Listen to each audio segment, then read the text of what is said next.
I ain't got no motherfucking video intro. We gonna get this shit started.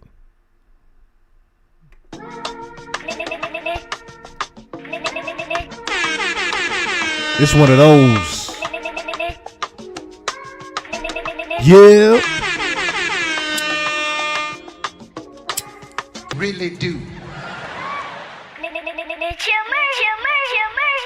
Every motherfucking time. What's going on, y'all? What's going on, y'all? I forgot to move that from the outro last time. What's going on? What's going on, y'all? I'm your host with the motherfucking most, Chill Motherfucking Murray. You are now tuned to live from the spot. Shout out to everybody tuning in, not tuning in. You know how we do and how we rock. Said to myself, you know what? I ain't gonna make no earlier announcements on this shit because I was thinking about it earlier. Cause I didn't know if I was gonna go live tonight. I'm gonna start going back like that. I don't know when I'm gonna go live. I don't know when I'm gonna go live. I'm just gonna go. When I got a feeling on something, I'm just gonna go. When I done did a little bit of digging on shit, I'm just gonna go. And this is one of those weeks with shit going on, but to me, it's not as big as some of y'all might think it is. So I'm gonna start this with saying, yes, I'm very evident of the announcement of World War III. But I'm also very aware of what the reason behind World War III even is, because if you've been a fan of this channel, if you've been watching this channel for the past 2 years, and even the past 2 years now, not even the past 3 years when I started it, you've been watching the past year even, you've heard me literally say what? I've been talking about nothing but World War III has already started. I've been saying that specifically. I've been also telling you guys what World War III is actually about already. The only thing I haven't gone into detail with, which I'm pretty sure some of you have caught on already, the war isn't as real as you think it is. At least the war that is going on between Iran and us isn't as real as you think it is.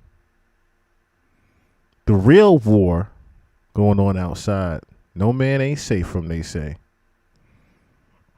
The real war that's going on is the one we can't see. Isn't that right? They say the real war that's going on is the one we can't see on this physical plane. We're going to get into some of that war this evening. And this gentleman here on the screen. Because he's at war in the way that I'm talking about. And put it like this. You know how there's 11 in Stranger Things? He's 11. Let's just look at it like that. Kai is number 11 in Stranger Things right now. They want his soul. Have they gotten it yet? Is the question. The question that we are going to answer this evening. Fonzo, what's going on? Swayze World, what's going on? Yeah, get your lighters and your L's ready and your drinks ready for this one. Your popcorn, your M&Ms, your chicken wings, your French fries, your burgers, your pizza, your whatever you need for this one. Your mac and cheese, whatever you need for this one. Because we going to be here tonight. Should have started a little earlier, but fuck it. But I know I got the late night gang with me. So it is what it is. We should start off with Diddy news.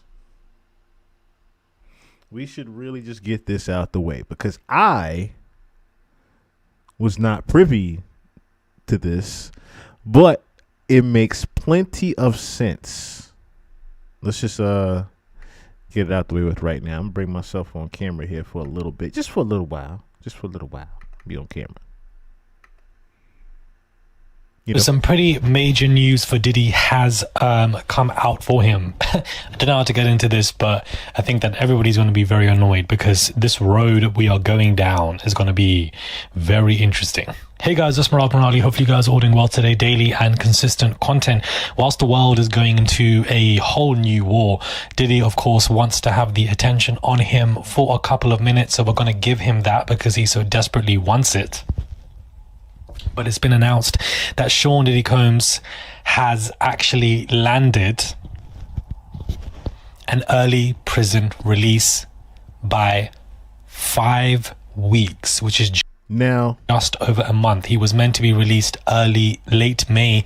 And now listen to what he says, though, as far as the year he's going to be released. Now it's been announced that he will be actually coming out roughly mid-April of 2028. That's less than 2 years, y'all. We fight not against flesh and blood, but against principalities, powers, rulers of the darkness of this world. Let's say Ephesians 6:12. That is the truth right there. And that's why they use part of the Bible for Project Bluebeam as well. That's why they're using the second coming. That's why they're using the second coming of Jesus. Like I said, the war that is going on outside is not of the physical plane. It is not over what you think it ain't over no damn oil, I tell you that. It ain't over no oil. Baby oil, no slick oil, none of that. It ain't over weapons, none of that. The real war ain't over none of that. But I wasn't surprised when I heard this news about Diddy. When I heard this news about Diddy, I said, oh, makes plenty sense because we're talking about, let's see, right? When was the Keefe D trial started in February? I know it started in February. Oh, no. So actually it delayed. It got delayed to March 17th. Wow. So it got delayed to March 17th. No, wait. No, I'm reading it wrong. Hold on. Okay, no, it got postponed to August. It's postponed to August in the summertime. Now, I do know that he is set to testify also. Diddy is testifying.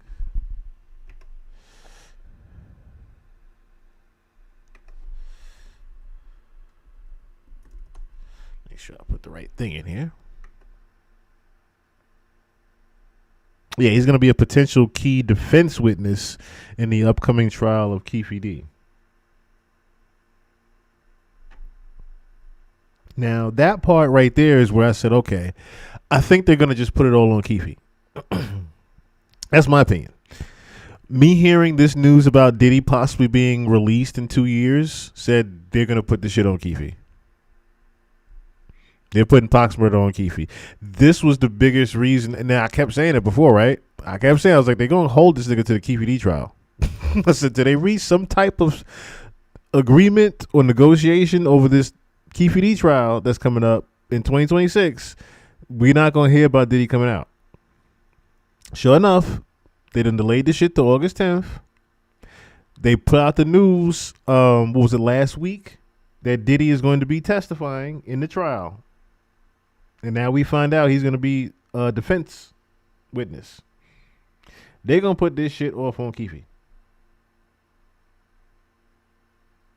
They are putting this shit off on Keefe.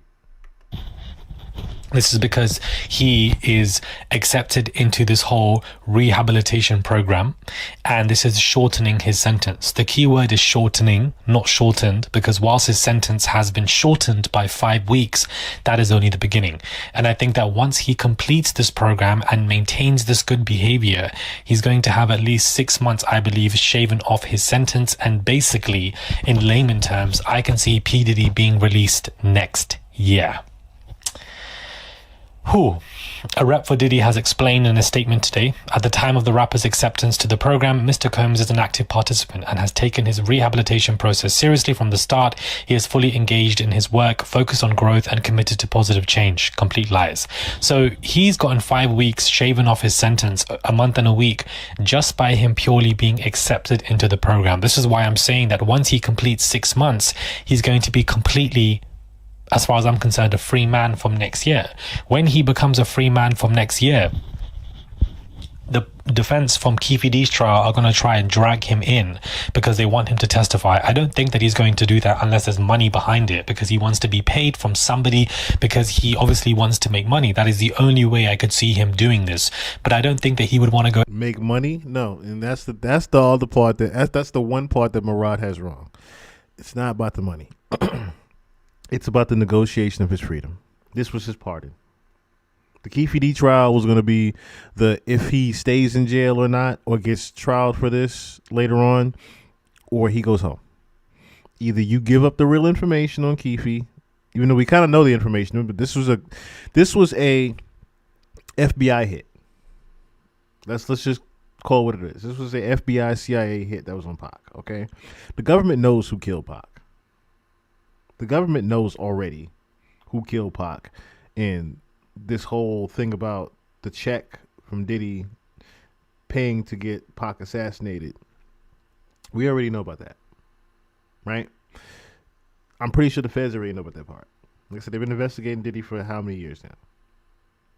This was who are we going to put it off on? We know the government ain't going to take the rap for it. So it's either you take it, Diddy, or Keefe take it. One of you niggas is taking it. Take that.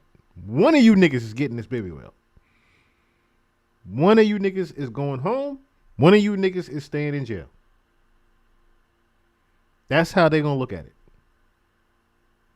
Now, whether or not one stays in jail for longer than the other is how, that remains to be seen. But from what we're hearing now, Diddy's going to be home in 2 years. And they ain't putting this shit off on him.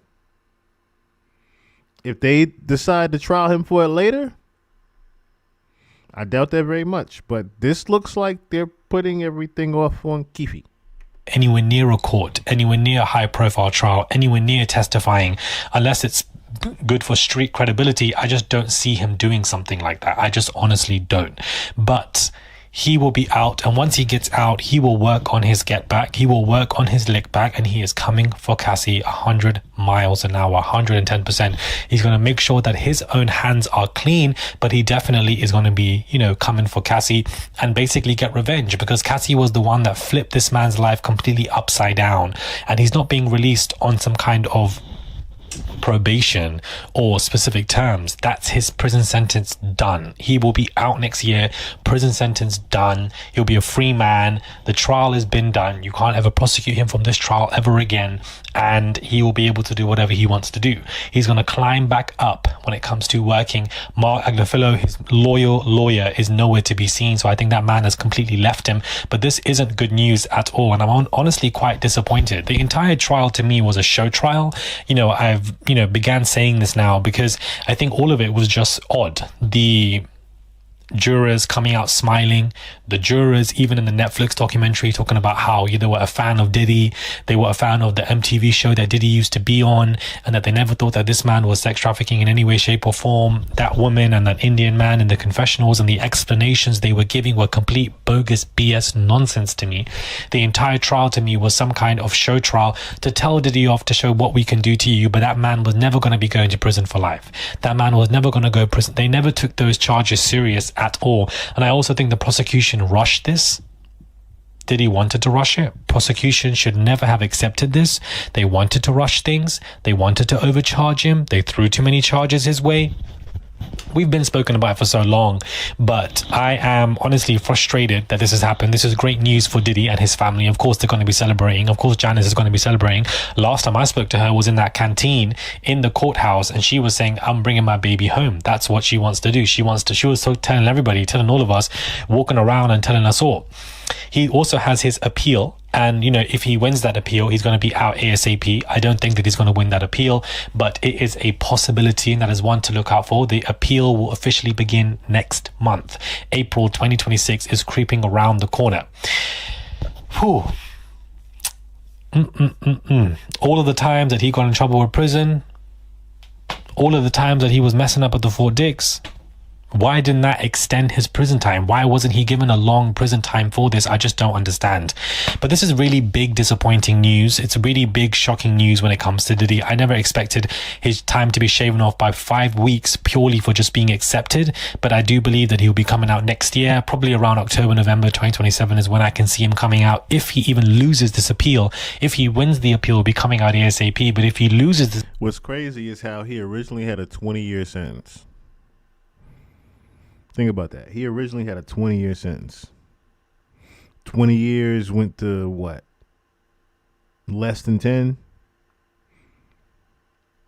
It was like 5 years or something like that. He was going to be out. Some slick like that.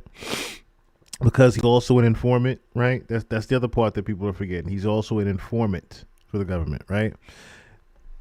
To now him being released in fucking 2 years. The nigga just went in before Thanksgiving. The nigga just went in around his birthday. And now he ready to just coast until next year to when he getting out. We all saw, we should have saw this coming though. We should have saw this coming. Like I said, I didn't think it was going to happen this soon though. I didn't think they were going to just come to the decision like, all right, we got to figure this out. Either he going home or he not. Appeal, he'll be out next year, and he will be going back to stage. He will be performing again. He will do a song with Kanye West and etc. He will do all of that. Kanye West will bring him on stage. People will be cheering, absolutely, because it is easier to welcome abusive men back into the industry because those are the people that wrote the system. Yeah, that's very true. But at the same time, we're going to get off this because I don't think that it's going to be as big as everybody looks at it as far as him just coming back and everything is hunky-dory okay, all right? This is still no different than if R. Kelly was to be released tomorrow. I want y'all to keep that in mind. This is no different than if R. Kelly was to be released tomorrow. We are still talking about someone that has been seen as a predator. We are talking about someone that has seen as being abusive. We are talking about someone that has been deemed to be far beyond his own control as far as his anger is concerned. So he's still a menace to society as most people looked at, right? He's still Mr. Baby Oil, okay? He's still Mr. Freaky Deaky, all right? He's still Mr. Take That. And we know what take that now mean, all right? So he's still that guy. Still that guy. I don't think his credibility, he's right. He's going to still get back on stage and still try to do some shit like he's still that guy, but I don't think the world is going to be accepting of him.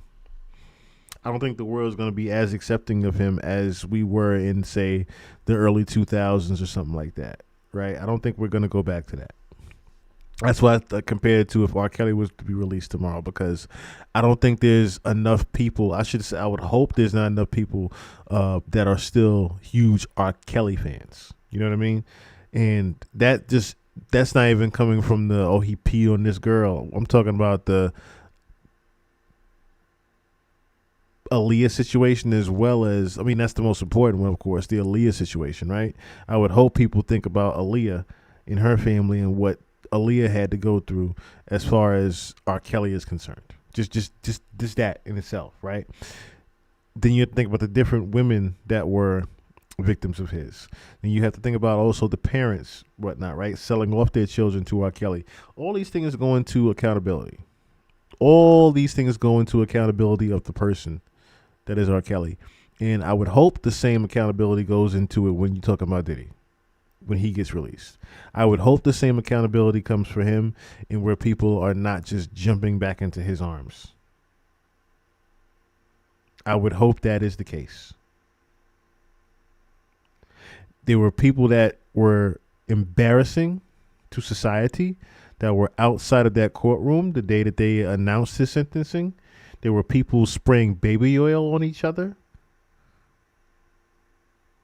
harassing other people, acting a fucking fool over Diddy being possibly released soon. Like, it was just, this is why I said before, the real, we're gonna get into the real war tonight. I'm gonna get the bullshit out the way, of course, because now I want to talk about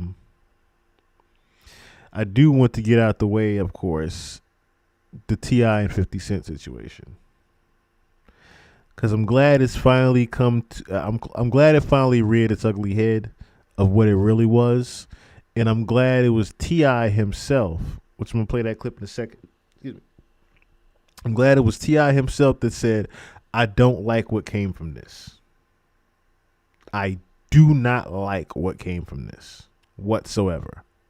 So real quick, I want to play Damani's record. Actually, no. I want to play Buddy Red. Y'all know who Buddy Red is? Some of y'all probably know who the fuck Buddy Red is, right? You know who Buddy Red is? I'm going to show you a picture of Buddy Red. You're going to figure out who it is in a second, if you don't already know. Let me show you who Buddy Red is, because he just released a 50 Cent diss record the day after. The day after. Wait, why is it not going down?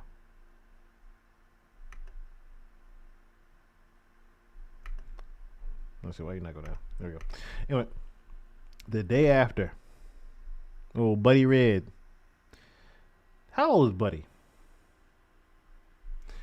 Buddy, I think, is the oldest son of T.I.'s.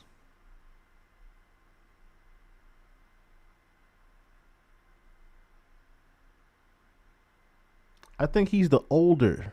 I think he's the eldest. I believe Buddy is the eldest son of T.I.'s. But Buddy Red is actually a rock and blues infused guitarist. Buddy Red went crazy. Now, I would have hoped that this got the same light as a Damani record did, which Damani's record is at 1 million views now. But I had Mr. Buddy Red's record. I had Mr. Buddy Red's this record. His record was a little fun. His record was a lot more fun. I will say that. It was a lot more fun and playful. Let me see, where is it? Yeah, 2 quarters. 2 quarters ain't nothing but 50 Cent.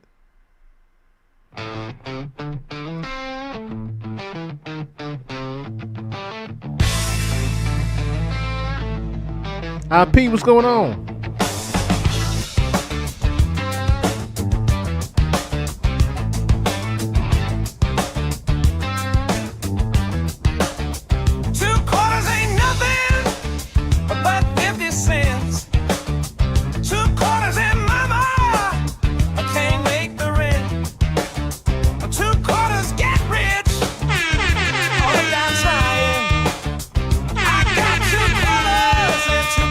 Getting spent.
He bugging on that guitar, ain't he? He bugging on that guitar.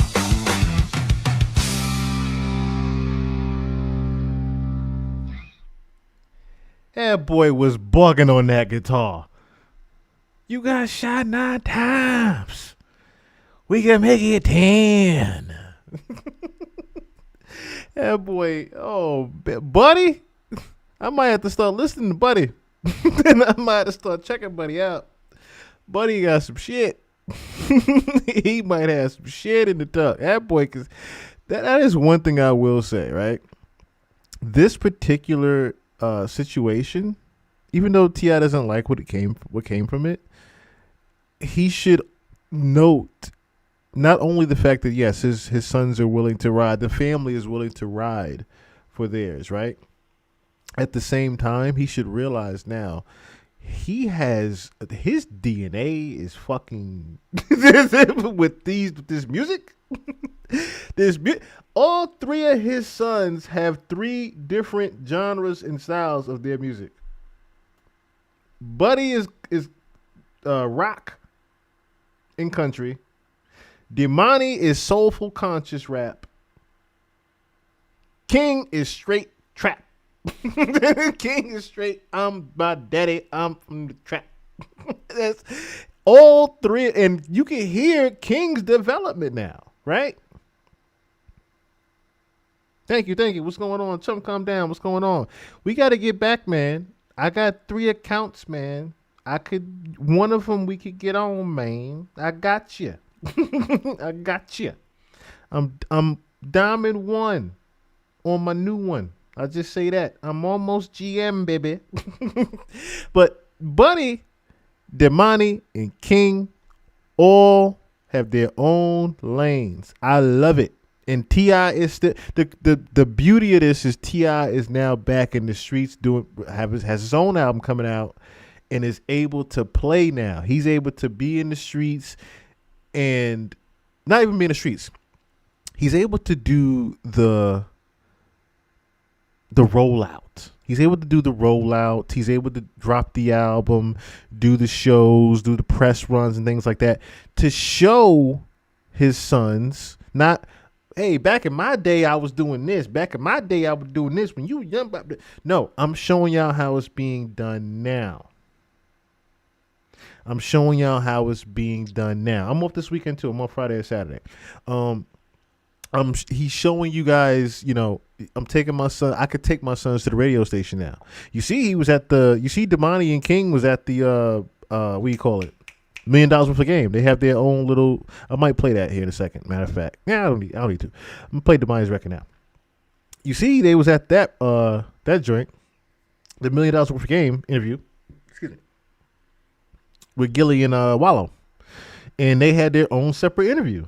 They had their own section after T.I.'s interview, and Demani got to talk about his music, where it came from. We got to learn who he is. You could pretty much say his first interview since the big fame of the 50 Cent thing. And the same thing with King. King is now learning. King is learning his way. I guess Buddy is going to find... Buddy is not like how Buddy has his own thing just far away from everything. He's just in his own genre, period. He said, I'm not going to rap like my brothers did. I'm going to grab this guitar and do my own thing. In this sound right here, I was taken back. That's what I said. I got to start listening to some Buddy Red. Because rap is kind of tired right now. Everybody done said the same shit already. Everybody kind of done said the same shit. Ain't nobody coming nothing new like that. At least not in my ears. You know what I'm saying? Unless you're talking about Demani or something like that, or something like Samara Sin. You know what I mean? Simba. Those guys. Larry June. Those guys. I don't want to hear no rap like that. I don't want to hear no rap like that unless it's those guys. You know what I mean? But, because they saying something. They saying something different. But Buddy Red, I forgot the young gentleman I might have put y'all on to, the young OG that was talking about bagging the show at the gas station. Real soulful James Brown, more of a gay type sound to him, and he like 20 something. I'm looking for them type of artists. I'm looking for them type of artists now to move me. I don't really care about the old bullshit now.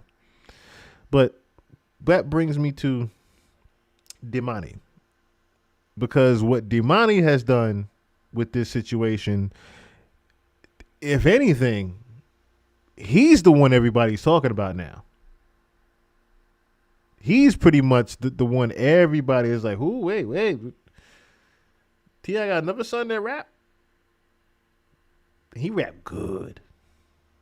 Dimani rap good. Like, we just gonna play that. We just gonna play that. We just gonna play that real quick. 'Cause I do, like I said, I'm more excited to get into the other stuff right now than I am this. But I do want to hear, like I said, I'm gonna play the visualizer too. Do I have the visualizer? Or do I have the other one?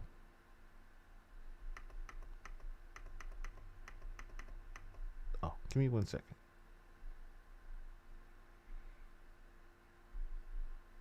Yeah, give me 1 second. Because I wanted to get... I don't know why I had that up. So I wanted to get this real quick.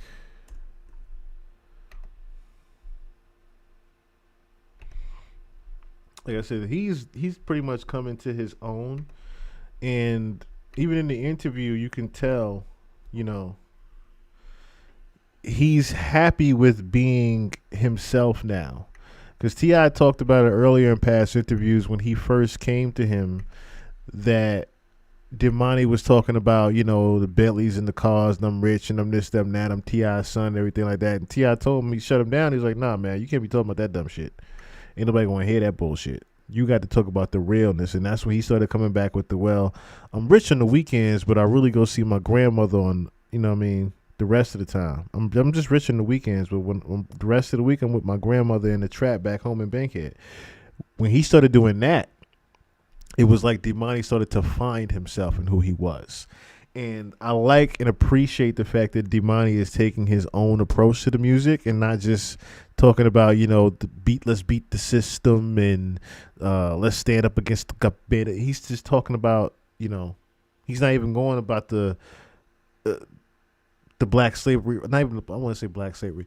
He's not talking about just the culture in itself. He's not taking a Kendrick Lamar route. I want to almost say he's taking the J. Cole route, where he's just talking about just his everyday life. He's just talking about what was going on with his world and everything like that. And the way he did this for 50 Cent, like I said, I'm just taking back. I'm taking back still.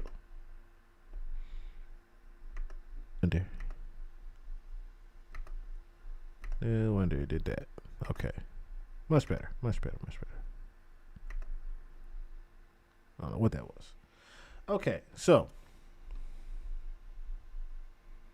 Dimani.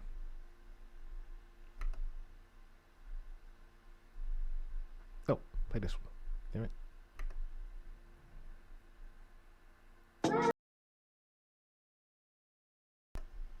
So, in case anybody was wondering what that reference was, why he kept saying Firebug, Firebug is also known as an arsonist. That's why he had the picture of the burning house of Shaniqua. This is not the house that his mother burned alive in. This is actually the house that people said that 50 Cent was responsible for burning down. This is Shaniqua, his baby mom. We played the clip of her. This is actually when her house burnt down. And people said that 50 was possibly responsible for it. Which, of course, he denied the allegations. But that is where this picture is actually from. Tamika herself, Shaniqua, not Tamika. Shaniqua, let me see. 50 Cent, baby mom, responds to the money.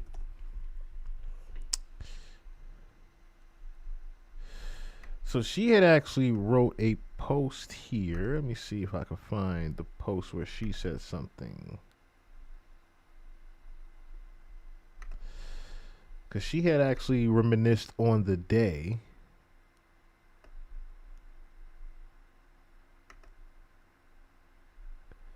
that this was released. Okay, here it is. Here it is.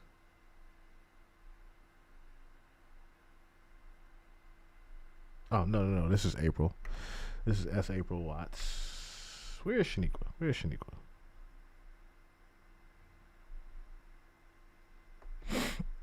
Shaniqua's post at? I know I got. Let me see. So I know we can look at her Instagram. I know she posted the picture. She had to I know she posted the picture, but where is it?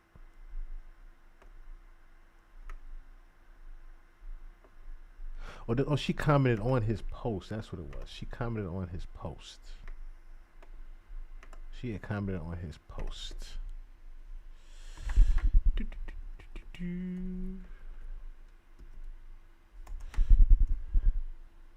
That's what it was. I'm hitting the mic and shit.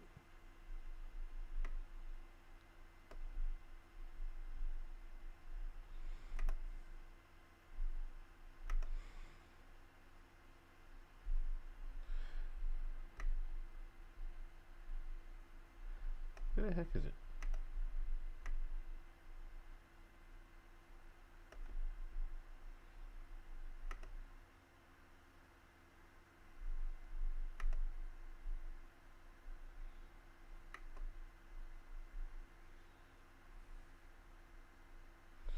Where is this damn thing?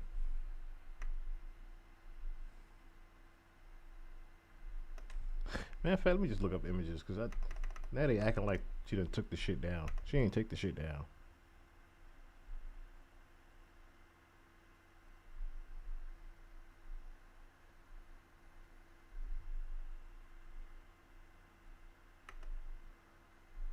Yeah, she didn't take the shit down. Yeah, see? Shaniqua Tompkins responds to it. There he goes. Okay. So I know I had it.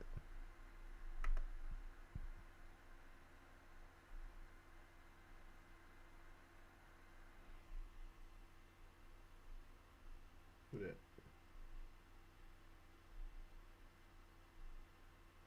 Burn, what's going on? Flair, what's going on? Good evening. Okay, so this is what I was trying to find. Where Shaniqua Tompkins had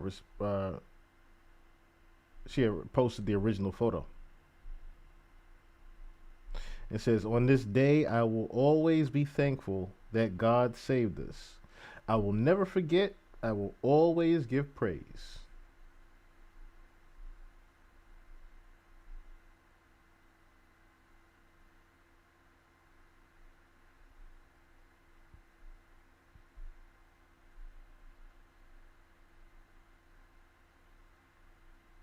Oh, that's right. Rick Ross did originally diss him on Mafia Music over the house. I forgot about that. I did forget about that.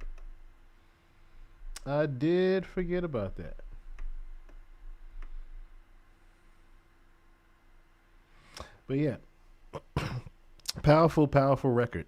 Very powerful record by Damani. It's one of those records you can keep listening to. I will say that. So, again, T.I. pretty much didn't like where, this pretty much went. And he went on, I want to say Ebro in the morning. They call it the Ebro, Rosenberg, and Laura style show. Nigga, it's Ebro in the morning still. It's still Ebro in the morning to me. Okay? Led to 50 having something to setting it off. I'm real big on treating other people the way I want to be treated. And I'm also real big on treating motherfuckers the way they decide they gonna treat me. And ultimately, all of the quietness that we're witnessing right now from dude, what would have happened if that quietness was practiced at the beginning? Absolutely nothing. We wouldn't be here. Nothing to talk about. Are you enjoying seeing your sons step up to the moment and the whole family concept? Bro, Are you enjoying no, it? I don't. I don't enjoy it. I do not. Simply because I've spent so much time trying to get this little nigga off the ledge. Talking about King. Yes. And now he has justifiable means to undo all of the teachings that I've been teaching. And see, I felt him when he said that because as someone that has been a stepfather many times, I understand when that frustration, like, damn it. I would put you on the right path already. And now some shit that's involved with me and your mama done got you in defense mode to where you on tilt. I was trying to get you off this tilt for years. Excuse me. I think everybody here well remembers the many years of King Harris going viral for the shit that he says, the shit that he's done in restaurants, the badass kid that King Harris has been, the badass rich kid he's been. We have been here for that, okay? So I understand this face of and level of frustration that T.I. is at because, damn it, 50 Cent, the core of this shit, that's what I don't like where this shit has gone because now my son that is used to being on the edge, I have calmed his ass down. You done riled his ass right back on up. I do not like this. No, I do not enjoy it. Now, Domani kept us cool. So the one thing that I am proud of out of all of this is that the women and children in our family see that it's a line of men. I see. That's here. Right. Against who the fuck ever. You know what I mean? And we not here to defeat. Like, I don't give a damn about beating. I ain't here to defeat. I'm here to defend. You understand? I'm here to protect what's ours, what we built. Man, this shit is, man, I die in the street about this shit, man. Mm-hmm. This shit dead ass serious to me. This shit ain't no motherfucking game. I'm not playing. And it was all because 50 Cent put a picture of tiny ass on Instagram. Think about that. Like many people have been saying, the 200 to 2,000 people that's ready to ride for T.I. and Bankhead, that's true. that's true. And I noticed quickly just listening to MREC TV and a couple of other people respond about it and just seeing the comments, it's like, hey, it easily became not even the East versus West, East versus South thing. It kind of became that, but more so, nigga, we ride for ours in the South. I don't know about you and the niggas you got with you, but we ride for all of ours in the South. That's what literally it almost became, okay? Because like I said, there was a guy that literally was on MREC TV saying the same exact thing. That everybody was commenting like, yo, it's a few hundred niggas that'll ride for T.I. and his sons. It's a few hundred niggas out there that'll ride for them. Like, this shit was about to go farther than just T.I. promoting his album. That's what T.I. is really saying. Like, I don't like what came from this shit like that. Because like he said before, the quiet that 50 Cent is now, I wish he would have just continued that. I wish he would have just continued that and let me go on about my business. But no. And now look what this shit has become. At first it was playful. At first it was okay. A little back and forth, funny shit. Now I done dish you and, you know what I'm saying? But now my sons done got drugged into this shit. And now the street's about to get drugged into this shit. No. Calm all this shit down right now. Calm it all down right now. Because it don't need to go there. Especially with my album dropping. It don't need to go there. Now, the thing is, the other reason why 50 Cent could be quiet right now is because rumor has it is that 50 is possibly cooking up the documentary on T.I. and Tiny. Well, not documentary. I want to say he'd probably be showing some things or having some people come forth in different little shorts and things like that of the situation that happened with T.I. and Tiny involving, I believe it was sexual assault.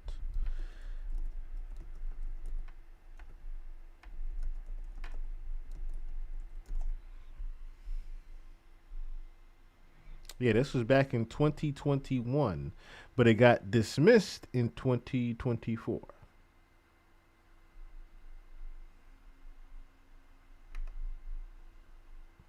Show you right here, it says it.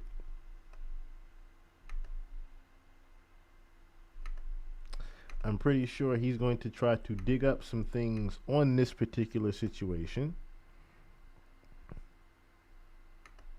But I'll just read this little excerpt right here. Judge grants T.I. and Tiny's motion to dismiss. I don't know why this is coming up. I don't. Oh, this is Los Angeles Times. That's why they want you to pay for that. Okay, never mind. I know New York Times does as well. So let me see. I can go to Billboard. Hey, everybody, what's your paper shit? T.I. and Tiny's wife hit the sexual assault lawsuit over alleged 2005 hotel incident in the music industry's latest high-profile sexual abuse case. A woman claims the famous couple drugged her after they met in the VIP section of a club. So pretty much some Diddy activities they're claiming from T.I. and Tiny. Judge has dismissed the sexual assault lawsuit filed against T.I. as of August 9th and his wife, Tiny Harris, after the pair's Jane Doe accuser failed to respond to the couple's motion to dismiss the case in a timely manner. According to documents filed in L.A. court Thursday, August 8th, in her order, Judge Sherilyn Peace Garnett writes that after the lawsuit was filed, T.I. and Tiny put forth 2 challenges to the woman's complaint, that it was barred by the statute of limitations and that the woman failed to provide any factual allegations to back up her claim that the couple drugged and sexually assaulted her at a nightclub in 2005. However, the judge left the door open for the woman to file an amended complaint within 21 days. And I guess that 21 days just never happened and she never did anything. So I'm not sure what he could dig up on this. But anywho, King Osmond, what's going on? Anywho. Speaking of digging up things, let us get on to it. So, niggas saying they got Jim Carrey. Niggas saying they got Jim Carrey. They saying they got Jim.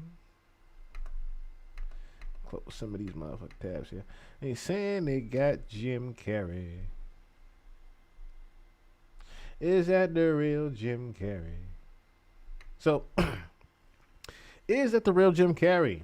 Actor breaks silence. This comes from India Times, of course. After hyper-realistic makeup artist's mask post goes viral. This is when Alexis Stone, the makeup artist, had actually posted the mask on the Instagram. Jim Carrey's appearance at the 51st Caesar Awards in Paris was meant to mark a celebratory milestone in his career. He was getting the Lifetime Achievement Award.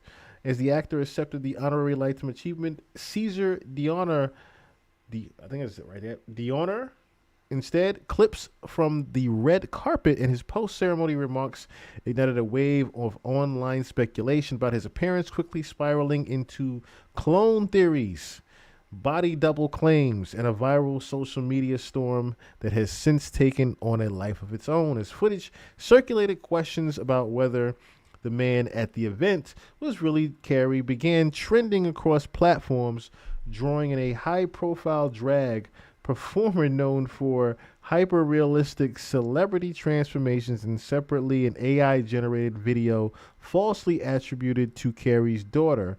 Jim Carrey's representative has since responded, emphatically confirming that the actor did attend the event in person.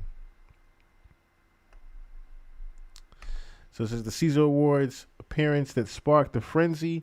Carrey, 64, attended the 51st Caesar Awards in Paris and received the honorary Lifetime Achievement, Caesar d'Honor. After accepting the award, he spoke to reporters in a video that quickly circulated online. It's a wonderful feeling. I'll just push up the video here. Oh, actually, no. That looks like Jimmy Kimmel. So I have it here.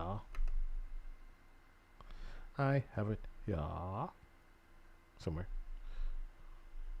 Oh, I gotta go down.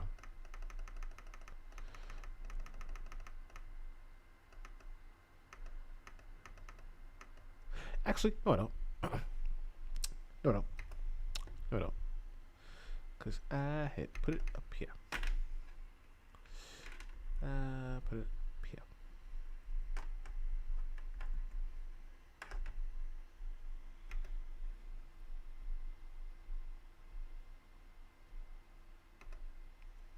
Well, multiple sources, meanwhile, are confirming that the rumors are false. Jim Carrey did, in fact, accept his award in France last week. This is interesting. So some people were speculating that a look-alike took his place. But multiple sources meanwhile are confirming that the rumors are false. Jim Carrey did, in fact, accept his award in France last week. This is interesting. So some people were speculating that a look-alike took his place, but Carrey's representative, along with the award show's general delegate, they're saying it was indeed him on stage. Now, the confusion may come from a post by drag artist Alexis Stone, who shared a photo of himself wearing a mask and a wig captioned Alexis Stone as Jim Carrey in Paris. Again, you can't believe everything you see online, but I also kind of see what they're trying to say. And see, this is where I said, oh, they used this because everybody started to notice. They utilized that because everybody started to notice. This nigga got Botox. Jim Carrey don't do no fucking Botox. That's when I started to say, wait, who the hell is that? who the fuck is that? Because Jim Carrey don't look like that. Jim Carrey don't look like that at all. At all. Just look at 2020. We're not even going to look at 2025 Jim Carrey. Look at 2020 fucking 4 Jim Carrey. And you tell me this the same person. Look at 2024 Jim Carrey. This is 2 years ago. This is 2 years ago. Oh, I didn't mean to click on that.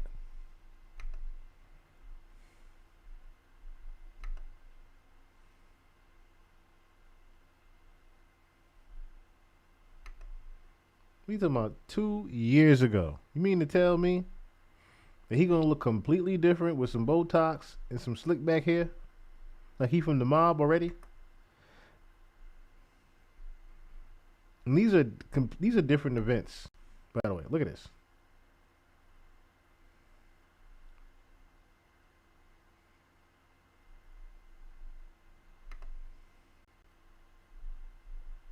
These are all different times of Jim Carrey. I'm putting 2025. I put in 2025, right?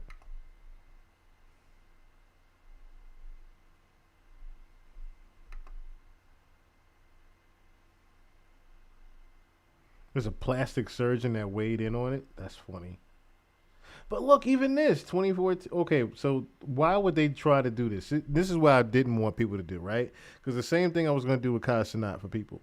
You got to look at recent years. You cannot look at 10-year differences. This is an 11-year difference. Of course he's going to look completely different. But you can't use 11-year difference pictures.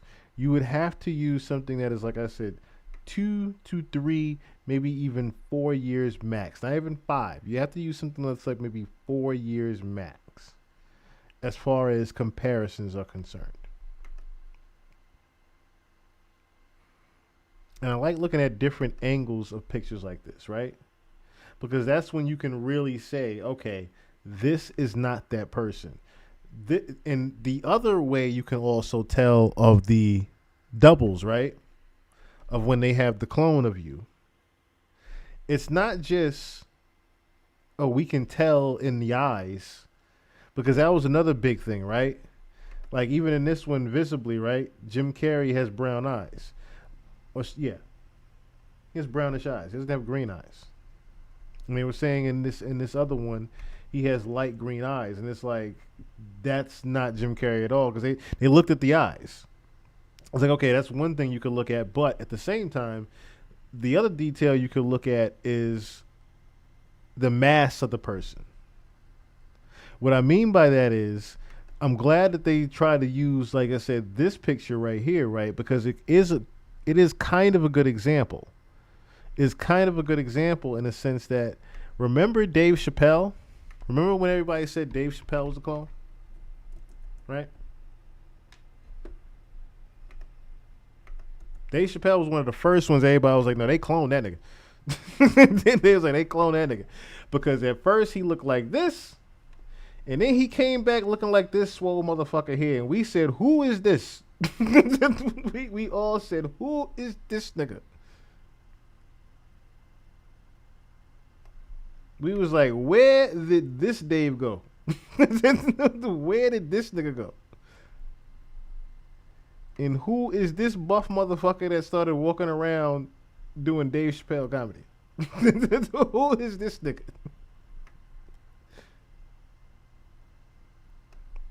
Where the fuck did this Dave go? where did young Dave go? It's like, yeah, people get older. We understand that. People get older, yes.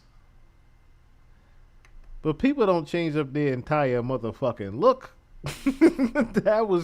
That's the biggest thing that we all take notice to. That's why I said you can tell by the mass of the person. And it's like, oh, maybe they just stopped using drugs. No. Dave Chappelle ain't stopped smoking weed. Dave Chappelle ain't stopped smoking weed. Maybe he started eating better. But no. And then it gets dismissed with Dave Chappelle later on. But we talking about the same Dave Chappelle that joked about slipping on shit at a baby party, at a Diddy party. And of course, he said he didn't see anything or he left before everything went crazy. So I'm not saying that he was, doing things at a Diddy party, but I'm saying that he's made the politically incorrect jokes and always has been able to get away with it. That's not for no reason. That's because the new Dave Chappelle is very compliant.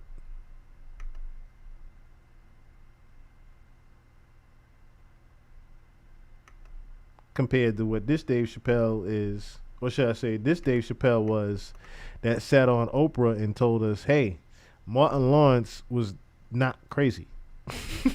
He told you on Oprah, Martin Lawrence wasn't crazy. They came to me during the blue streak, with Martin Lawrence. And they came to the trailer, tried to put me in a dress. I said, no, get that shit out of here. So they came back 5 minutes later with a brand new script. I said, all right, you ain't got to do a dress. He's like, huh? So Dave Chappelle, and then, of course, the money he turned down, and then he went to Africa, quote unquote, right? Supposedly went to Africa.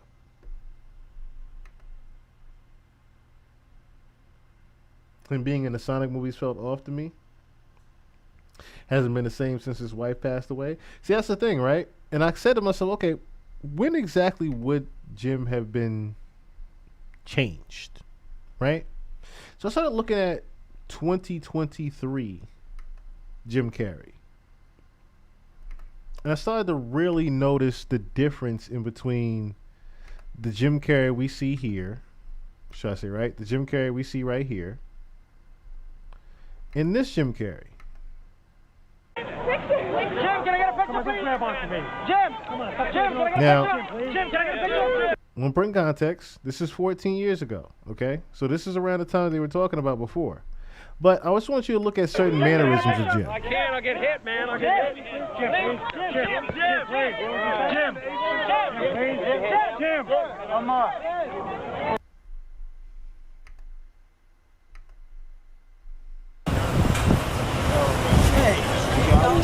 Just 2 years later.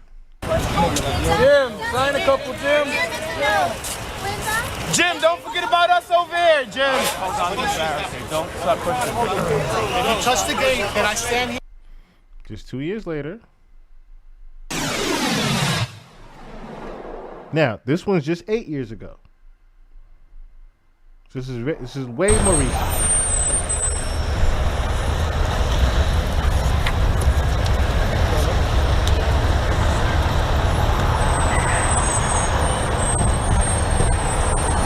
Hey Jim, how you doing? Hey Jim. Hold on, I got a couple of guys. Oh, right here. Yeah. Hey Jim, I was one of them too. Right down here. Where are you from, man? Michigan? I'm from school, Michigan, though. Oh yeah. This is the part where I wanted you to notice. So, let me see. Is this picture here, right? See where the hair is? The nose, cheeks. These three things I want you to notice and this one, this look right here. Notice the difference?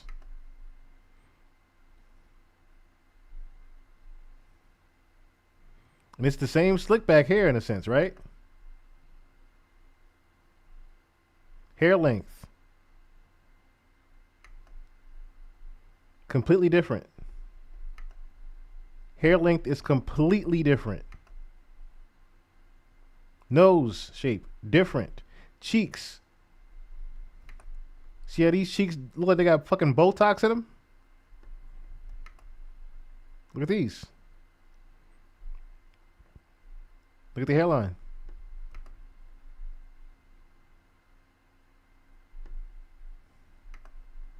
Structure in the face. Fuck the eyes. The entire face is different. And if we really want to talk about the eyes are the window to the soul. So we're talking about somebody with green eyes and damn it look like they got slits in them in this picture right here. And this is a still. Versus this brown eye guy here. From Michigan. Right over here. Thanks, Jim. All right. Awesome. Thank you so much. Clearly not green eyes. Hold on 1 second, guys. Thanks. Next one, I want to get you, and I want to get you. Thanks so much, Jim. And you too. Yeah. That's a long run. Out of shape. No, it's I'll go further. I'll go further.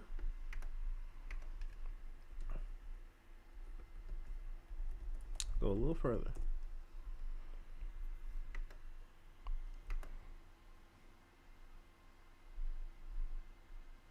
(2020). Actually, no, 2019. 2019. No, oh, this was a better one. Let me see. What year is this? This is even better.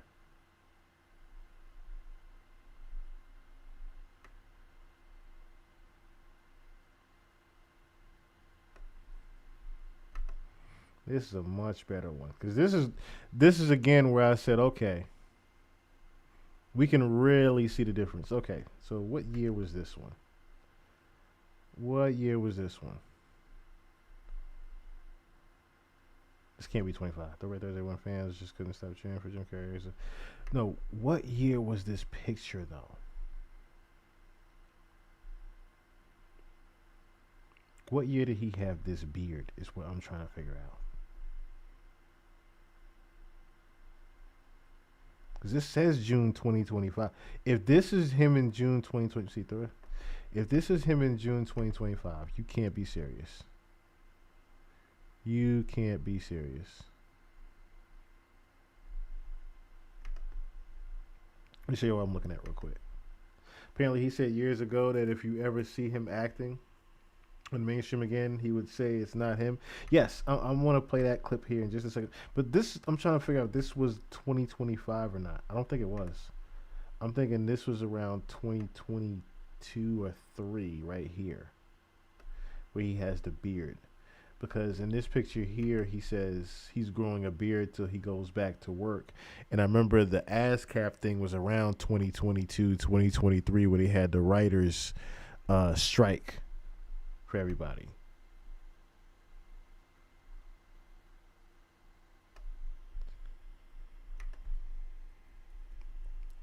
But yeah, 2023 Jim Carrey. Okay, so yeah, I was right. 2023 is when he grew the beard.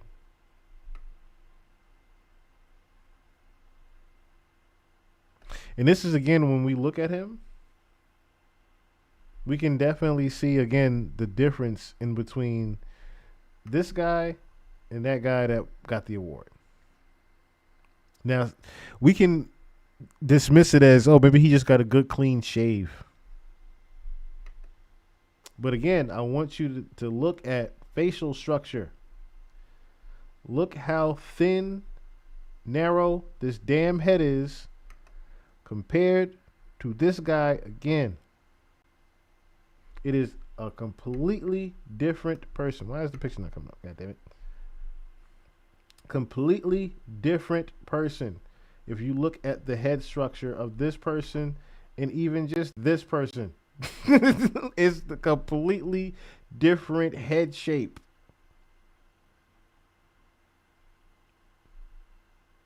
Shit, pause. Even longer neck. His neck is even fucking longer. Where the fuck did his neck go in this picture?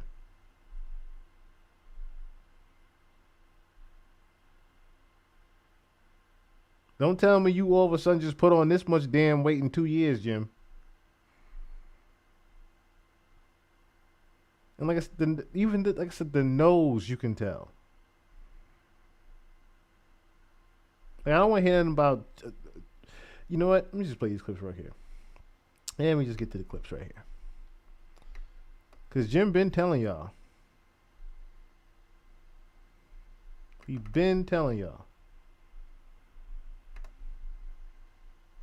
It is the secret symbol of the Illuminati. You're a part of it. It is the all-mocking tongue. Jim Carrey was called crazy after this interview, but what led him to It is the secret symbol of the Illuminati. You're a part of it. It is the all-mocking tongue. Jim Carrey was called crazy after this interview, but what led him to say these things? I'm sick and tired of the secrets and the lies. I'm here tonight to blow the lid off it, to be the whistleblower. During the late years of his career, the actor gained notoriety due to his controversial and strange answers in interviews. I don't believe that you exist. There is no me.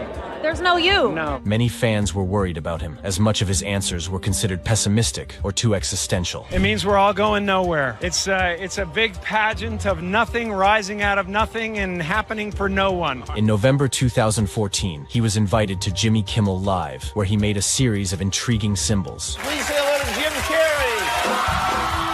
Carrey went on to explain a conspiracy theory in which the Illuminati control all the media. For years now, talk show hosts, people on television, people in sitcoms have been hired by the government to throw you off the track, to distract you, to make you laugh. He even made a dig at Apple after pretending to be mind-controlled through his phone. I'm sorry, Jimmy. I was temporarily interrupted by my iPhone 6 Plus. Some of them said these comments were all part of a joke played by the comedian. But soon after, there were rumors online suggesting that Carrey's Illuminati conspiracy came as a result of his newly found religious and political beliefs. I've had some challenges in the last couple of years myself, and ultimately, I believe that suffering leads to salvation. The actor was allegedly dissatisfied with his way of life. Spend your first half of your life acquiring and thinking you can add to yourself, but it's not where happiness comes from. Carrey began to open up to a spiritual life where he could learn to cope with resentment. Which leads to vengeance, which leads to self-harm, which leads to harm to others. Eventually, he followed the leadership of Eckhart Tolle, a spiritual guide who had also helped Oprah Winfrey in her spiritual journey. I woke up and I suddenly got it. I was thrown into this expansive, amazing feeling of freedom. Under Tolle's supervision, Carrey argues he learned how to step away from the concept of ego. I used to think Jim Carrey is all that I was, just a flickering light. These new beliefs have allegedly taught him a new way to see life. I used to be a guy who was experiencing the world, and now I feel like the world and the universe experiencing a guy. From that point onward, the actor began spreading his unusual philosophy around the world. All there will ever be is what's happening here, and the decisions we make in this moment, which are based in either love or fear. After years of appearing less and less on the screen, Carrey finally called it quits. Well, I'm retiring, but... Are you being serious or are you screwing with me? I'm being fairly serious, yeah. The reason behind this decision, he was content with his life. And this is something you might never hear another celebrity say as long as time exists. I have enough. I've done enough. I am enough. However, it has been recently confirmed that the actor will return to play his character Dr. Robotnik in the third installment of the Sonic the Hedgehog franchise. Are you in charge here? Yes, I am. Wrong. I'm in charge. It is uncertain whether Jim Carrey will appear in more films in the future. Parts find you at the moment when you're ready for them, and this what happened here. Since I've learned that news and I heard 3, I said, okay, here we go with the 3 again. Masonic meaning of completion. Rumors of body doubles. Possibly last movie, right? We've heard this before. Are we trying to say that something is going to happen possibly to Jim Carrey within the next year or two? I'll let y'all be the guests. His viral interview with Jimmy Kimmel, the comedian has not made any further comments about the Illuminati, nor what led him to... So, real quick, I want to play this video called The Message, Jim Carrey's message from the Illuminati.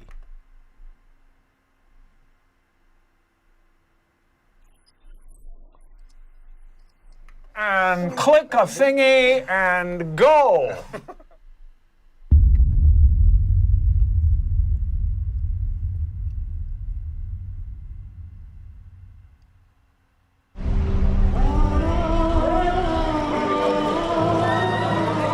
But everything I'm doing, everything that's happening right now around this is about the same thing. It's all about identity. It's because that's all there is. I think it's the most important thing in the world.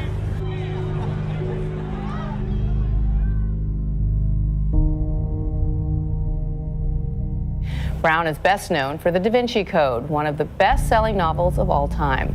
His books have sold more than 200 million copies around the world. His latest, called Origin, features the return of symbologist Robert Langdon. This time, he's trying to unlock a discovery that will help answer two fundamental questions of human existence.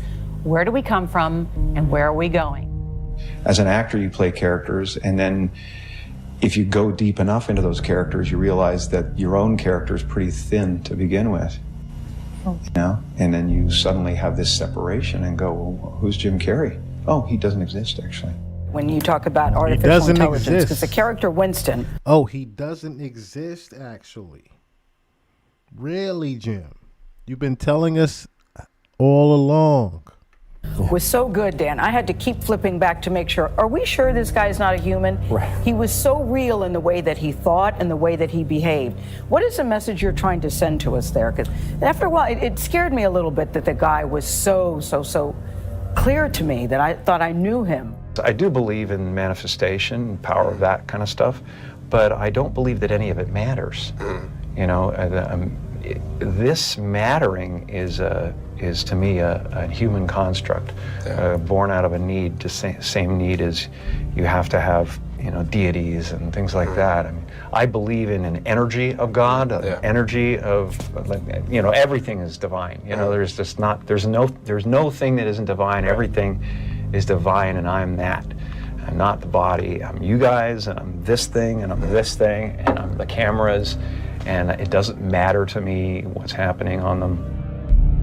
This is great. Origin, the fifth novel, right, in this it is. Robert Langdon series, and it focuses on this question we talked about, but how God will survive science.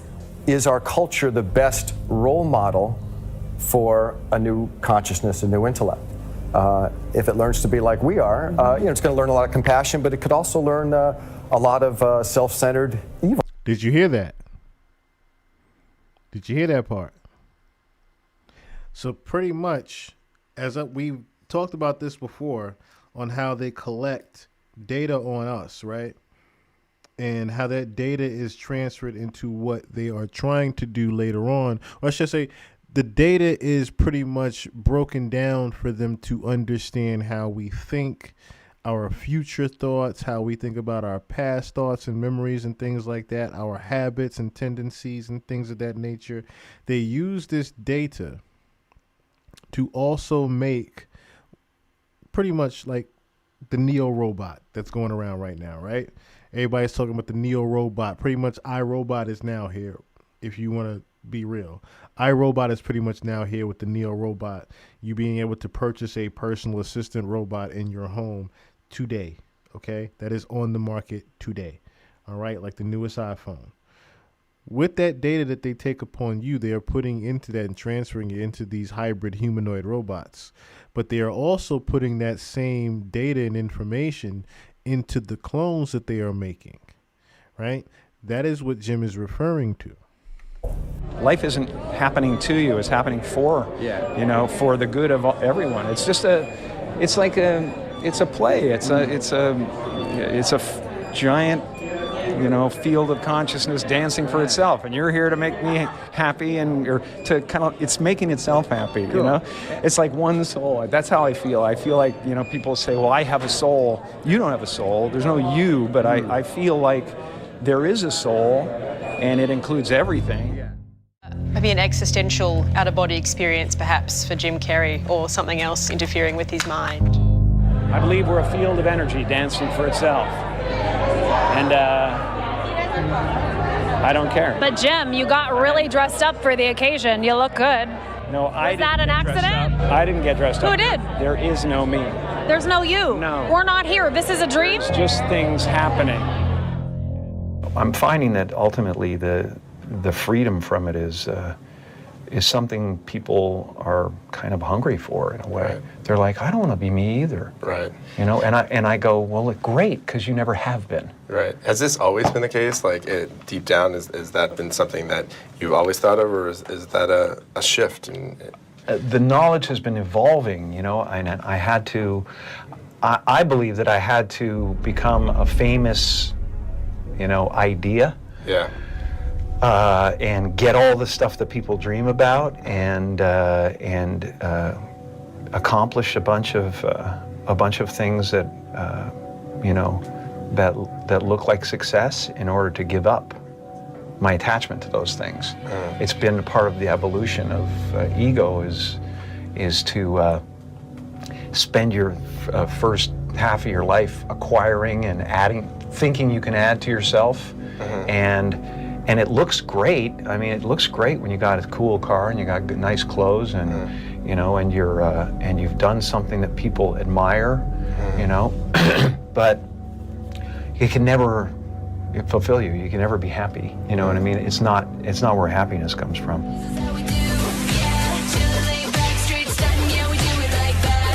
There aren't too many people who this guy can't make laugh. He starred in over 40 films, and we all have our favorite. Yes, from The Mask to The Cable Guy.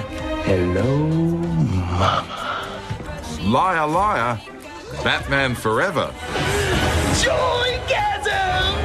Bruce Almighty, Yes Man, Dumb and Dumber. Want to hear the most annoying sound in the world? The Truman Show, Me, Myself, and Irene, then the more serious Number 23. And of course the one that pretty much started it all, Ace Ventura, Pet Detective. Did you have any trouble getting in? No, the guy with the rubber glove was. You talk about like Jim Carrey the man, Jim Carrey the performer. Are you more comfortable as one or the other, or is that are they even mutually exclusive? I don't exist, so they're all characters that I played, including Jim Carrey, including Joel Barish, including any of those things. They're all characters. It told us the story of a man who stepped through his life from a child to becoming a hugely successful comedian, also with appearances on Saturday Night Live and David Letterman. I was just playing bad guy wrestler, and it's just a role. It's not me. Jim Carrey was a less intentional character, right? Because I thought I was just building something that people would like, but it was a character, So it's, I played the guy that was free from concern, so that people who watched me would be free from concern, And then at a certain point you go like, okay, well, that's great. And I thought I had become Andy Kaufman, but there was no me actually at the end of it all.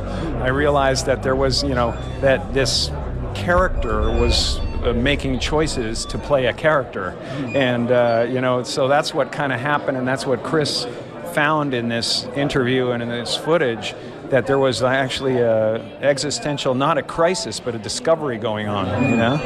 There's been a lot of talk in the last few days, well, today recently, about a lot of people making sound over here. So much of that. That's right. People talking about an interview that you did at New York Fashion Week, and you talked about I've identity. covered a lot of fashion weeks. This is the first time I've run into Jim Carrey. Wait, tell me, is it true you're wandering the streets? You need a date to the party? What's up? No. I'm doing just fine. I just, there's no meaning to any of this. So I wanted to find the most meaningless thing that I could come to and join, and here I am. They're celebrating. You got to admit it's completely meaningless. Well, they say they're celebrating icons inside. Celebrating icons, boy, that is just the absolute lowest aiming, possibility that we could come up with. It's every actor's job to be brave, to take chances and risk this, whatever this is. Carrey scored a Golden Globe Award for his performance. And thank you very much. I appreciate it. And is thrilled to be revisiting the role. God, man, woman, dog. Let's go to entertainment now. Comedian Jim Carrey has been forced to explain a bizarre interview he gave at New York Fashion Week just days ago. Do you believe in icons? I don't believe in personalities. I don't believe that you exist, but there is a wonderful fragrance in the air. You don't believe certain icons have the power to make change, to think differently, to be bold, to inspire others? Artistry? You're one of them. On the good foot. Ha! Yeah. You shut it down now. Yeah, no, I don't believe in icons. I don't believe in personalities. I believe that peace lies beyond personality, beyond invention and disguise, beyond the red S that you wear on your chest that makes bullets bounce off. I believe that it's deeper than that.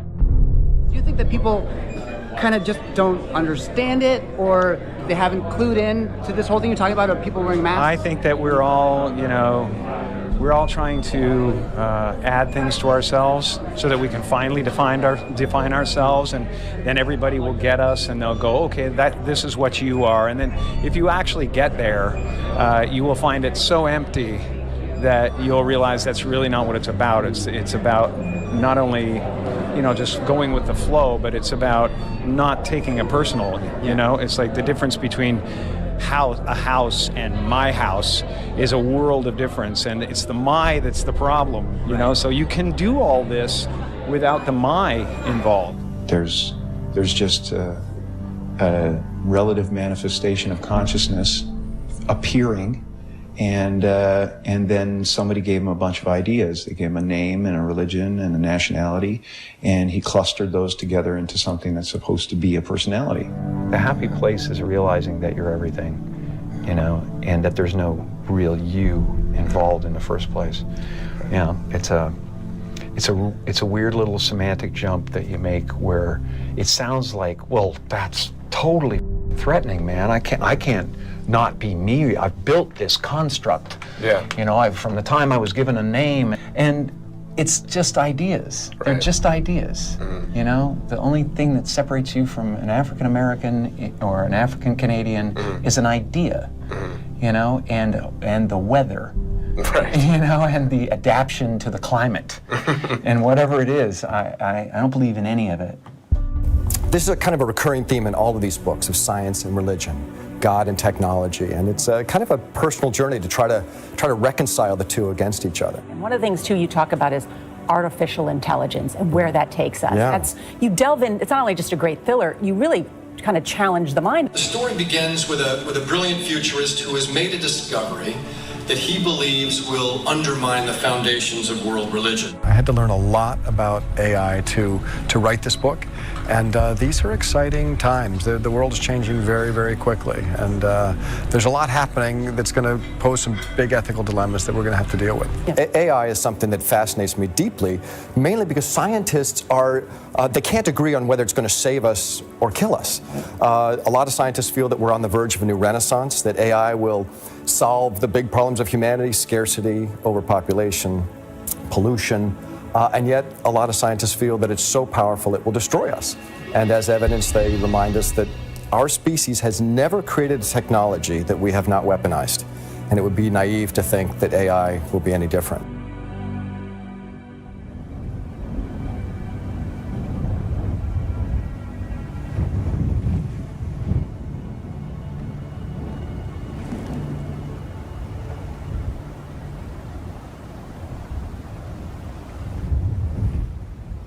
Trying to tell you, we're all about to be replaced. Subconsciously, we are all about to be replaced. That is the real war that is going on outside. We are all about to be replaced systematically.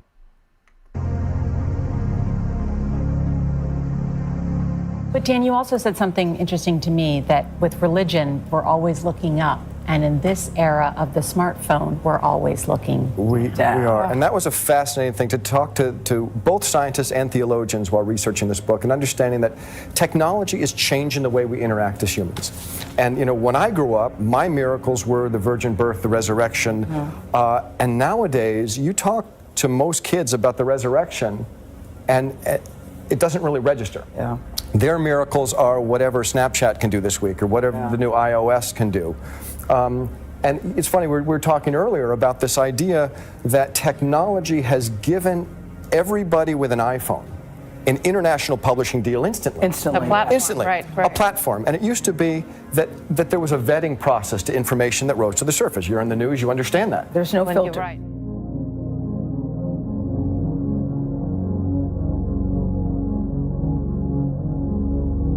So I'm gonna stop it here at this part, right? Because this is a great transition point. I was gonna play. Matter of fact, I'll play the clip real quick of Wiz Khalifa, also speaking his piece on what he thinks happened with Jim Carrey, which was also very telling. Wasn't too cryptic, but like I said, very, very, very telling as far as what his thoughts were.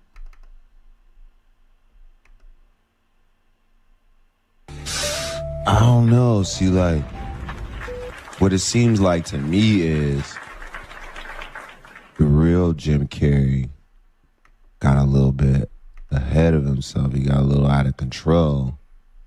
He was talking too much.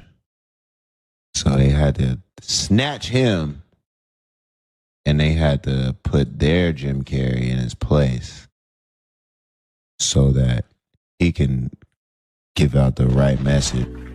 That's what I'm saying. That shit looks crazy. And people just be ignoring that shit like it's fucking normal. What if it was an advanced AI robot and that's like, they're just seeing if it works? Just surface level. That shit looks fucking weird. How about that? I'm not trying to get snatched. I'm just saying on the surface, it looks like what everybody. I'm not trying to get snatched. Wiz is trying to just stay where he at. Wiz has just been chilling, smoking his weed. You know what I'm saying? You haven't heard of a Wiz Khalifa album in how long now? Heard Wiz Khalifa mixtape and projects and shit. You ain't heard no big Wiz Khalifa album and big Wiz Khalifa single, nothing like that. You know why? Because Wiz said, fuck all that. At the Black and Yellow and Rolling Papers came out, Wiz said, fuck all that. I already know. You sort of seeing Wiz doing. Everybody was like, "Why you Wiz doing UFC and all this other weird shit?" Wiz said, "Fuck all of this shit. I'm already making my money by myself, independently. Yeah, I'm signing the labels and shit like that. And that's the other thing too, right? Wiz never got replaced and like that. He never got. You know what I'm saying? He never had to do any of the weird shit to keep his money because he was always a product by himself already." That's the only difference with Wiz Khalifa and a lot of other rappers. Wiz was always a product by himself. If you were an early day-to-day fan, you will know that Wiz is already self-made before the label signed him. He never needed to have the label. Even to this day, he does not need a label. He has enough of a cult following to where he will never need to survive off releasing an album. So he doesn't need to go down that door. Okay, so Wiz is able to say things like this on his little live stream and say, yeah, I ain't trying to get snatched because he's telling the truth. Yeah, he's around certain things like that, but he's not,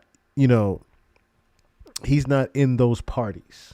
He doesn't go to those parties. He doesn't chill around those type of people. He's always been like that.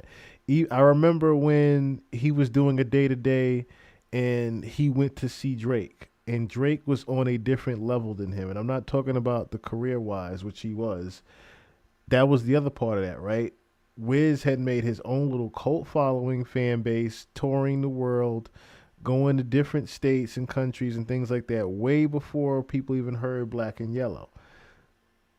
He's chilling in Vegas doing the day-to-day, and Black and Yellow was out, Rolling Papers had just dropped or whatever, right? Wiz is enjoying his superstardom. He goes to a higher level than where he's staying at, to where Drake is. Drake is in the top of the Vegas suite. And it damn near looks like what Kendrick was talking about on the Take Care album, where he was asked to get into the back of the limo with Drake, and pretty much, he rode with him, but he spoke from a piece of, yes, I see this door that you're going down and I've already went down, and, you know, I understand that path, but I don't want that. I don't want that part of fame. I don't want to do those things. Yes, I know you're opening the door and offering these, hey, this is what this over here, if you know what I'm saying, do this, that, and the third. Nah, I'm cool, homie, I'm good. Wiz and Kendrick took that route. They said, nah, I'm good. Until, of course, they snatched Kendrick for a different purpose. I keep telling y'all, the Kendrick we got now ain't the same nigga. It just ain't the same nigga. It just ain't. We might hear the rapper Kendrick, but the nigga that go out in public and do awards and shows and shit, that ain't Kendrick. I'm sorry. We done seen the pic. That ain't Kendrick. That is not him. Okay? We done went and did the comparisons. That ain't him. Okay? They got him after Not Like Us. We got what we needed. Getting you out of here, buddy. Mr. Preacher for the Black Freedom. Get you up out of here, sir. You getting up out of here. Mr. This dick ain't free. Talking about fuck America and Uncle Sam. Get your ass to the back. Get your ass in the back of the bus. You going to Antarctica. And that's the next thing we're going to come up with. We're going to, that comes to now, right? Because like I said, beautiful transition to them talking about AI and technology. Like I said, they're replacing us systematically with humanoids, right? That's what I said. Neo Robot is pretty much letting you know what the system is going to be. And it's crazy how I talked about this before with the game Stray, right? There's a video game with the game Stray, and this cat is pretty much just walking around this city that is built of humanoid robots just walking around. There's no humans anymore in existence. It's pretty much just robots throughout the entire city and the entire world, right? Humans are gone, obsolete. That is the direction they're trying to head in. Now, I'm not saying that they're trying to fast forward that, just replace all of us completely and we're all just going to be bodies in a dumpster or something like that. I am talking about they are going to replace consciousness, right? They are looking to further and advance or systematically replace consciousness. That's one of the main goals of the RFID chips, is to replace our consciousness, okay? The mark of the beast is not just you got a chip in your shit and they systematically could just turn you off with a button. It is to replace your entire way of thinking and consciousness. When did Kendrick get snatched? Yeah, around the time of Not Like Us. Like I said, we went through a different comparison pictures of that, of the Kendrick with the braids and the longer hair, and then we saw the short haired nigga with the fatter face. That's what I kept saying to everybody with this particular episode, right? You gotta look at the mass of the person. Ain't no way. Yeah, I understand, Kendrick, you work out and shit, but nigga, your entire molecular structure has changed, okay? Your entire frame has changed in this look. This short, brolic looking nigga, shiny face looking, wax looking figure that's collecting these awards is not the same Kendrick Lamar I saw just 2 years ago. Not the same nigga nowhere near. And I can tell around the times, like I said, that they catch them. When they actually changed Kendrick was around the time that he actually did, and it's ironically that he even called the album this. Damn. Remember how he looked in Damn with the braids, and he was just going like, fuck. I understand what this shit all about now. That picture right there. Matter of fact, I'll show you the picture when he did Damn, and I think Damn was like 2014, 2017. Damn was 2017.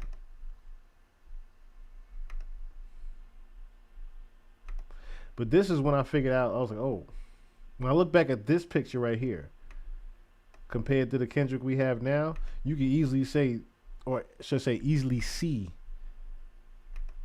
the difference in people. And we're talking about just 8 years ago, Kendrick.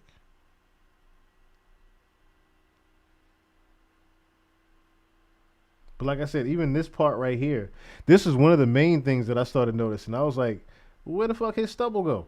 That was where the fuck his stub go. Because then when I saw Kendrick Lamar in 2025, I said, wait, where the fuck the rest of his shit go? I'm like, who the fuck is this? Like, who is this nigga with a full shit now? I'm like, where the stub go? Where did the stub go? Where did it go? Who is this short, brolic looking nigga? Where's this? Not even this. This is around the time. Like I said, 2025. Look, 2025 halftime show. No, actually, no. This is about 2022. This is 2022, 2023, Kendrick. But this is what I'm talking about.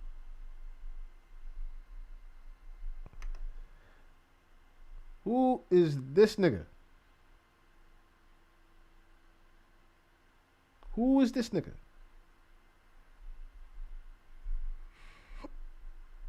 Like I said, I understand growth.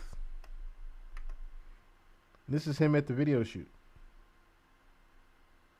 But this is what I'm talking about. The one that's in the public versus the one that's in the booth.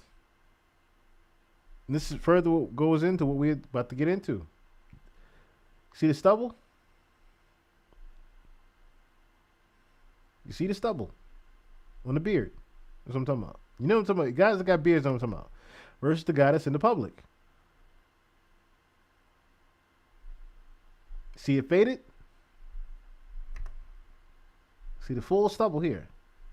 And you see it faded. Now, look at video version him. Stubble gone.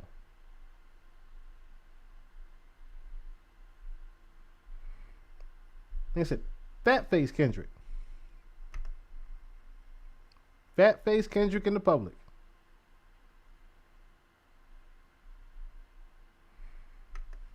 Versus the nigga in the booth.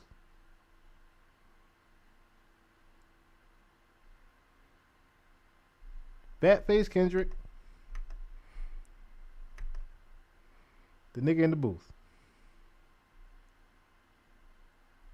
Both can exist.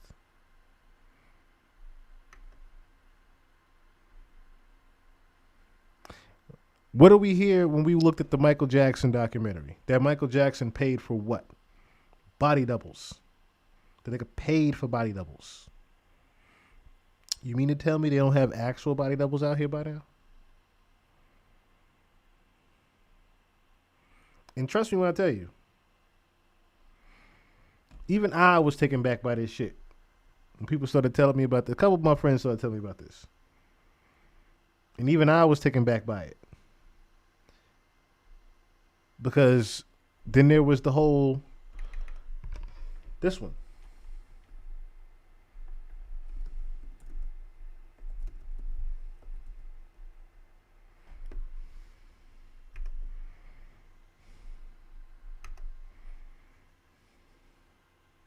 Trippy in Orlando. And then there was literally clips going around of Trippy talking about it.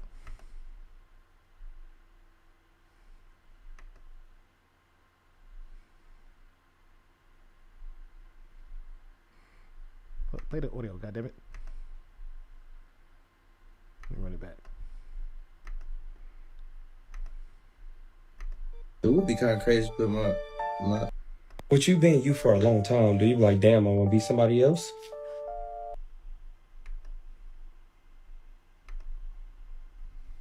I'll refresh it.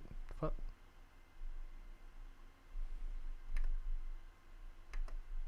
I'll mute this shit. No. Maybe though. It would be kind of crazy to put my my feet in somebody else's shoes. For once. I'll find it. Give me 1 second. I'll get it right here. Get it right here. Should be red. Lando Brown. Get that bitch right here.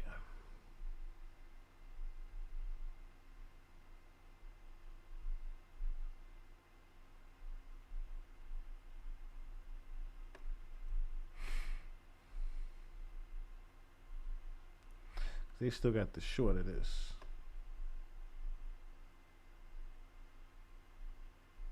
Oh, yeah, I just put it like this.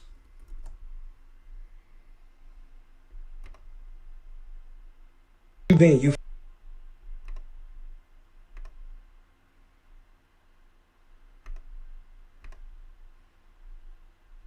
for a long time, do you like, damn, I want to be somebody else?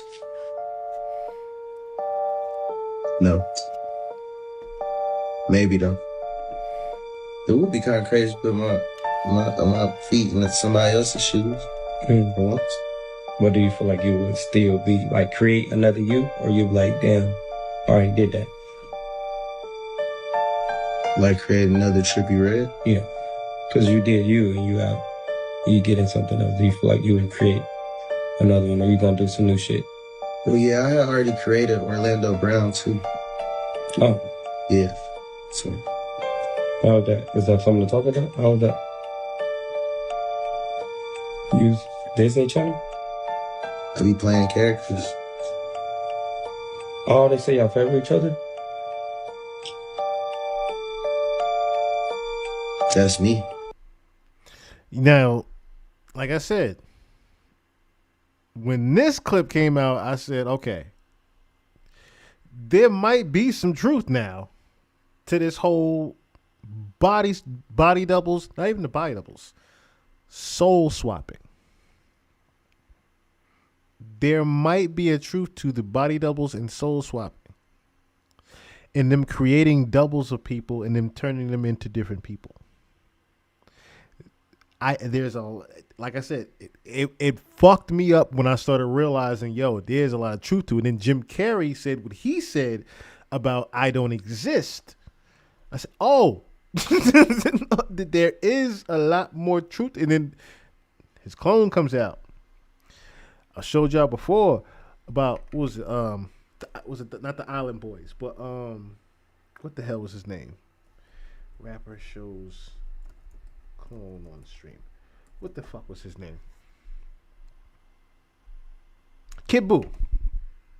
Record your screens. This was years ago.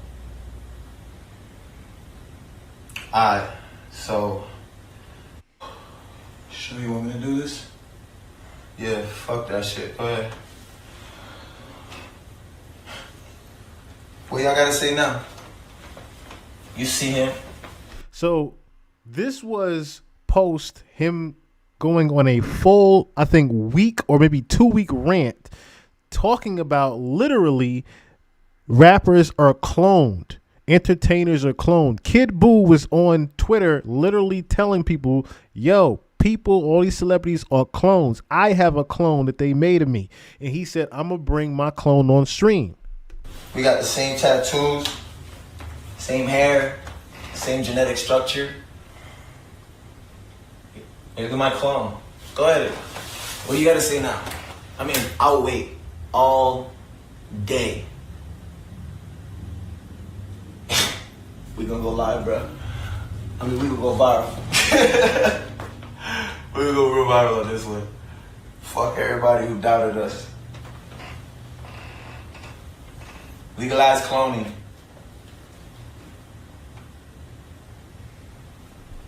Cut the live. So, again, when the news started, like I said, not when the news, when these things started floating around, this video right here, like I said, happened years ago, when certain things started happening with Cenat.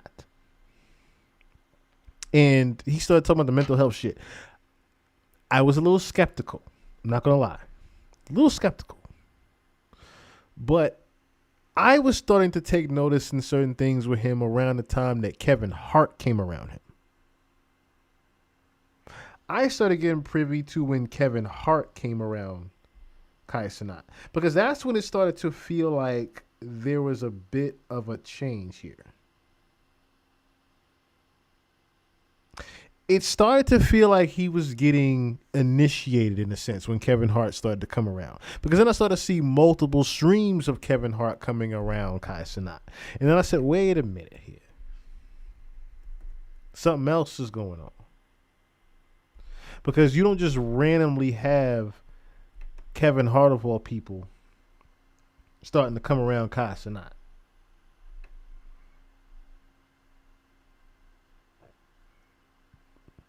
Now,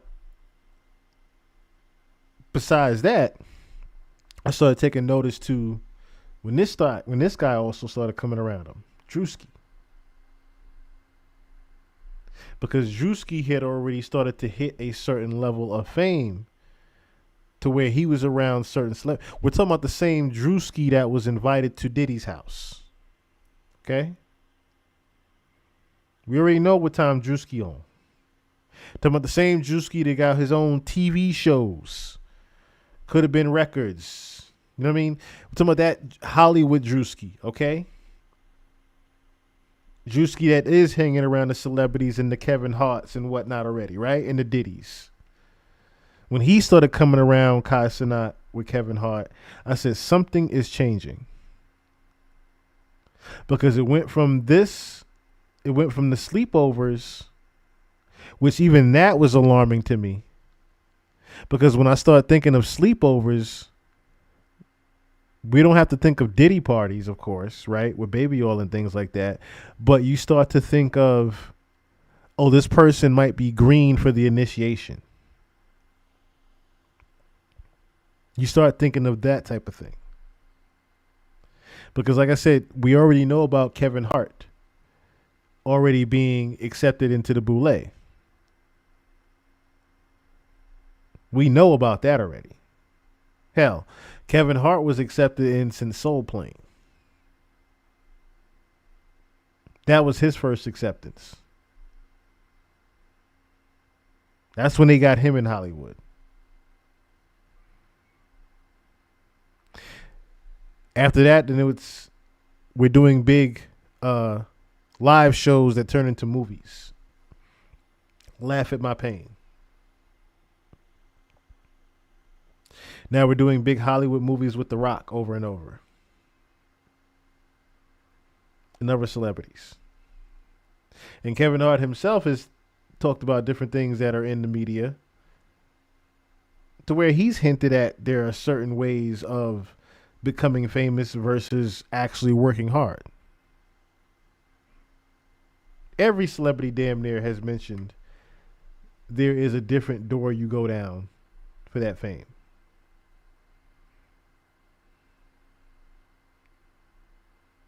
But like I said, I started taking notice to certain things. Like I said, when Kevin Hart started to come around Kai Cenat.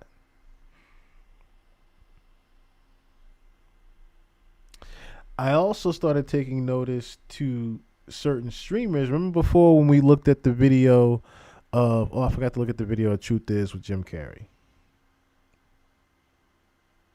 Because I think I should show y'all that as well. I think I'll end it off with that one, actually. I'll end it off with that one so people can understand where we're coming from with this whole Soul Wars and the clones thing, right? So I noticed when certain streamers were going to certain places. Remember when we looked at the video of Black Boy Max and his boy was in the back of the truck and talking about, oh, you just sold to the Illuminati and all this stuff, right?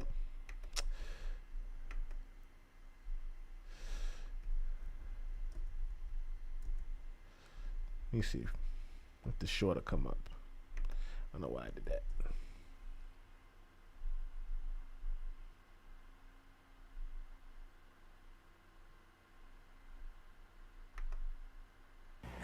Jay-Z's better than a lot of y'all favorite rappers. I'm not signed to Roc Nation. Would I sign? Maybe.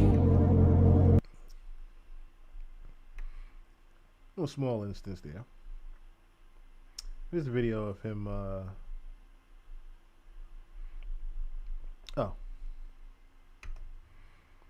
me look at this real quick. Seed and Let me look at this real quick.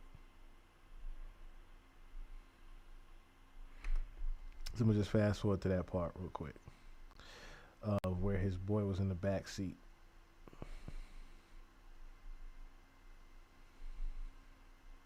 Like I said, we looked at this before already. Here it goes.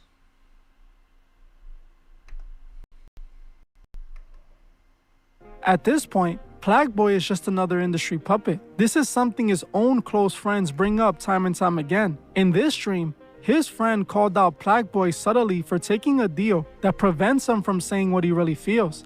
But you have to be quiet, or be quiet on what you think or believe in, or not take 5 M's, but you can say what you want to say. Put it down in chat. Why did you just ask that question? And why did you just pat my shoulder? I'm just asking. Questions, bro. Notice he keeps doing that with his hand, with the covering his eye. That's that weird. You can never say what you think, like, ever. First of all, I never took no deal like that. I'm not asking you, gang. I'm Purposely asking him. doing it in the camera? I'm getting mad. Alright, like, come on, bro. You can't say what you say ever. Like, it's like a time limit. No, just like certain things, bro. I'm not gonna lie, bro. Is it like only for a couple years though? I don't know. I'm taking out like those 5 M's, bro. Realistically, I think I would take it. Are you? I'm taking that shit. I'm asking, like genuinely, why are you asking me? Can you explain? Who is asking you, bro? He just looked at me. He asked the chat. I'm not gonna lie, bro. You're on this man nuts, gang. Like, are you his lawyer? He asked the chat. Does he pay you? So if I'm doing hypotheticals, like, oh, and then if I ask you, are you gonna be like, why are you asking me? Okay, so let me give you a good example, nigga. I just gave you one. Just like going to just like being in the car with Tristan Thompson and being like, hypothetically speaking, if you was married and there was another tub, you going, you cheating? So, nigga, we all know comparing yourself to Tristan Thompson because I didn't necessarily do that, but he's trying to make it seem like I did, and now he's covering his eye. That's their eye with their back hand. Who scratches their eye with their knuckles? Are you seeing what this nigga? He's the plan. Yo, that boy did. Your cousin right on your team is the plan. As you saw for yourself, his friend said this and then started doing the one-eye symbolism, trying to tell people he sold his soul. Plague Boy has denied selling his soul many times. I'm not lagging or nothing, right? He sold his soul for a car and a belt, and now he's crying. Yeah, you're a dumb. I genuinely think that. You're a dumbass. I don't even look like the does soul, nigga. Yes, I sold my soul. I don't have no words to say. I don't know. But let's be honest, it's obvious at this point. In another stream, one of Plague Boy's friends literally claims he sold his soul right next to him. Wowers. You sold your soul, I don't give a fuck. You sold your soul, I don't give a fuck. Yeah, they sold their soul. Yeah, I was about to say, Recently, Plague Boy... What you about to say with this little fruity cover here? He dropped a new album, and as you can see, they have already started putting occult imagery behind them. The photo for this album cover is Plague Boy standing in front of a Ouroboros. This is an occult symbol of death and rebirth. His first album after signing to the major record labels has a symbol on it of death and rebirth. In the occult, the death and rebirth ritual marks the moment a person is reborn as a new person. They have learned the hidden knowledge of the occult and have been reborn. This is what Plague Boy is showing us with this album cover. He took the oath and is now reborn. While he might have not known what he was getting himself involved in at the beginning, he knows now because he's deep into it. All of the... Now, they haven't gotten him yet as far as, cloning him per se, right? Because he has already took the other door. So Nora even said this in the interview with Vlad. There's this straight path, the regular path. I don't want nothing to do with none of the other shit. And then there's the left door where you might get your ass taken, right? And there's the right door where you're not necessarily compliant with things. Cool. We'll just take your influence in you, take you over here, and let a body double of you go over here. We'll do that. How about that? So you get to live the lavish life, but you're not actually the one out there in the public spreading the agendas. You're not the one shaking your ass and doing all this other shit out in public and whatnot. You're not the one spreading the message that we want to spread. We got you back here. You going this way. Okay? There's those 3 doors. Plague Boy Max took the left door, as you can see with the album symbol that he has there. But then there's Agent. Okay? Agent. Oh, before I get off Black Boy. Black Boy Max recently. Let me see. Do they have it where he went to China yet? Black Boy Max is in China right now. Now, let me cook. Agent.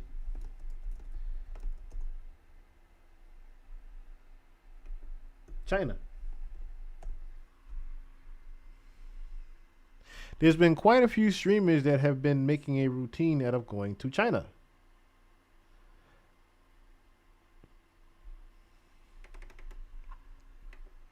Now, no need is also from China. That's one of the things that they try to, I guess, cover it with, right? But then when Black Boy Max went to China, I said, okay, something else is up with that. Something else is up with that. I'll show you guys.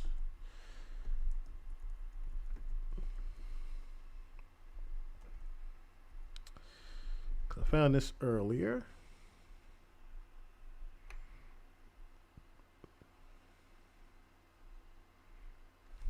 I don't think I have to send. I probably got to send it to myself. That's fine. So I found this website earlier. Let me make sure it is on here. Yeah, I have to send it to myself. It's fine. It's Genetics and Society website in China.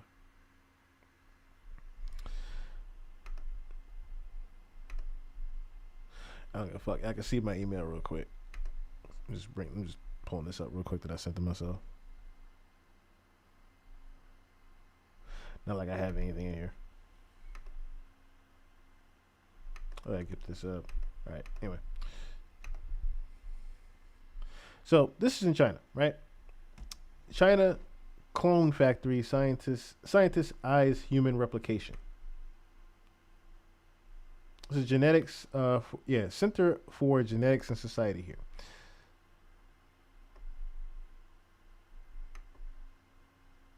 Let's pull up the article here.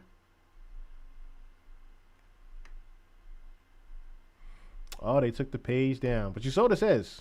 Yeah, they took the page down. But you see clearly what it says. China clone factory scientists eye human replication. Beijing, AFP, the Chinese scientist behind the world's biggest cloning factory, has technology advanced enough to replicate humans, he told AFP, and is only holding off for fear of the public reaction. Boya Life Group and its partners are building the giant plant in the northern Chinese port of Tianjin, where it is due to go into production within the next 7 months and aims for an output of 1 million cloned cows by the year of 2020. But cattle are only the beginning of Chief Executive Zhu Xiaoshun's ambitions. In the factory pipeline are also thoroughbred racehorses as well as pet and police dogs specialized in searching and sniffing. Boya Life is already working with its South Korean partner Soyum and the Chinese Academy of Sciences to improve primate cloning capacity to create better test animals for disease research. And it is short biological step for from monkeys to humans, potentially raising a host of moral and ethical controversies. The technology is already there, Zhu said. If this is allowed, I don't think there are other companies better than Boya Life.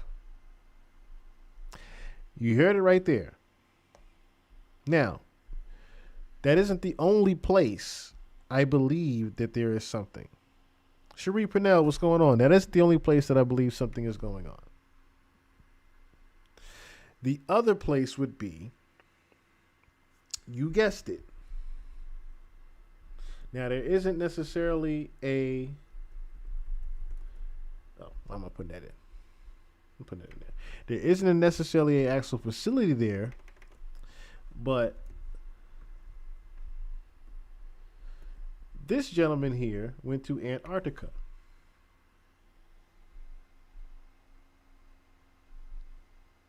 Now, I'm not going to play the full stream here, but he tried to stay 24 hours in Antarctica. Ended up staying maybe half a day, supposedly, right? But the funnier thing was, after he came back from Antarctica, he buys this $750,000 car. I said, wait a minute. Wait a minute. What do you mean?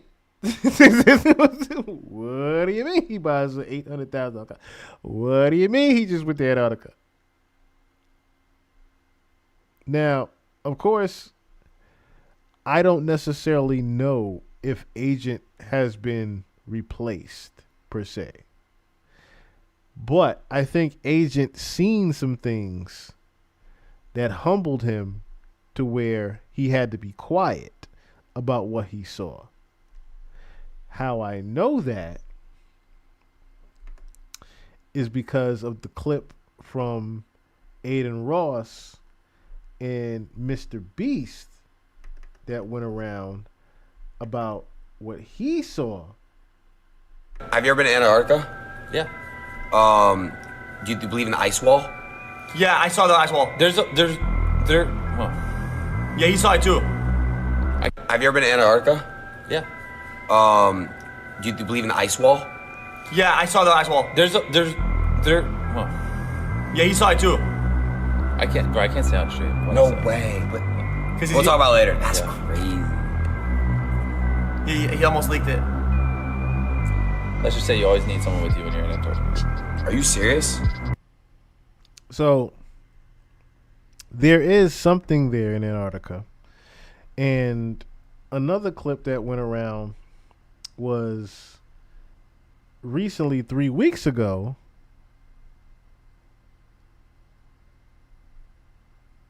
Oh, before that, you just mentioned this.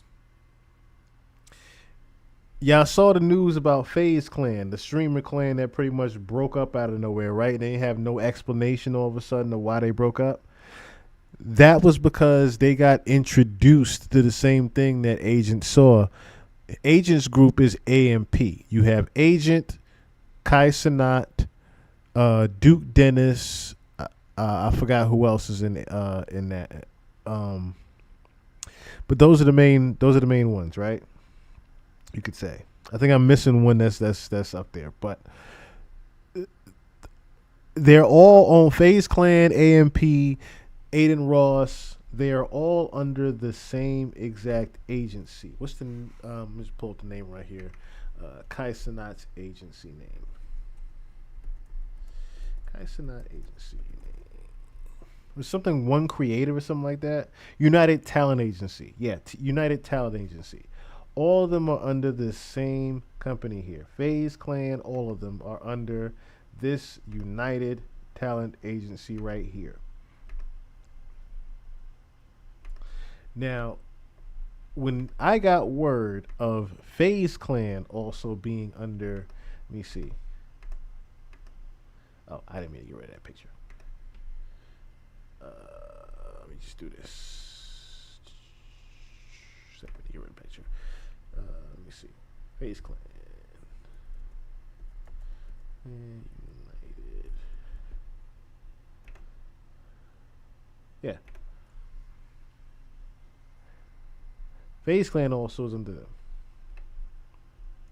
Now, when I seen this symbol, I said, oh, okay, I know what they're about. And when I heard them breaking up all of a sudden recently, it was the timing of it. Because the Streamer Awards had just happened. Everybody accepted their awards, got, Lacey went to the awards. I forgot, somebody had won an award for Best New Streamer. Jason even won an award, and he's in FaZe Clan. And then all of a sudden, everybody's like, FaZe Clan is breaking up. And this is right after Kai Cenat does the mental health video, right? Where he's talking about his mental health and, he was trying to say that he didn't have a break. He was trying to not have a mental breakdown and how important mental health is. Remember that video? And then, matter of fact, I'll just show that real quick. Kai Cenat, mental health. We're gonna show it. We're gonna show it again.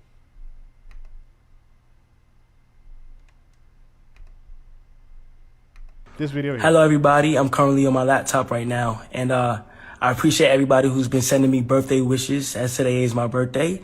It was, people started saying that something was different about him because of they were used to the high energy Kai Cenat. That's one thing, right? And I brushed that off as well. What if the nigga just want to be normal right now? I had brushed that off as that. Like, he can't be high energy all the time. What if he wants to just be a regular nigga and just you know what I'm saying, just be calm for a second. Imagine having to be high energy all the time, 24/7, right? For days at a time. That is draining itself on the mental health. I started thinking to myself, right? You're rich, you got all this fame all of a sudden, you're not used to being around certain things, and it's very possible that, you know, you could be worn the fuck out. That's what I started thinking to myself. But I also started remembering how hair blocks waves. Matter of fact, let me put this specifically. Black hair blocks negative energy. Right? So the belief that black hair or hair in general can block, absorb negative energy is rooted in various spiritual, metaphysical, and cultural practices rather than scientific evidence. Many traditions consider hair to be an extension of the nervous system and a conductor of energy capable of protecting a person's personal spiritual space. That is very true. Black people's hair, and specifically, was used back in the day. That's why you say everybody with the dread, even back in the day with the Anunnakis, we had hair. Hair. The dreads was a symbol of us trying to block out negative energy. Now, there also is, they also say that if you know, someone that had a lot of different bad experiences with that hair, you could also be harnessing and keeping that negative energy with you as well. So it is good to reset and cut that hair sometimes. That's why I was thinking about not only that my hair didn't necessarily grow right on one side. I have somewhat negative energy built up in this hair. So it might be best for me to cut it and regrow it. I'm definitely thinking about doing that next week. So don't be surprised if I do that. But it's mainly because, like I said, I need to just regrow and restart and reset things. But in Kai Cenat's case, LeBron James cut Kai Cenat's hair. That's a little different than me going to the barbershop and having Joe Johnson cut my hair. It's a little different. It's just a little bit different. And I want y'all to understand that what if he was really just high all the time? That's possible too. What if he was just high all the time? But yeah, that's what I'm saying. It's a ritual. LeBron James cutting this man's hair was a ritual. That he had become green. That he was ready to accept where he is or where he's going to be going. So, a couple of things here I want to look at. First thing I wanted to look at was this video of Phantom. Actually, no. Yeah, Phantom. We'll start with Phantom, right? Now, some of you might know who Phantom is, some of you don't. Phantom is one of the original members of AMP. And one of the main guys that was always hanging around Kai Cenat back in the early streams, went to school with him, everything like that. Childhood best friend. Phantom says that Kai sold his soul and is gone. But he also said that other AMP members have also done the same thing. I'm going to play this video here. Like I said, he has very good clips of Phantom pretty much breaking down not only the cloning, but like I said, how pretty much there's a few different streamers, including, I think, DDG is one of the people that are pretty much in Ray J at one point. I told you that before. They were pretty much inducting these guys into the Boule. In my opinion, they are inducting these guys into the Boule.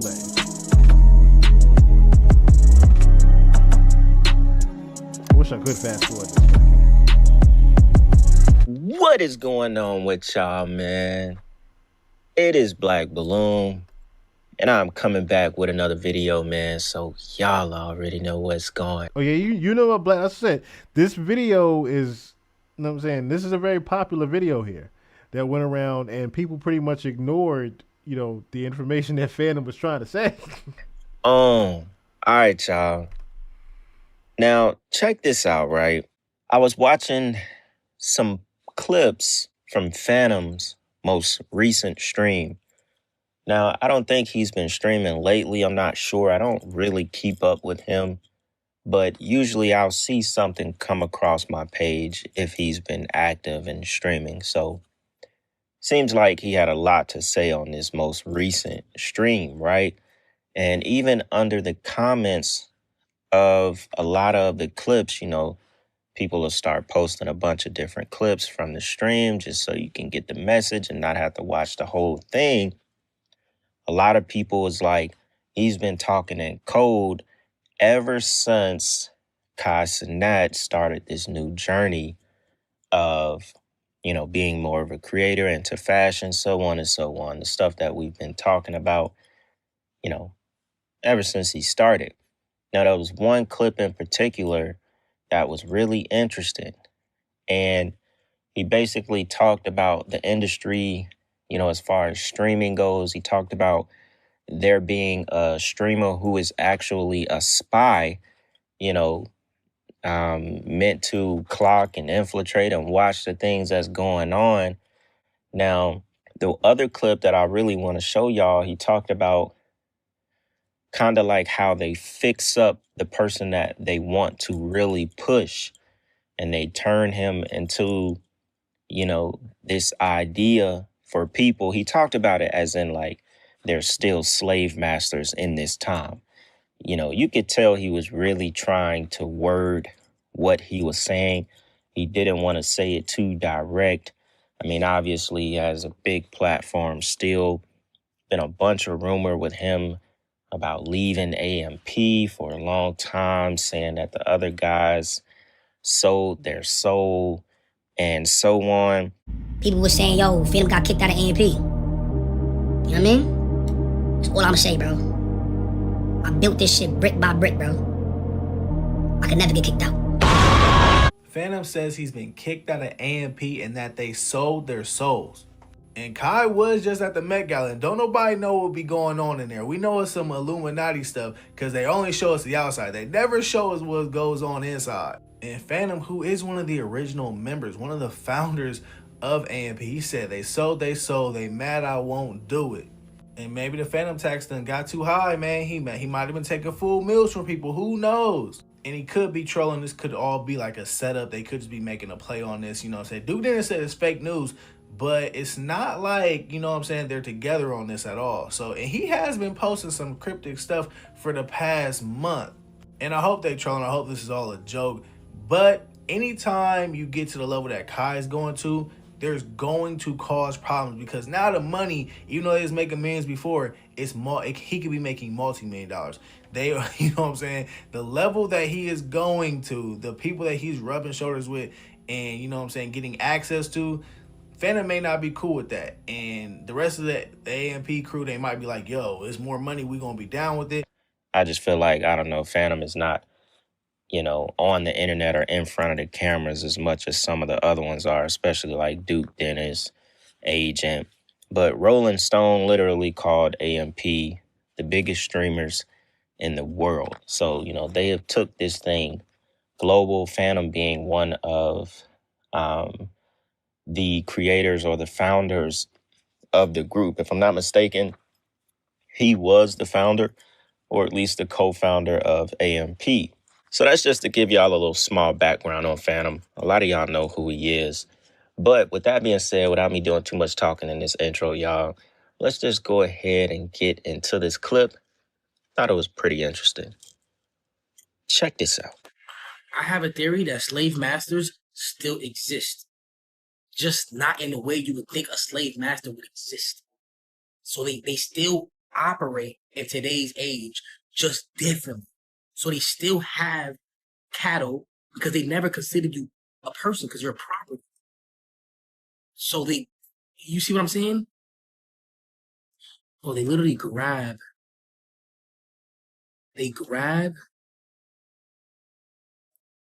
their best pieces of property, right? Whatever they consider their best one. They pump that nigga up nice, package him nice, and they move whatever they want to move through that channel. That's how it works. They move it through the channel. They, to me, I think they is the elites. That's what I think. Right? They have a system. This system they got, bro, they got like mad drops, right? But they got like, it's almost like an army, right? And they just move. And they move niggas. They go here, you go here, you go there, you go here, right? I feel like, and I know I'm not tripping, but they gonna try to make it seem like I'm tripping. But I'm not tripping. Every industry has to get consumed. They have to get consumed. Because you gotta live under the system. If you don't live under the system, nigga. So what we seeing now, what we seeing is people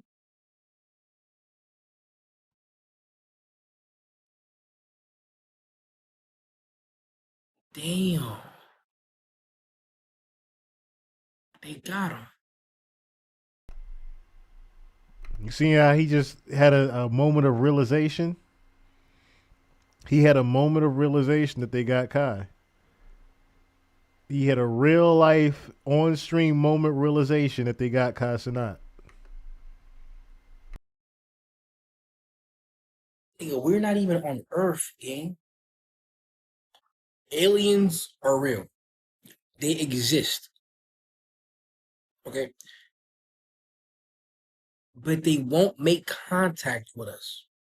Now, a lot of these comments are really interesting to read through because people can see what he's talking about. And you know what's crazy about this whole thing, right?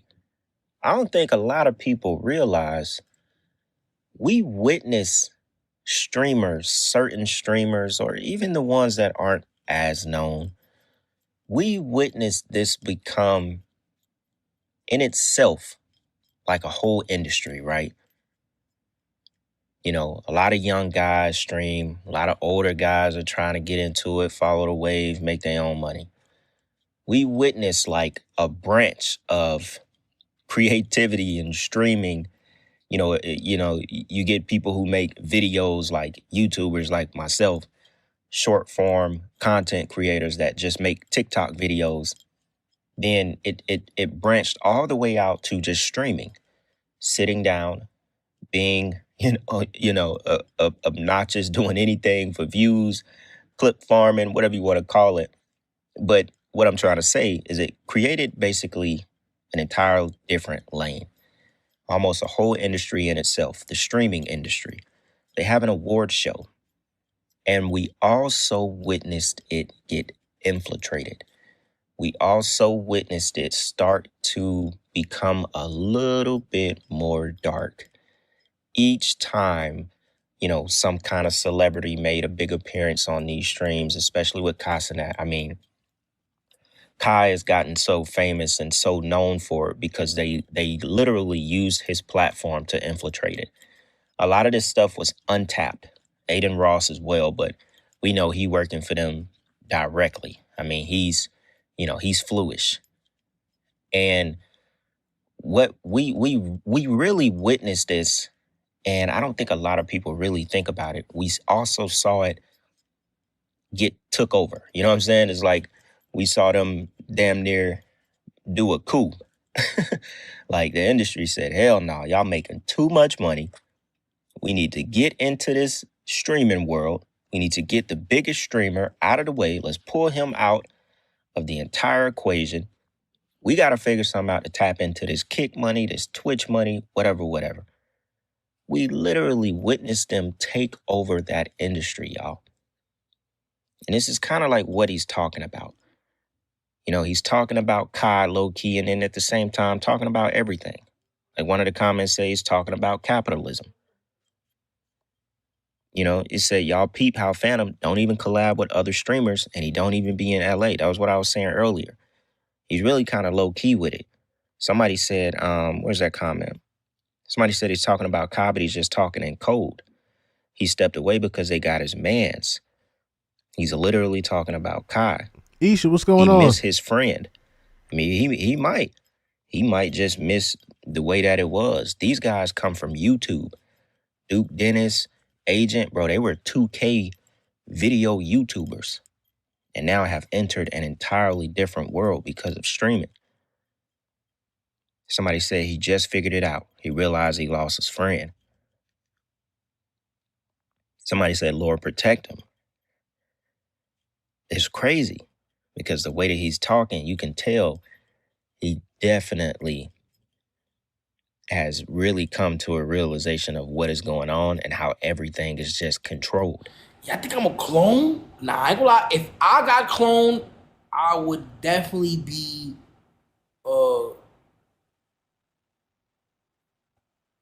I did right. If I got cloned, I did right. Because that means, cause if I got cloned, that means I was saying real shit. I was saying some real shit, and it was like, nigga, shut up. You can't kill a clone, because there's always going to be another one, bro. Think about it. It's a clone.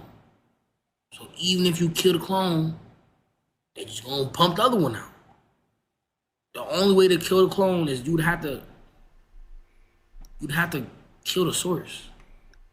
Now, think about the fact that Aiden Ross has invited Kai Cenat to not only Trump's Sun House, but he had also invited him at one point to Michael Rubin's all-white party. And Kai Cenat had turned it down. Yo, check this out. Look, this is Michael Rubin's all-white party for July 4th. Would you like to go with me? No. Wait, no? Yeah, I got invited to the other one. I said nah. Oh, you're going to another July 4th party? No, I got invited to the last Michael Rubin. So why didn't you go? Because, I don't know, I didn't want to go. Okay, well, if you're not doing anything July 4th, would you want to go to the all-white party? Wait, you got invited to the all-white? Yeah. GG's in the chat. Hey. Bruh said GG's in the chat. He said that boy go. Keep track, make sure you got... Do you want to go with me? And that's when Kai, and this is why when they say there's spies in the industry. So I'm going to finish playing that clip here in a second too. This is who I think is that spy. No. Come on. Bro, no. July 4th. Him and DDG. Chum, calm down. You was on the right path. You was on the right track saying that. Him and DDG is who I think are the spies. The way DDG blew up all of a sudden in the streaming world, I think he is one of the spies. July 4th is when we do fireworks and shit, bro. It's wartime. Oh, that is true. That is true. Okay, makes sense. All right, bro. Thank you. Yo, be careful out there, you are. Safety. Bro, I'm good, man. Don't worry about me. I'm gonna have the time of my life. Let me know how it goes for real. I will. Yo, check this out. So there was that, him inviting him to the Trump house when he went to go see Trump Jr. As you heard Kai Cenat say, he had already turned down beforehand the all-white party. He turned him down twice. There was the article that came out about Kai also. Let me just find that out. Kai turning down the Nike deal. Or not turning down the Nike deal. Him parting with Nike.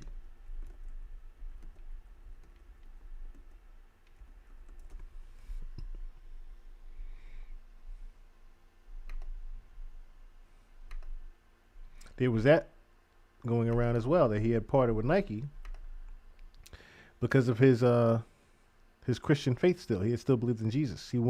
They wanted him to stop talking about Jesus. This is in July 2025. Now remember, the Mafiathon 3 was in September. Later that year, just months after this came out, where he turned down the $500 million because he refused to stop talking about Jesus. Mafiathon 3 happens. Now we know about the Masonic meaning of the number 3.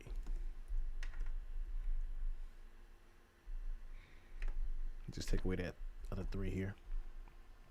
Freemasonry, the number 3 is a foundational sacred number representing divine perfection, harmony, and wisdom, often symbolizing the 3 pillars of wisdom, strength, and beauty. Represents the 3 primary degrees: entered apprentice, fellow craft, master mason.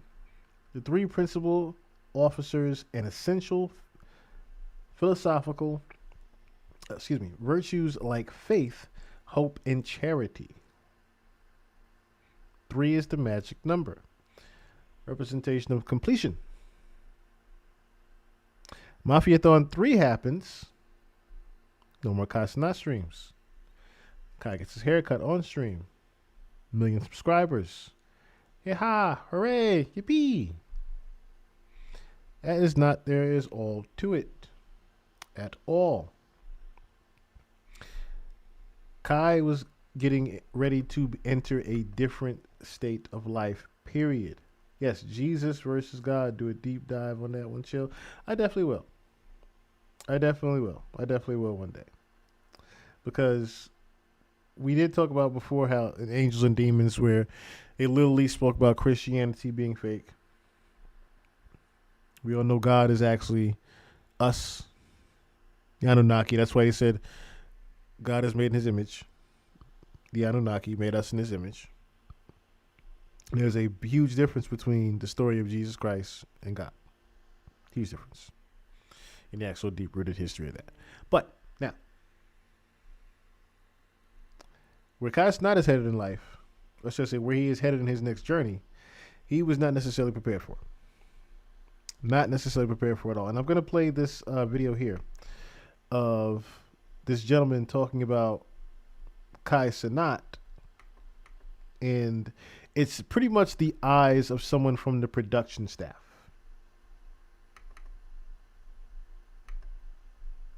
That was on the production staff of For what shall it Mafiathon profit 3. a man if he shall gain the whole world and lose his own soul? Mark 8:36. Mafiathon 3 is where this guy was, like I said, speaking from the eyes of. In recent weeks, the news has been public. Kai Cenat stepping away from streaming to focus on his mental health. Headlines called it burnout. Fans called it necessary. Most people assumed rest would bring him back the same. What they didn't see were the moments between the cameras, the gaps, the silence, the parts of him that never returned to the stream. I was part of the production crew during Mafiathon 3, close enough to see what the audience couldn't. This isn't a story about collapse. It's about exchange, about what gets quietly taken while millions are watching something else scroll by. Because when the moment finally came, when something was finished, you won't believe who was in the room. So before you keep listening, ask yourself this: how much is the price of a soul, and who was really watching when it was paid?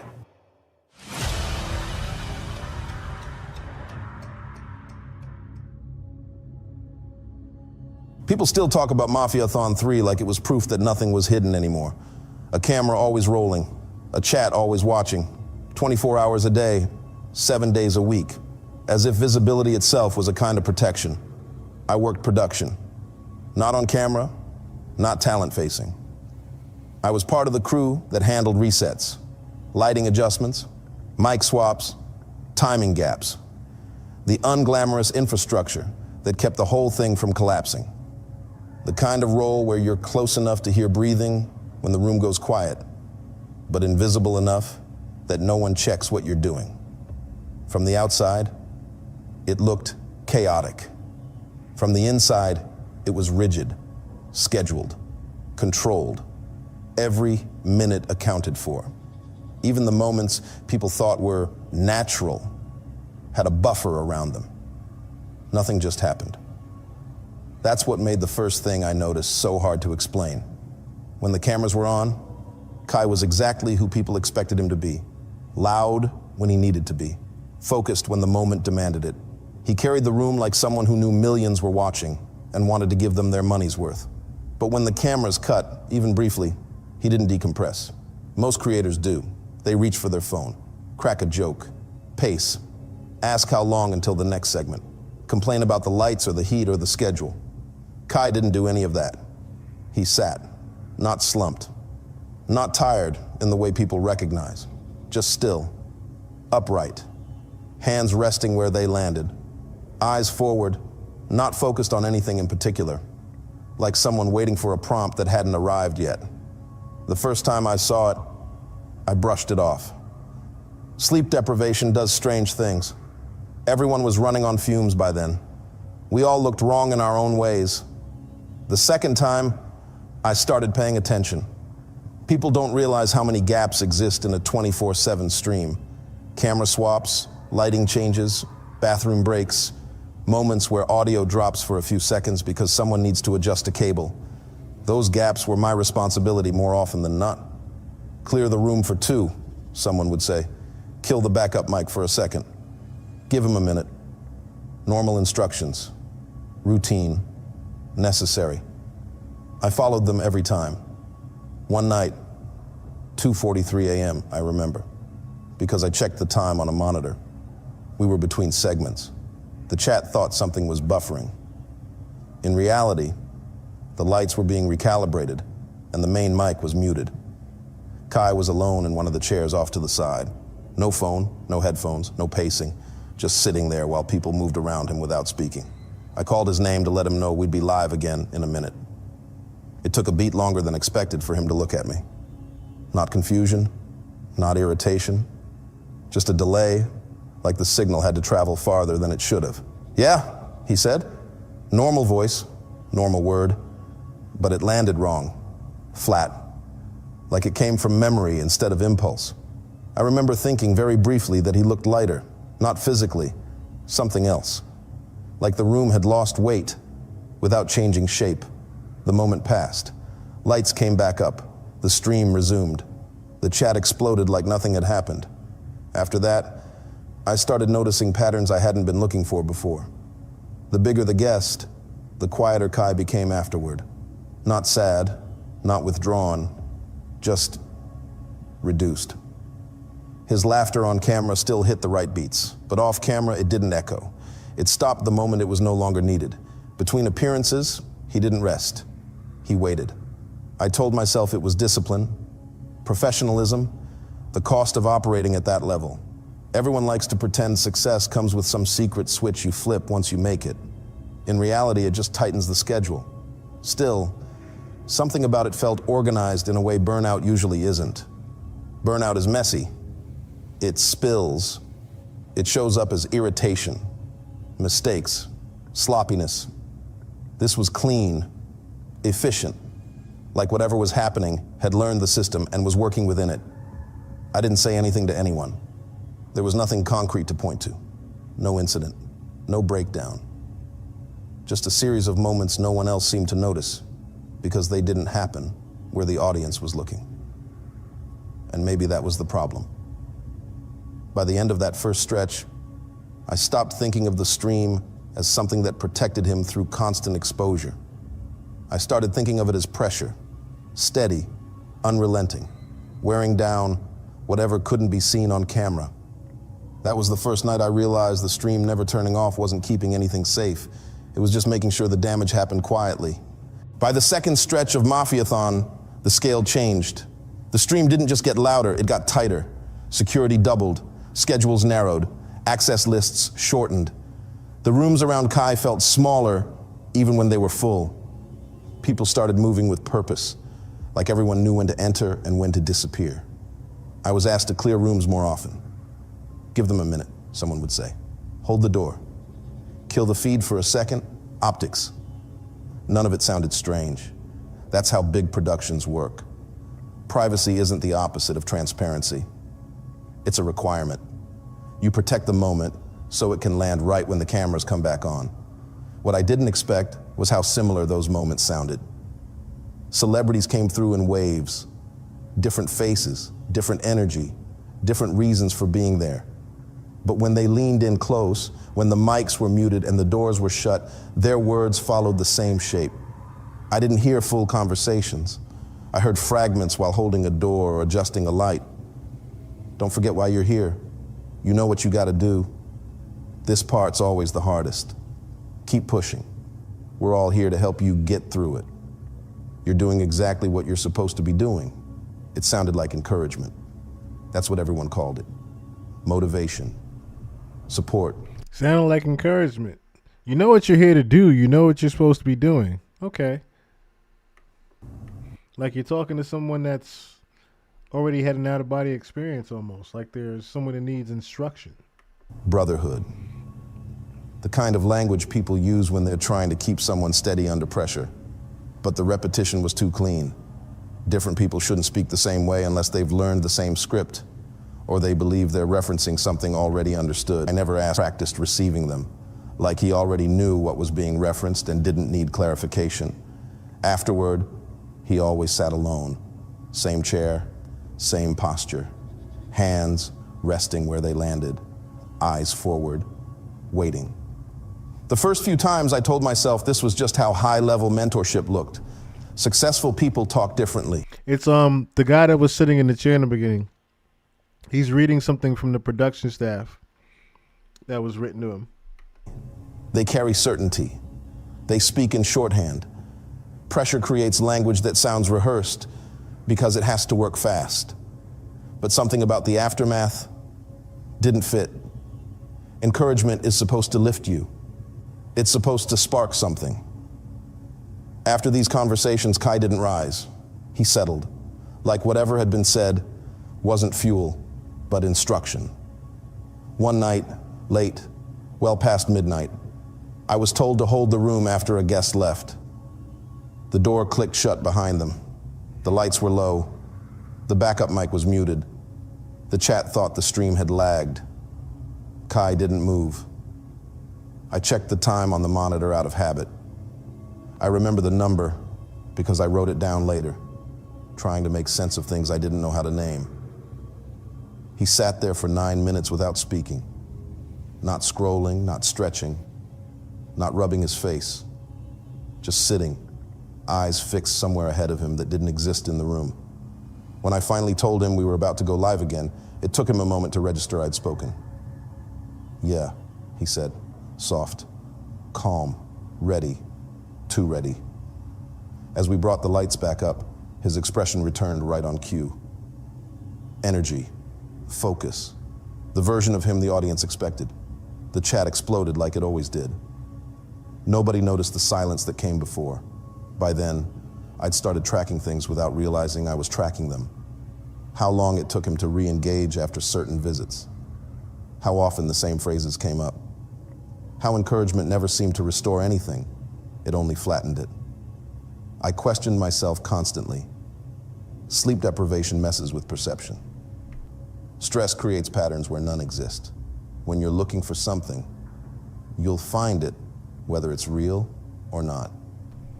So I tried to stop looking, but the language kept coming.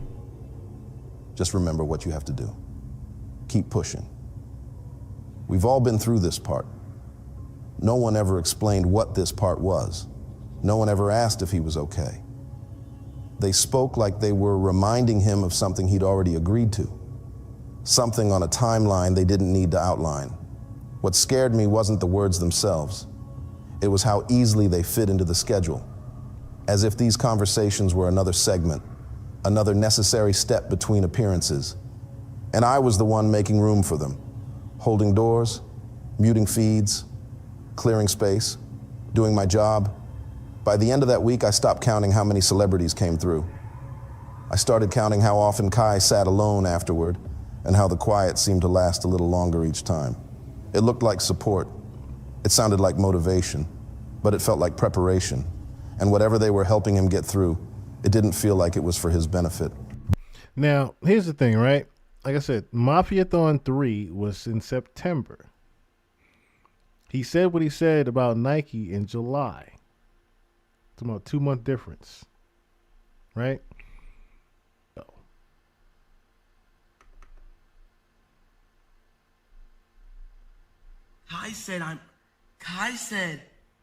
Kai just texted me and said, I'm underwater. My network is off. I'm in the ocean. I'm on the way to Antarctica.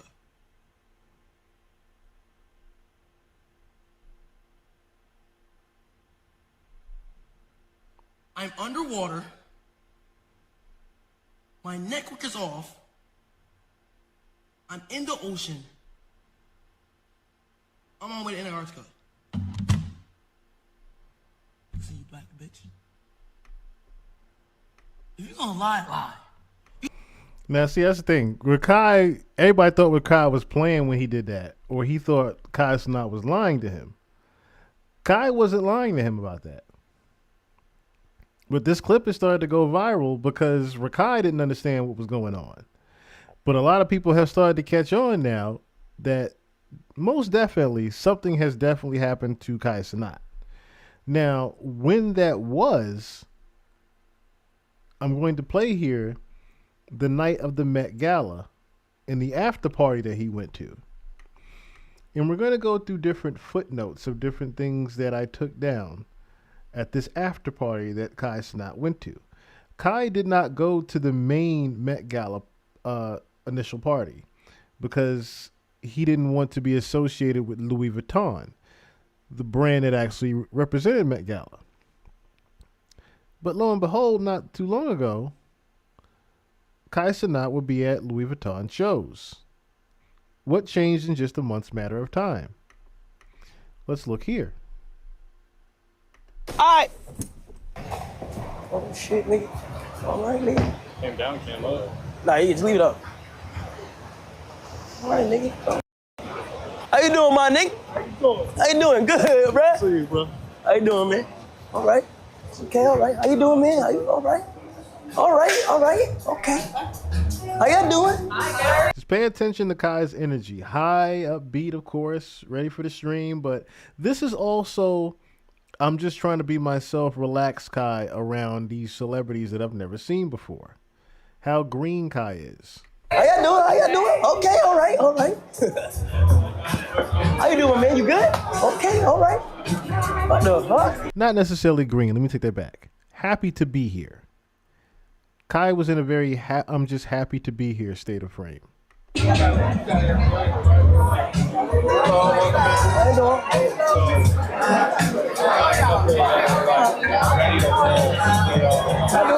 Alright. How you doing, my man? You good? Alright. What's up, bro? Oh, what up, my boy? You good? Okay, alright. Alright. How you doing? Okay, alright.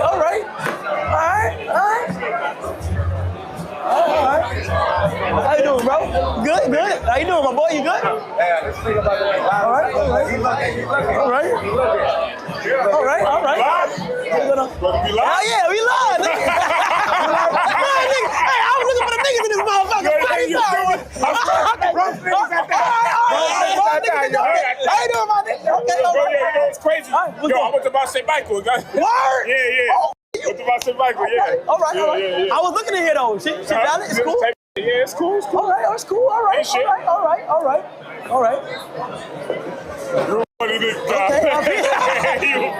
you, bro. All right. Oh! What's up, man? Jacob and Cole! How you doing? All right? Jacob and Cole, what's up, bro? Yo, I got your watches, bro. Appreciate you. Appreciate it for the gift, bro. Thought it nice to meet you in person. Enjoy. Can I get a few more watches? That's not me. My bad. Nice to meet you, bro. Nice to meet you. I like Kai. How you doing? I'm good, bro. How you doing? You good? How you doing? Nice to meet you. Nice to meet you. You too. How you doing? How you doing? Oh, what's up, bro? No, come on, man. How you doing, bro? I want to say hello to you. Thank you, bro. You look good.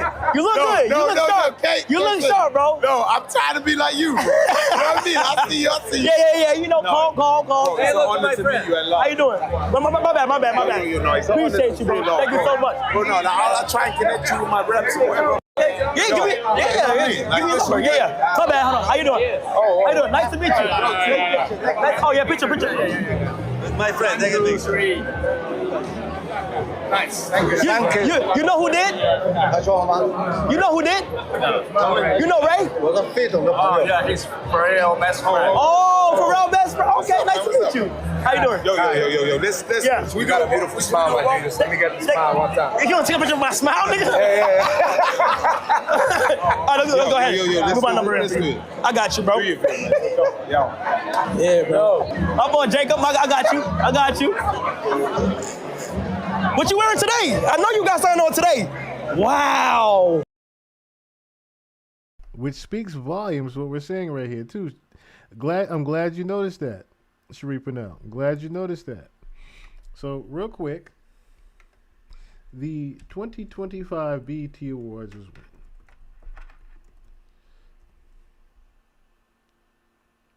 June 9th, right? He said what he said about Nike the following month. Mafiathon 3 happens in September. Met Gala was Met Gala 25. Met Gala was in May, right before the BET Awards. Kai was just going through his transformation. Throughout this entire year of 2025, Kai had been going through his transformation.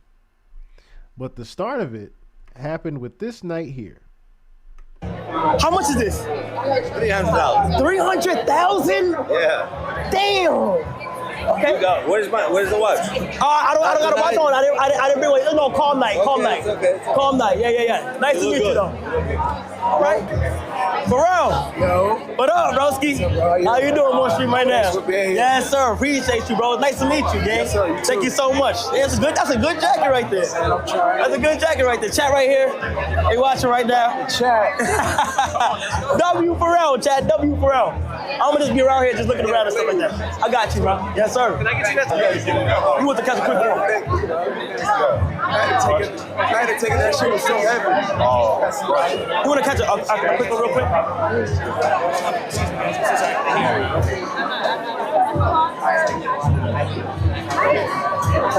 just gonna get everybody playing.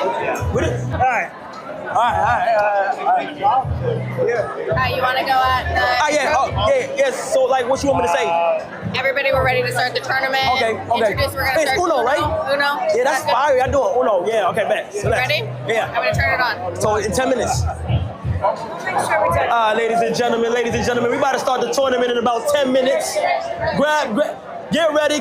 We about to start in about 10 minutes, so please get ready to play. Whoever's gonna play, get ready, get comfortable, sit back, and let's start this. That was good. All right. Oh man. They playing Uno in here. I know. What? You know what I would do in Uno game? I was playing with my man Questlove. Where they playing Uno at though? Right there. Oh, I'm about to go over there. Honestly. What are you doing? Yeah. Where you going, Topes? Oh, what's this? Chicken katsu sando. A what? Chicken katsu sando. Free? All right. Okay. Free. Everything here is free. Everything Drink up, free? baby. All right.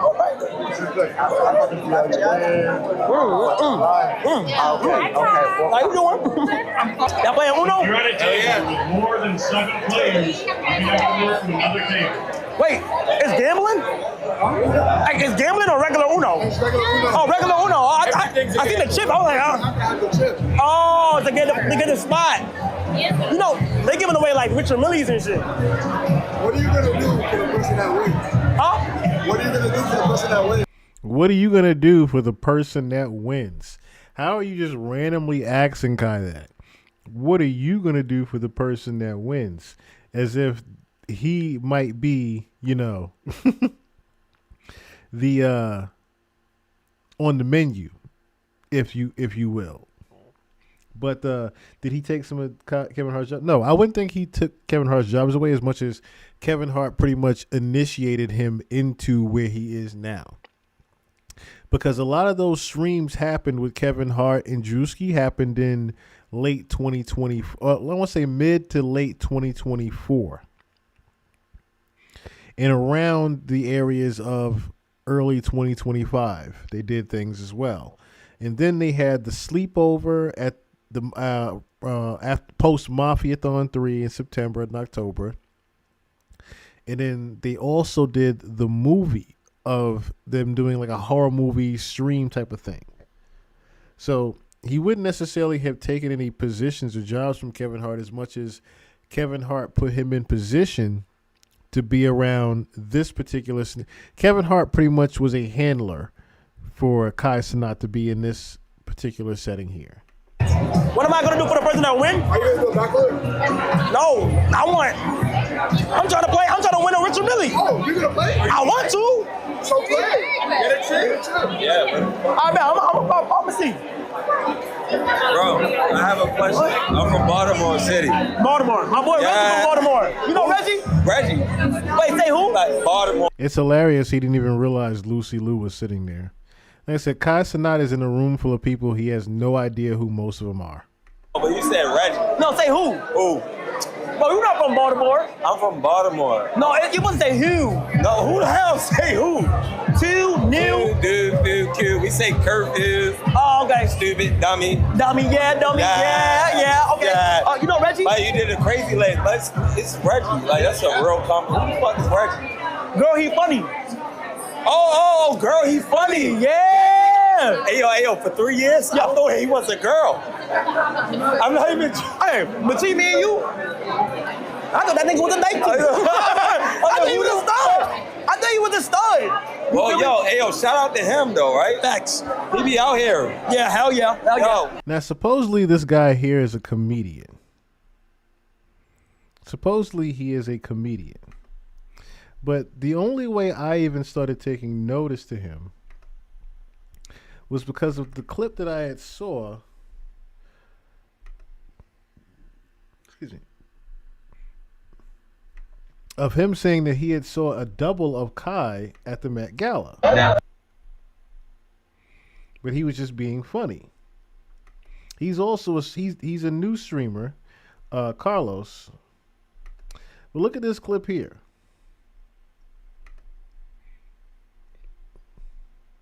Of him watching himself at the Met Gala. Best of the best. Damn, is this Cenat behind me? What the freak? Oh my god, they done cloned him. He was just being funny, of course. Is that Cenat? He's right there twice. Of course it wasn't, but we're gonna come by that clip in just here in a second. But that's the guy that you're seeing here following Kai Cenat around. And he pretty much seemed like a handler to me majority of the night. The way he just hung around Kai and hovered around him and just watched him. It's Baltimore City. Would you ever go to Baltimore? Yeah, I know I get real touchers over there, but I'll go. You go? I'll go. What you do? I do a video. I do what he do. And I make people, like, ideas come to life. So, like, a creative director, videographer. Yeah. Okay, what's your name? Carlos Pope. Carlos, nice to meet you. Yeah, nice to meet you. I'm Kai. Cenat. Yeah. Well, the first time I said it wrong, then I said like Baltimore. You did good. Look, the first time I seen you is when you shut down the city. That was the first time. Oh yeah, that was a bad day. That was a bad day. Yeah, Charlemagne's my cousin, Justin Larry's my Charlemagne the God? Yeah, Nick Cannon is my cousin too. Yeah. Like breakfast stuff? Yeah, I'm with the Breakfast Club. Shout out to them. All right, you got motion, my boy. Yeah, DJ Envy, all Okay, that. all right. You know what I'm saying? You gonna come up there? When you came up there? Come up where? Breakfast Club. Nah, hell nah, not yet. Yeah, you got Soon, one day. Nice meeting you though, bro. Yo, God bless, man. Yeah. Nigga, Uno, nigga. This is the most. My name is Nick. Is this a side mission? Out of Los Angeles. Uno? And I'm going to talk you through the rules of Uno. Some of Oh you my think gosh. You know how to play. I'm sure you do. I'm going to tell you how to play in the Uno tournament. A few different things and how you're probably used to playing at home. Nigga, Uno? So first of all, let's go over the basic rules. In Uno, Yo, the I'm so object of the confused. game is to be the first player to get rid of all the cards in your hand. I'm Get so- rid of cards I'm so by matching confused. them to the top of the card of the discard pile. You're matching by color, number, or symbol. You start with 7 cards. Once you get rid of all those cards, hey, you won the hand. In this tournament, you're going to be playing 3 hands in the first round. When the hand ends, Yeah, I'm busting it down. everyone is going to get a score based on the cards that are left in their hand. So you want to get rid of high-value cards, or you're going to get a high score. And in Uno, you want a low score. So this The is score you get is 0. That means you got rid of all so your this is cards. rich Uno. This is crazy, bro. This is Cards rich. values Bro, are on a this is clipboard rich you nigga can Uno right now, have, gang. So you don't have to worry about that. They'll take care of you. Final table in the center of the room. We the only 2 niggas in here. That's a fact. But look though, how the fuck you get to play? All right. Huh? How you play? What about light skin? Oh, What about light skin? Hello? Nah, you a nigga too. You a nigga too. You can play Uno? Huh? How you play? I don't know how to play. I don't want to see any cards under Yeah, that shit easy as hell. Color down, same number down. That's it. What is this? This is salmon serrano and spicy tuna. Oh, how do you play? All right. You got Free. Free. Notice how nobody knew how to actually enter Kai Cenat in the Uno because there were a selected order of people that were already in the game. Kai Cenat was not allowed to be in that. Oh my God, my boy. My dog. How you doing, bro? You good? This gentleman here, I want you to pay attention to, as he invites him to an after party. Pay attention to when he shows up again. Here for a while. What you doing after? I'm just chilling. I'm just. You tight with Tyler, right? Huh? You tight with Tyler. Right? With who? Tyler. She's throwing a party at Casa Chicken. Oh hell no! I'm going right to bed and FaceTime Juji. Hell no! I wasn't talking about like that. Oh, no. Hell no! I wasn't talking about it like that, as if he already knew what Kai Cenat was referring to. Especially when he mentioned Tyler. Have you seen Tyler? Because Tyler had just been announced to be, I think, he did a partnership or negotiation. He did a deal with Louis Vuitton around this same time. And the reason why he didn't go to the Met Gala was also because he didn't want to be associated with the brand Louis Vuitton. So when he mentioned Tyler, the Creator, of course, Tyler, the Creator, everybody knows has had these, I'm not going to say allegations, but Tyler, the Creator, has come out and said he's fluid, so he is bisexual. So again, Kai Cenat made the joke of, oh no, I'm going home to Gigi. I'm not going home to that. I'm not going to that after party shit. I'm not going to no Diddy party. I'm going home. Oh, there's like an after party. No, like another big, like a party. After this? Yeah. Casa Chicken. After this. Oh, I didn't know that. I'm about to go in like 5 minutes. Oh, all right. Let's see. Good song. Yeah, good seeing you too, gang. All right. For those who don't know. Notice how that guy came straight to Kai, didn't go over to anybody else and say, hey, what's going on? And just faded off camera. The guy came straight to Kai and said, hey, you want to go to this after party? Kai said, nah, I'm good. Guy goes off. Chat, for those who don't know. They got you hosting this, yo. Huh? They got you hosting this? Nah, they said they want me to host it, but bro, I'm so confused right now, gang. No, right here. This woman with the all black one. Right here. Yeah, oh no. She got a mic in her hand. I don't know, nigga.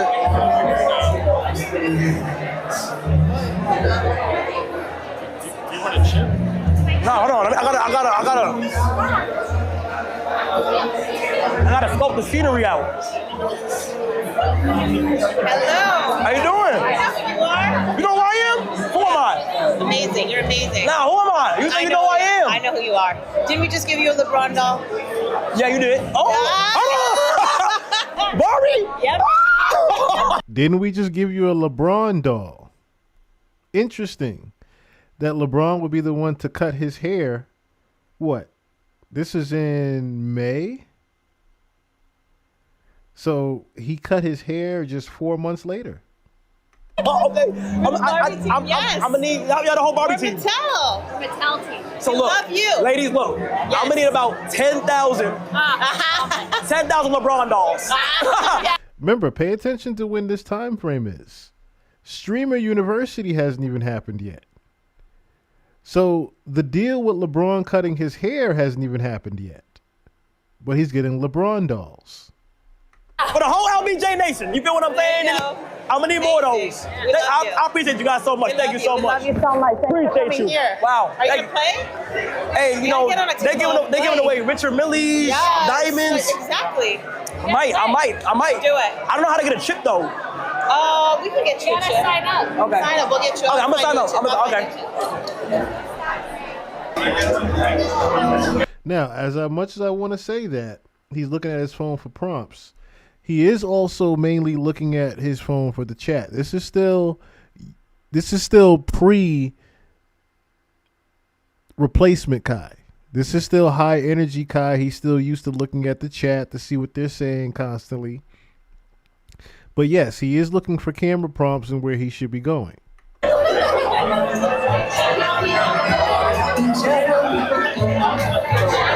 you doing, bro? Right?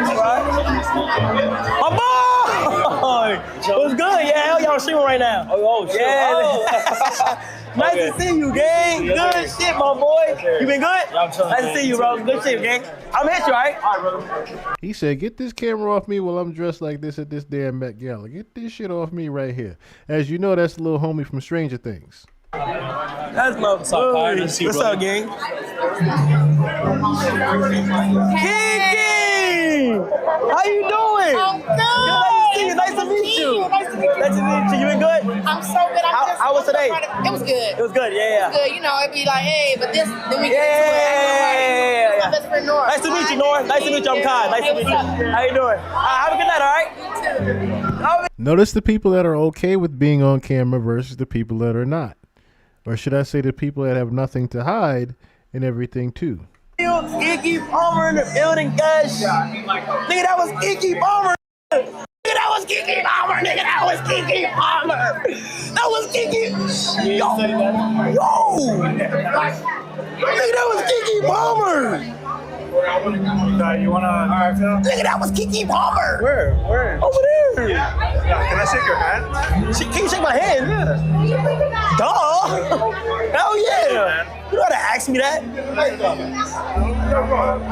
You wanna start talking to them? What's this? It's a spicy mezcal highball. In liquor? It's good. It's liquor, yes. Nah. They just made it. It's really I'm not gonna drink today. Notice how he was very reluctant on drinking. He didn't even want to take a drink, even if it was free. He took the food, regardless of what was in it, but he didn't want to have a drink. Yeah. Nigga, I don't know what to do. Oh. Let's do something at the mall. How the fuck? You've been neglecting us. When you're coming back to the Notice how he's trying to get out. Doors wouldn't. He'd realize the doors were locked from the inside. But then this guy shows up again. I'm coming back soon. I'm ready to dream. Summertime. Yeah, summertime. Notice how this guy is making sure he doesn't leave. But he's also trying to get him to come to this after party again. All right. Oh! What's up, bro? Oh! What up, bro? How you doing? Good, man. You good? Good, yeah. My bad. Yeah, good. Okay, you been good? I love what you're doing, man. Thank you so much. Nice to meet you. Interesting how he has an interaction with the guy from Scared Straight. Well, no, not Scared Straight. What the hell was that movie? What the hell was that goddamn movie? It wasn't there, damn. Y'all know what I'm talking about. Damn. What the hell's the name of that movie? I is something. What the hell is the name of that damn movie? Y'all know what I'm talking about. I can't remember the name of it. The Jordan Peele. Get Out. That's what it was. Get Out. I can't remember the hell name of the movie was. Get Out.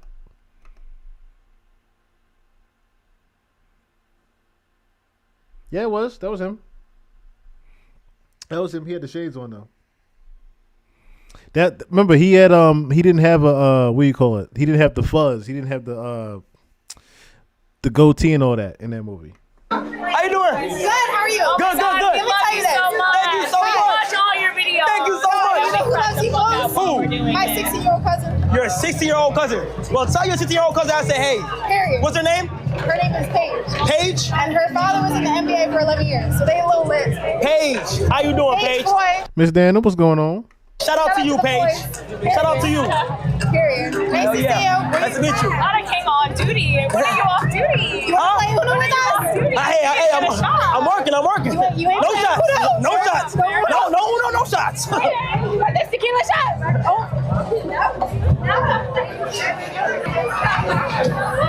I gotta meet Pluto, man. All of that. Where do y'all see him? How you doing? Hi. Nice to see you. I saw you at How you doing, brother? You good? Yeah, I'm good, man. How you doing? Good, man. Wait, why you look so familiar? This was hilarious. Why you look so the man didn't even know who Babyface was. How you not like I know you're young and in your 20s, but the fact that he was in front of Babyface and had no clue who he was, again, just speaks volumes to how young and green and naive and happy to be here Kai was. Like an usher at a fancy movie theater. He had the Streamer University vest on. He was trying to promote Streamer University at the time. But what's interesting about it is it looks very Masonic apprenticeship like. I guess Babyface, bro. What's up, bro? I know. Babyface. How you enjoy your night? Good, man. How you like it today? Yeah, it's good. Good. Temperature? I got it. Nice to meet you. Yeah, nice to meet you, bro. Be safe, all right? Yes. They saying Pluto here, Chad. Oh, you right there. Oh, Pluto. Yeah, Nick. Pluto. You glazing. He glazing. It was almost as if he was dressed and told to wear this so he would stand out purposely. He glazing. No, that's Pluto, Cash. That's future, Kiki. Did you say something to him? Huh? Did you say something? Nah, it's my first time meeting him. I'm about to meet him right now. I'm about to meet him right now. Oh, the nigga leaving? I'm howling at what nigga leaving. Oh, shit. My bad. Jensia! How you doing, Jensia? You good? My bad. You good? Oh, my Pluto.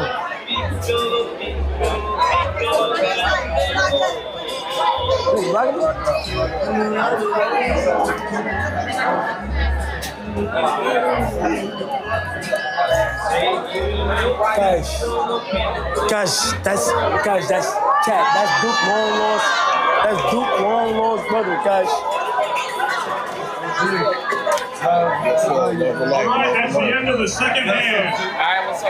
How you doing, T? How you doing? What's your T? What's up, bro? You good? Okay, all right. And get scored up. That's Pluto. Gang, that's Pluto, gang.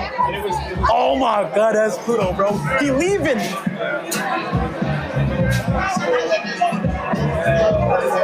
I can't just go, bro.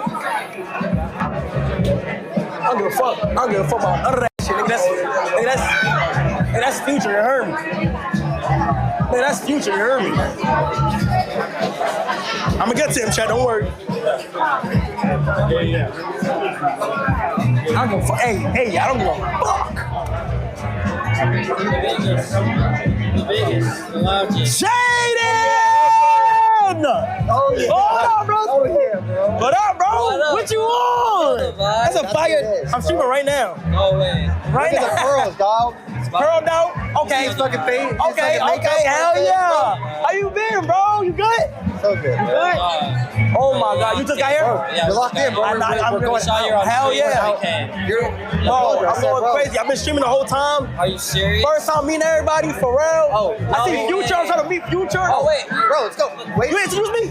Oh, wait till we go to the next party, bro. Bro, You're locked in, bro. Like that's what I'm saying. We had to come steal you. oh my God. I don't know how Future feels. I don't know what you're doing. Shit. This right here, this interaction, Jaden again saying that after party was going to commence, it told me a lot right here. Because in this same outfit, I have to pause it right here and just show you guys. After Kai Cenat got his hair cut, you would then see Jaden wearing the same exact thing. Oh, I wish I could move it.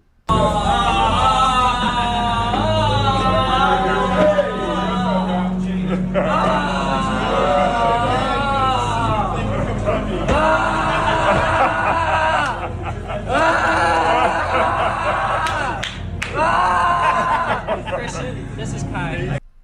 Damn near same hat. All the red lighting around him. As if Kai Cenat had already sold his soul. I should have kind of played that after the fact, but yeah. Anyway, let me go back to this here. I have to go back to it on YouTube, unfortunately, because my goddamn media player don't let me move ahead of things, so.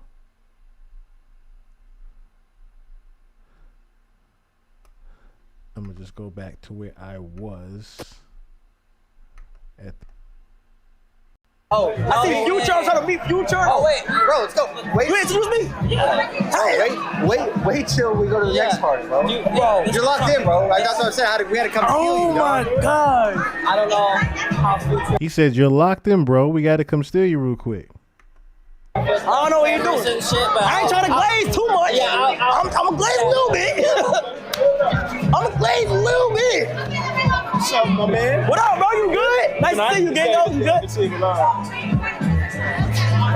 It's like Chad, you got a jam packed in here. I know it's packed.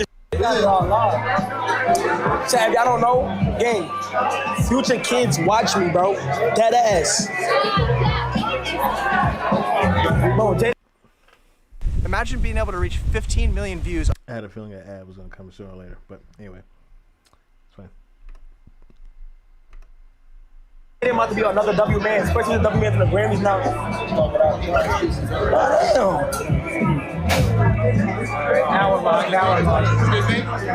Damn. All right, I'm right here. All right, players. How's it going? The third hand is going to start soon. I hope you guys are doing well. This is the last hand of the first round. This is your last chance to go or no out. I'll be right back. 2 seconds. Remember the top two players of your team are going on for the second round. He's just trying to get through to get Future. WJ. He's just trying to get through to see Future. We're going to start the third hand in about 2 minutes.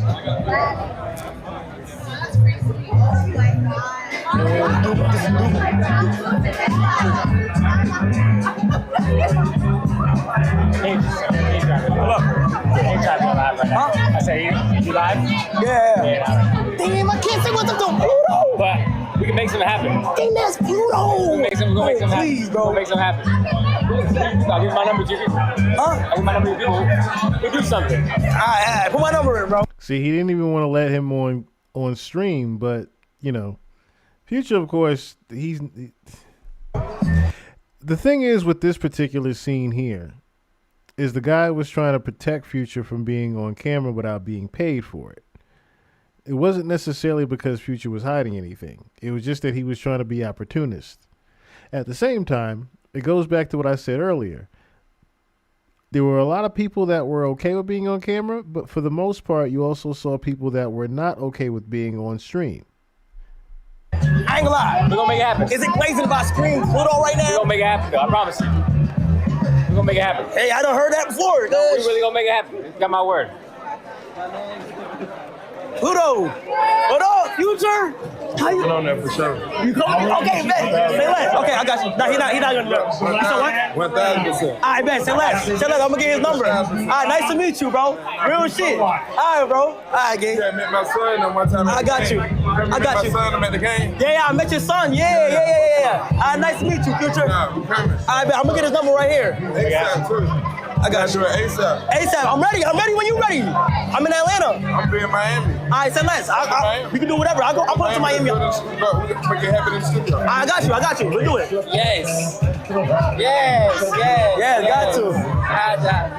But you can't put it down. We want to be a I got you.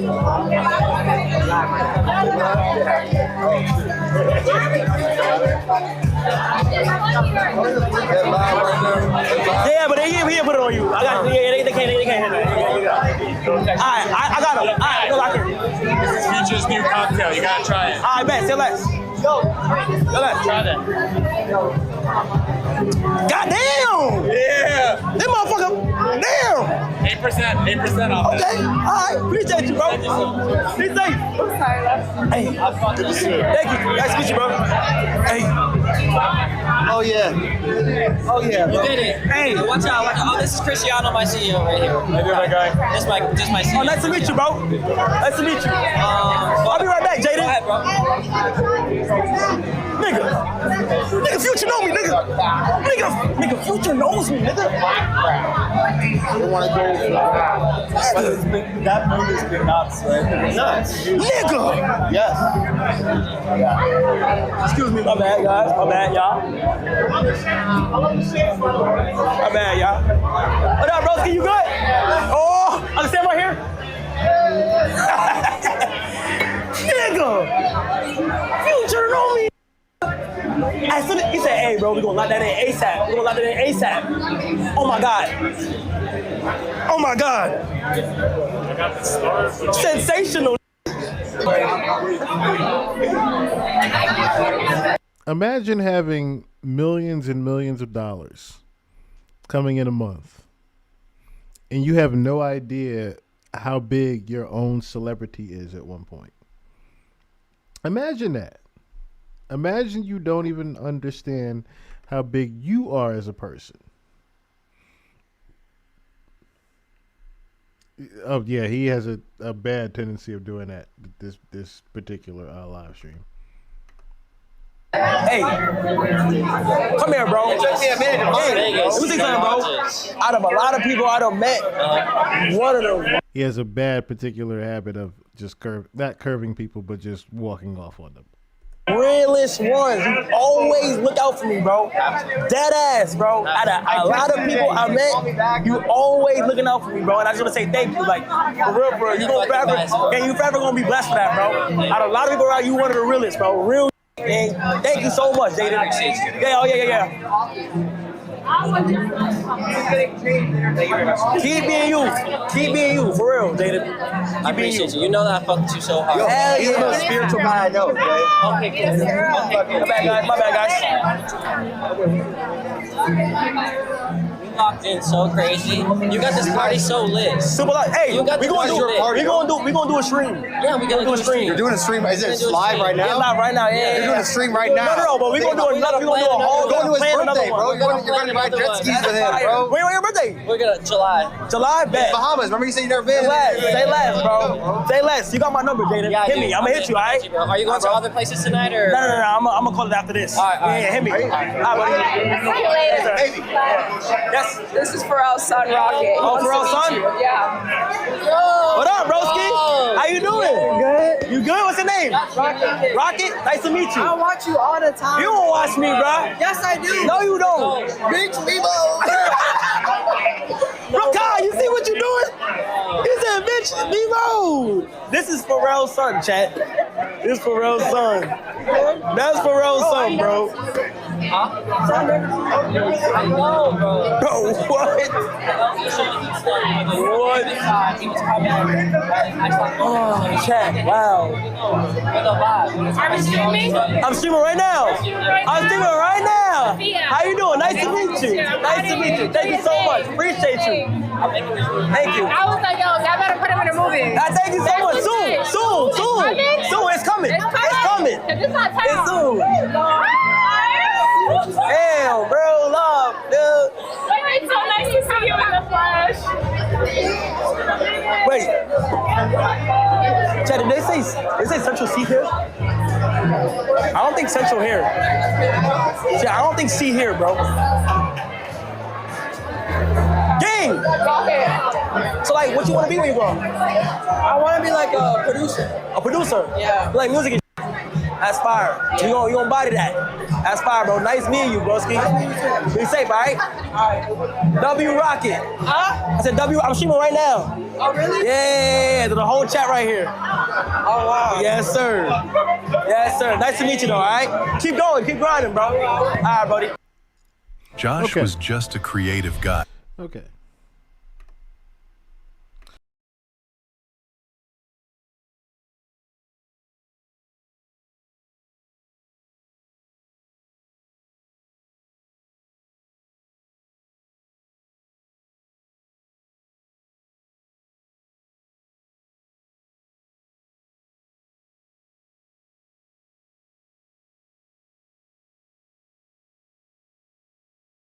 I gotta say he carried on a legacy.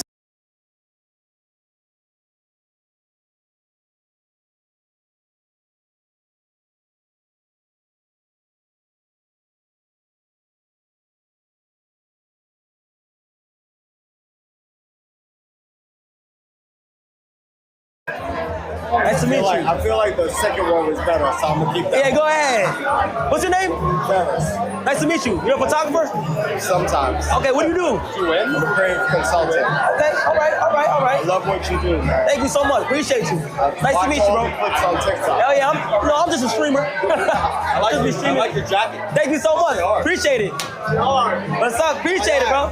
Thank you, gang. You playing? Good. Hell nah. Who won yet? Nobody won? I didn't win. I lost. I'm sweating, bro. I'm like, oh, and they giving away Richard Millie's, Tiffany jewelry. They wildin'. I want Tiffany jewelry. That's what I was in it. That's what I'm saying. Like really focused. You might meet Tiffany in here. I could. Where's Tiffany? I don't know. Where's her diamond? Where's Tiffany? Are you not playing? Huh? You not playing? Nah. Like I'm more like in the hood, Uno, like at home. This too bougie. Uno. Yeah. I don't think I'm gonna win. Chat, look at this. Hold on. Chat, let me show y'all this. Wow. Memories, cuz. Wow. W memories. One thing about photos, bro, it's one of the only things that will catch a memory within the moment. Yo, we getting you ready next year for the Very interesting he says that part, huh? Will you catch the moment? All this shit funny to me? Yeah, I know. The thing is, this is the night pretty much where Kai Cenat is inducted into the Boule. And he had no idea he was being inducted into the Boule. NBA shit. We getting you ready. Let me know. We bring you to the show. We gonna get you ready. We talking about celebrity game? Yeah, we get you ready. Bro, I need more minutes. You gotta tell him. Kai needs more minutes. I want to start. We gonna get the jumper. I gotta get my shit right? Yeah. By next February? Yes. We can have you right. Yes. I got you. Bro. Yes. Yes. We got you. Hello. Yes.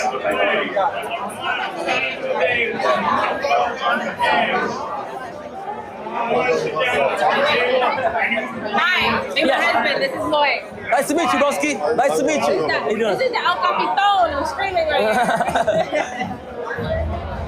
Hi, you fuck with Summers? Huh? You fuck with Summers? Summers, hell yeah. Yeah, it's my client. Oh, word? Oh, shit, word? Okay. Yeah, new project soon. New project? Yeah.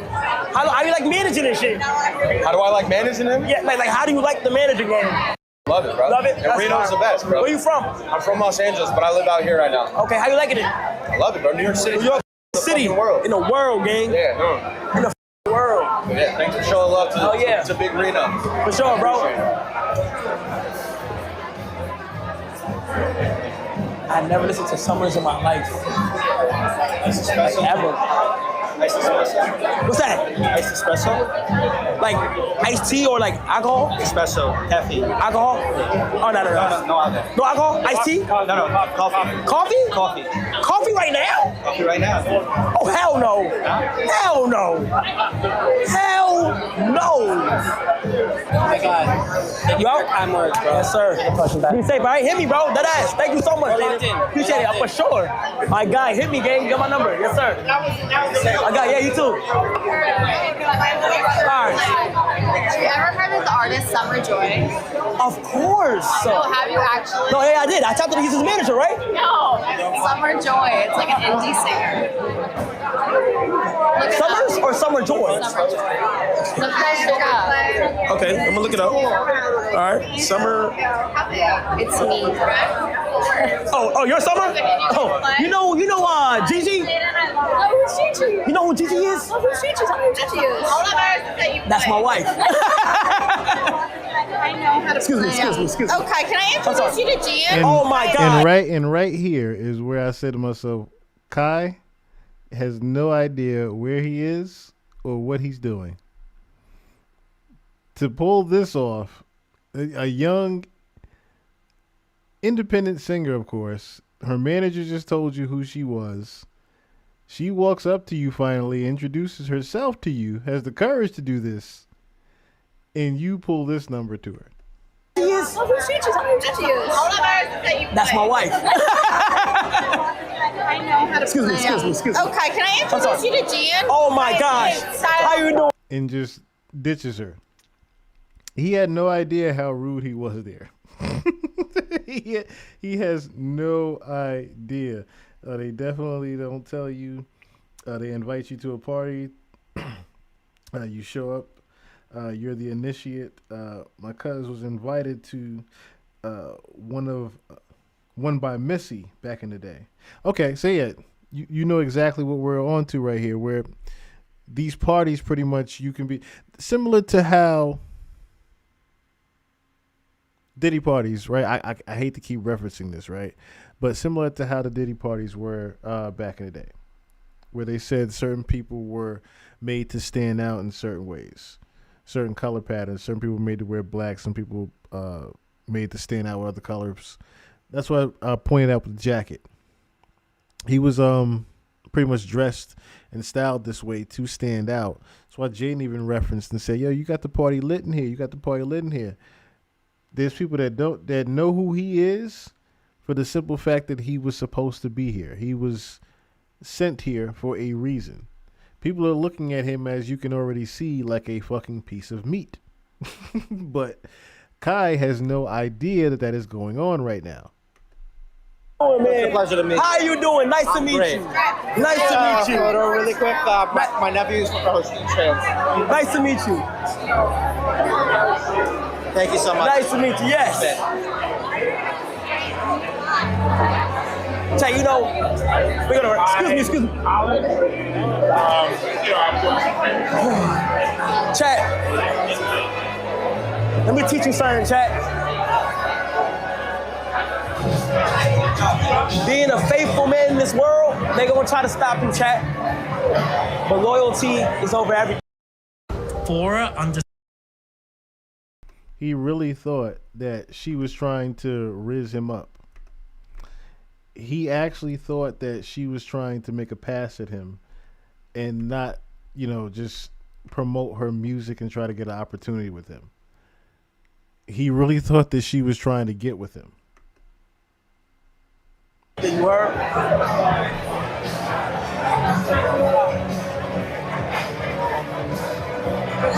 She tried to riz me up. Right? Am I bugging? Oh, wait. Am I bugging? I feel like she was like trying to rig me up. She was not. Oh my gosh. I was bugging. Fuck it. Alright, I'm gonna walk around. That was rude. Was that rude? Oh my gosh. That was not rude, bro. That was not rude, Gabe.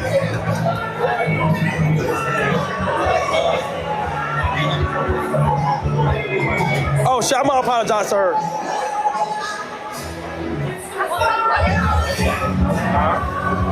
So, all right. You see everybody else in here? Hell nah. Notice who was in the vicinity of watching him. Fuck it.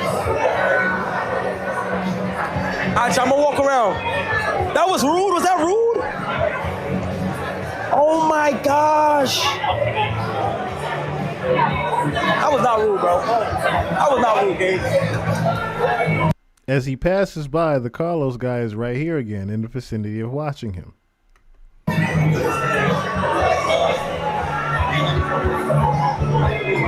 Oh shit, I'm gonna apologize to her.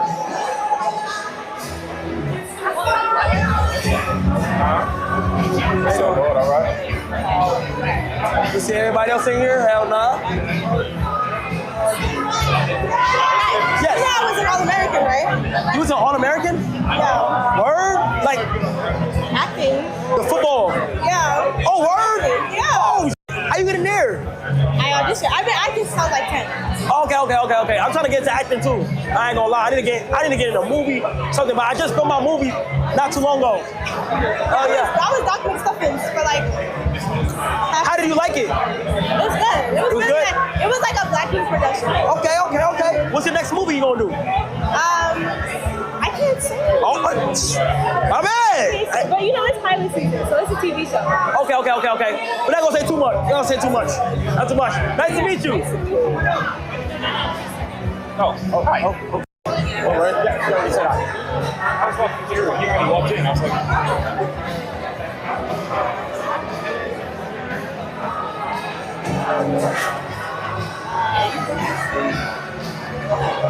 All right, ladies and gentlemen, it's the semifinals for Rich Nigga Uno.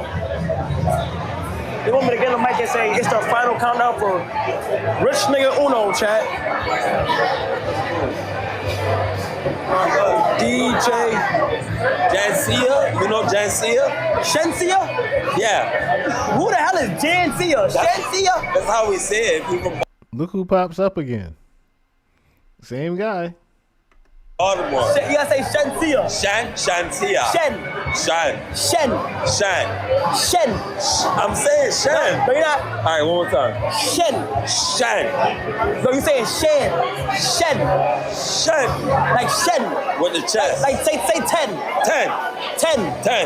Shen. Sia. Shansia. Exactly. Wagwan, my youth. She over there. You see her? Missy her, man. Missy her. Yeah, me meet her already. She cool. Come on. Me meet her. What's your favorite song by her? I should go listen to. I don't got a favorite song by Shansia. I'm gonna get to say. But I do like her music though. Yeah. I don't bump her enough to get a favorite song. Like a favorite. Yeah. But if you had a girl like over your house, chilling with you, she by the dirty wine, do you pronounce Shansia? Shans. What you saying? No, boy, you got Shansia. Shansia. Wine. Everything wine. He looked up at him like, nigga, what are you even asking me right now? And why are you asking me these questions? What are you talking about? A girl in the room? What are you asking me right now? Why are you here? You ever been to Jamaica? No. You know World Boss? I know. Vibes Cartel? Yes. All right. Vibes. That's what we put on. Yes, he's the World Boss. World Boss. Yes, that's how you wind up. You're winding up the boom boom. Yes. Yeah. Hey. Shansia.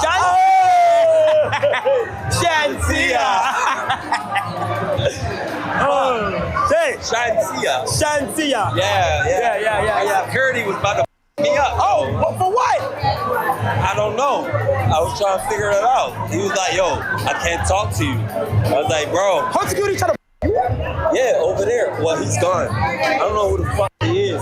It's like 6'3", and he always 6'3". He said, yo, I can't talk to you. Back the fuck up. Oh. Yeah. You gonna take that? I left. Oh, I mean. Yeah. And then you really could do. Not in here. Nigga. Like me personally though. What you would have said? I would like, gang. Me personally, I ain't taking that. That's just me though. That's just me. Yeah. Oh. I can turn your wildest ideas into a song. Just describe. And Sierra pops up. How you doing? Amazing. How you doing? Good. Wow. Nice to meet you. Yes, nice to meet you. Thank you so much. Nice to meet you. That's not a bad. Yes. I'm Paulo Folk. What's your name? Sierra, nice to see you. W Sierra in the chat, y'all. W Sierra. Y'all touch you right now. Yes. How was today? How was everything today? It's amazing. It was great. It was good. That's good. Did you get to see anything? Or you actually? Nah, I was at the Met. Nah, hell nah. I didn't get to go. Party? Nah, I didn't get to go. But you're here for this party? Yeah. Pharrell invited me to come. Yeah. Wait, your kids watch me? Yeah, my son Future loves you. He gets to see like a little bit of something. I'm gonna go crazy online. Yeah. He's well over you. He actually measured the All-Star game. Okay. Shout out to you, bro. Russ brought him over to you. Okay. It was on the screen set for Yes. Nice to meet you. You have a great night, all right? Yeah. All right, now Nigga, I don't know. Nigga, you know Russell. Yo, Russell is slipping. He's slipping a little bit. Where's Russell? Bro. Yeah, bro, but.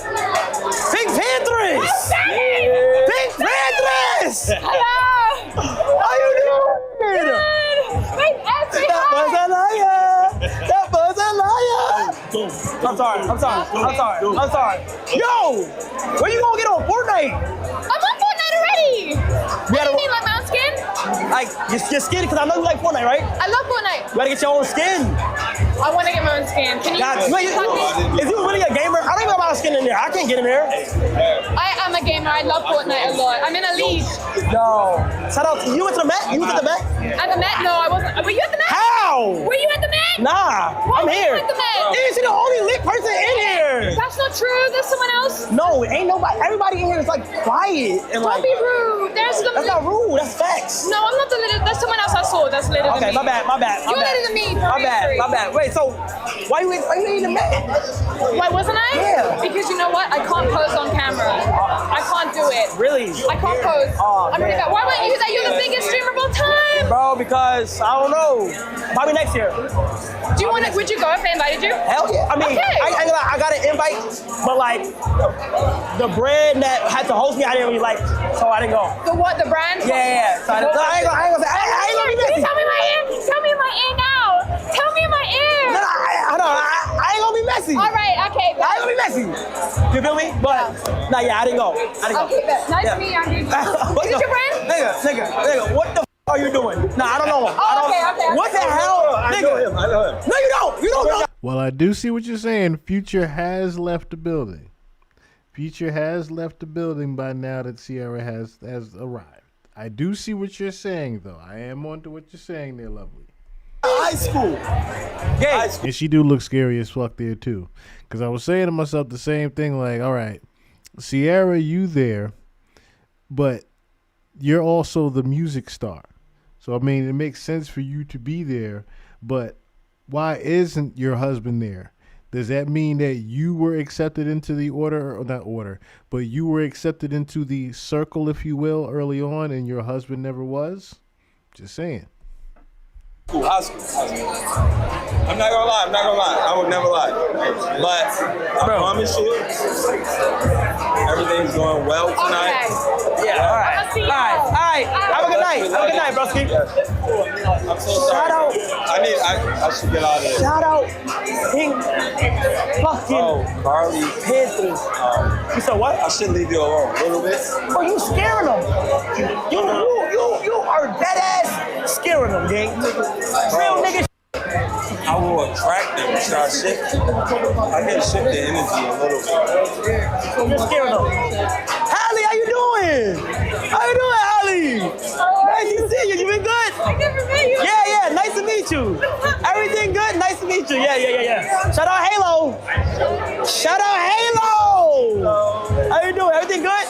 That's nice to see. That's nice to hear. Yeah, I'm shooting right now. Bye.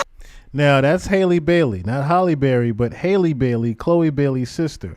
Haley Bailey, on the other hand, I notice is very, very reluctant of being in the camera versus Chloe Bailey, who probably would have been more like Keke Palmer. But notice how Haley Bailey, the mermaid movie star at this point, isn't so much wanting to be in the camera during a stream. Wonder what she's got up her sleeve. You know what I mean? I know, yeah. Oh yeah, I'm staying. Oh there. I'm staying, chat. Shout out Halo. I ain't gonna be messy.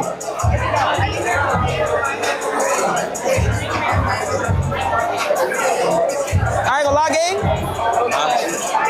Hi, man. How you doing, man? You good? Nice to meet you. How are you? What's your name? Bach. Yeah, Bach. Yeah, Bach. Where you from? From France. France. What you do? I'm a model and content creator. Say it again? I'm a model and content creator. Okay. Yeah, so model and content creator. I'm going to start the streaming also. You a stream? I'm going to start. You're streaming right? I'm streaming right now. I want to start. Okay, well. What? Tell them your name. Tell them your name. Bach. So hello, my name. This guy here looked like he already sold out. I'm not even gonna lie to you. This guy looked like he just got taken to the back and got sent right back out, saying, I'm going to become a streamer. This is pretty much someone just showing Cenat, and he had no idea of what could be behind one of the other doors. If you notice the lighting in there also. My name is Bach. Like you can. I'm going to start to. That's fire. W. We will see how it is. W. Thank you so much. Nice to meet you, bro. Hey, good luck. Hey, good luck on streamer. Go crazy. You will see me. You will see me. Yes. Yo, I just typed that in and it made the whole track. There's a guy that also kept coming up to Cenat saying, "Yo, you want to go to this after party?" Then Jaden also kept having him go to the after party. He kept mentioning it to him. Hey, you want to go to this after party? The guy in the white suit kept saying, "Yo, you want to go to this after party?" It kept being mentions of this after party that Cenat kept turning down. This guy looked like he's probably going to be going to that after party. The guy on the right. Yes. Good luck. Who the fuck is that? Ooh. I don't know. It's fine if you don't know them. Yeah. I thought it was Brett Favre. Brett Favre. Nah. Look who's not too far once again. Carlos. Oh shit. What? Yo, Shorty be running. She thinks she be going running or doing shit. Oh, like, she's an athlete, right? Oh, she is. Wait, what's her name? Danny, you stupid. Wore his little ass out. How you doing? Nice to meet you. Big fan of you. Yeah. Oh my God. How you doing, broski? Yeah, yo. I just left the gym. This nigga right here, yo, gang, this nigga right here, chat. Listen. This nigga right here is gonna get this nigga is wild, bro. He hitting on everybody.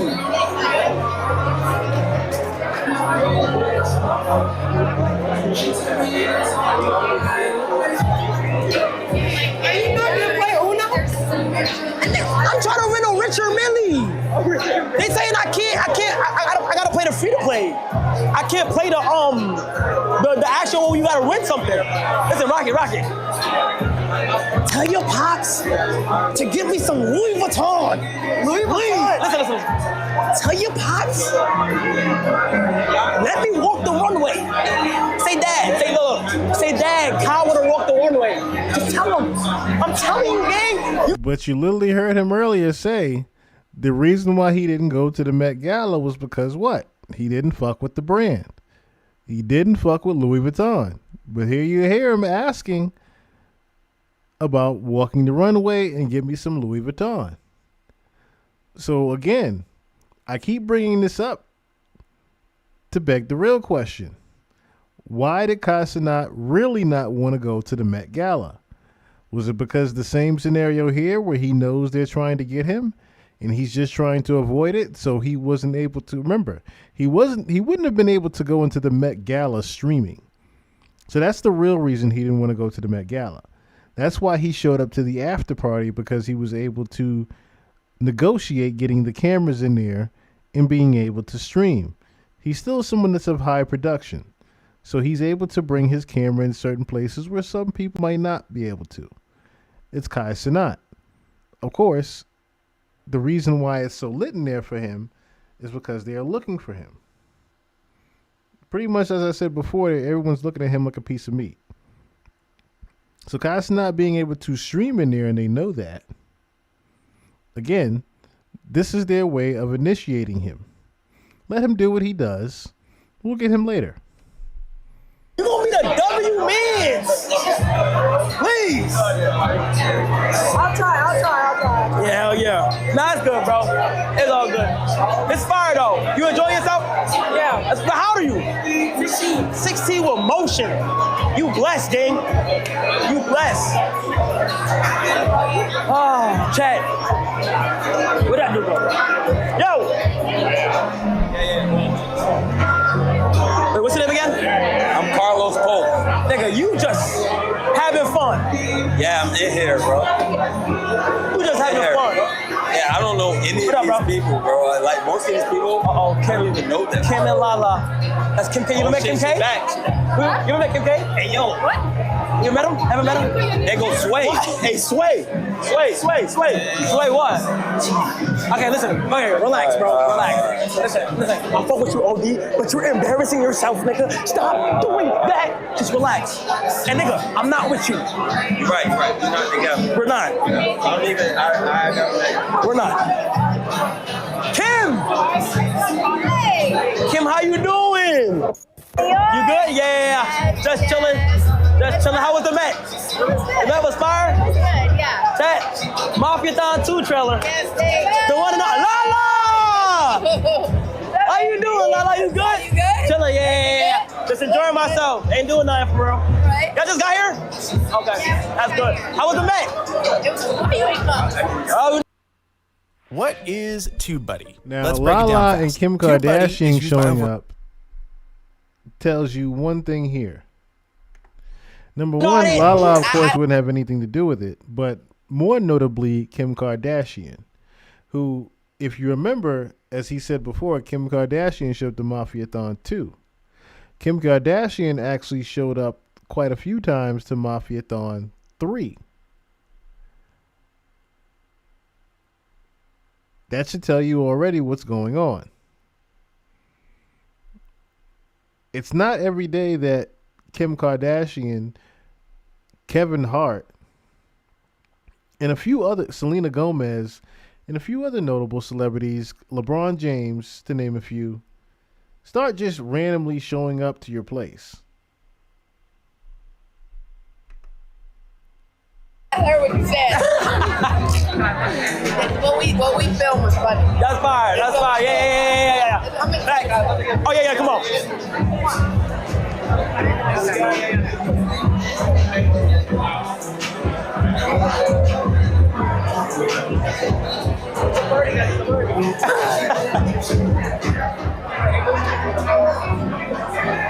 Yes.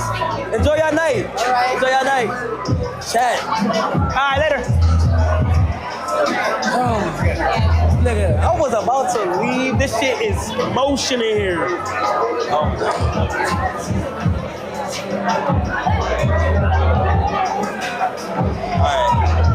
What? Can I ask you a question? Yeah. How does that feel?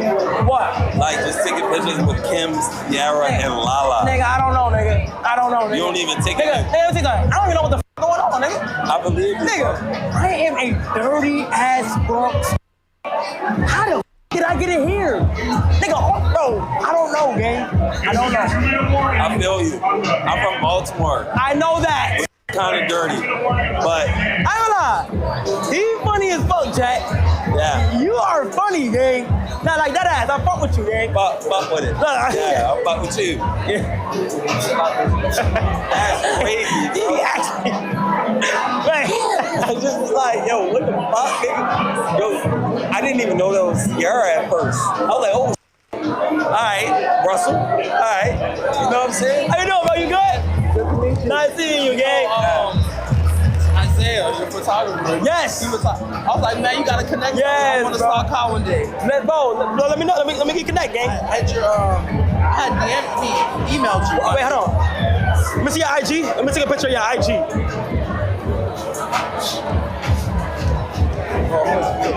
Go up. Hey. What you do? You photographer? I'm a stylist. Okay. Stylist? Okay. I think I had hit you probably last year to see if you wanted to go to Paris Fashion Week. Paris, bro. I'm never at Paris. I don't know. Carlos has pretty much been following him the whole night, almost like a handler. Has just been watching him and making sure he doesn't leave. Should I start going? You should in June. Damn. In June. Okay, I need to start going. June Fashion Week is like the 24th to 29th. Oh, it's coming up. It's about to come up. But yes, Chum, calm down. You noticed that also. Not only did he ask Pharrell's son about the hoodie, notice how different fashion designers and people of fashion keep coming up to Kai. Randomly, people of fashion keep coming up to Kai and giving him opportunities. Just a year before he does the Vivette thing. His clothing line, Vivette. I think it's pronounced Vivet or Vivette. Vivet.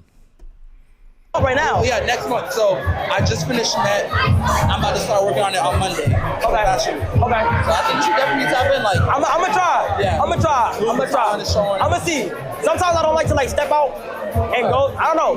But sometimes I just like being home. Yeah. But I'm gonna see. So just so if you said that, I'm gonna see. Yeah, for sure. I'm gonna hit you. I'm gonna hit you with email. All right, buddy. I got you. All right, buddy. Be safe. Oh, chat. That was a step. That was. Oh my god. Oh my god. My phone's dead. Oh, I thought it was dead. Bro, I got a question. What's your question, gang? Could you take a picture of me with these people that I want to take a picture with? Who? I want to take a picture with the young lady here. You got your phone? Yeah. Yeah, I feel like if you do it... Listen. She obviously with her boyfriend, nigga. I'm going to take a picture with both of them. Don't flirt with her, gang. I did. She's with her boyfriend. Have some respect. I do. Let me see what we do. If you're taking a picture, I know it's good. Yeah, you like say picture? Say picture.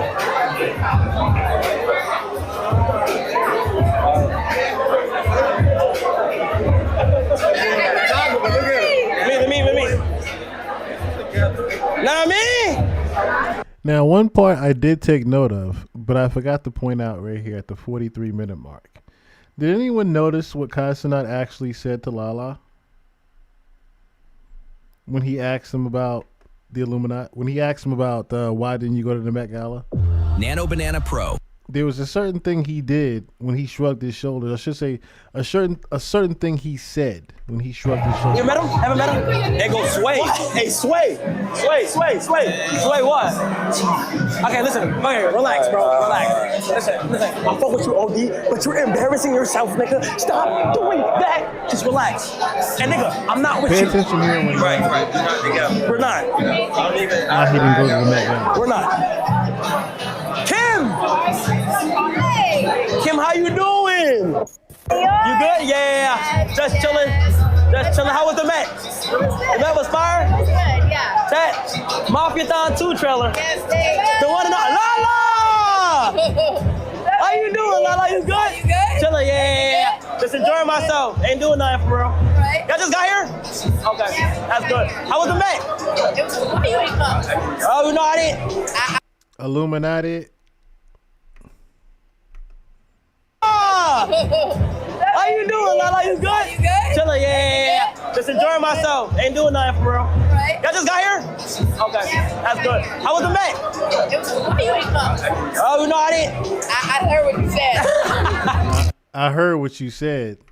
What we filmed was funny. That's fire. That's fire. The Met was fire? It was good, yeah. Crazy how this is the most replayed too. If you look at the little bumper right there. Chat, Mafia-thon 2 trailer. Yes, The one and only Lala! How you doing, Lala? You good? You good? Chilling, yeah. Just enjoying myself. Ain't doing nothing for real. Right. Y'all just got here? Okay, that's good. How was the Met? It was why you ain't come? Oh, you know I didn't. I heard what you said. what we filmed was funny. That's fire. That's fire. Yeah. Now let's continue. To the moment he realizes someone is following him.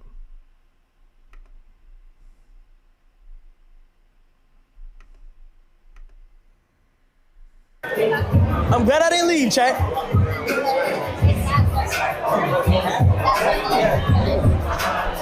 I lie. It's actually going good, bro. See, I told this nigga to take a picture and walk away. Look what he's doing. I told him take a picture and walk away. Look what this nigga is doing, nigga. This nigga does not listen. Oh my gosh.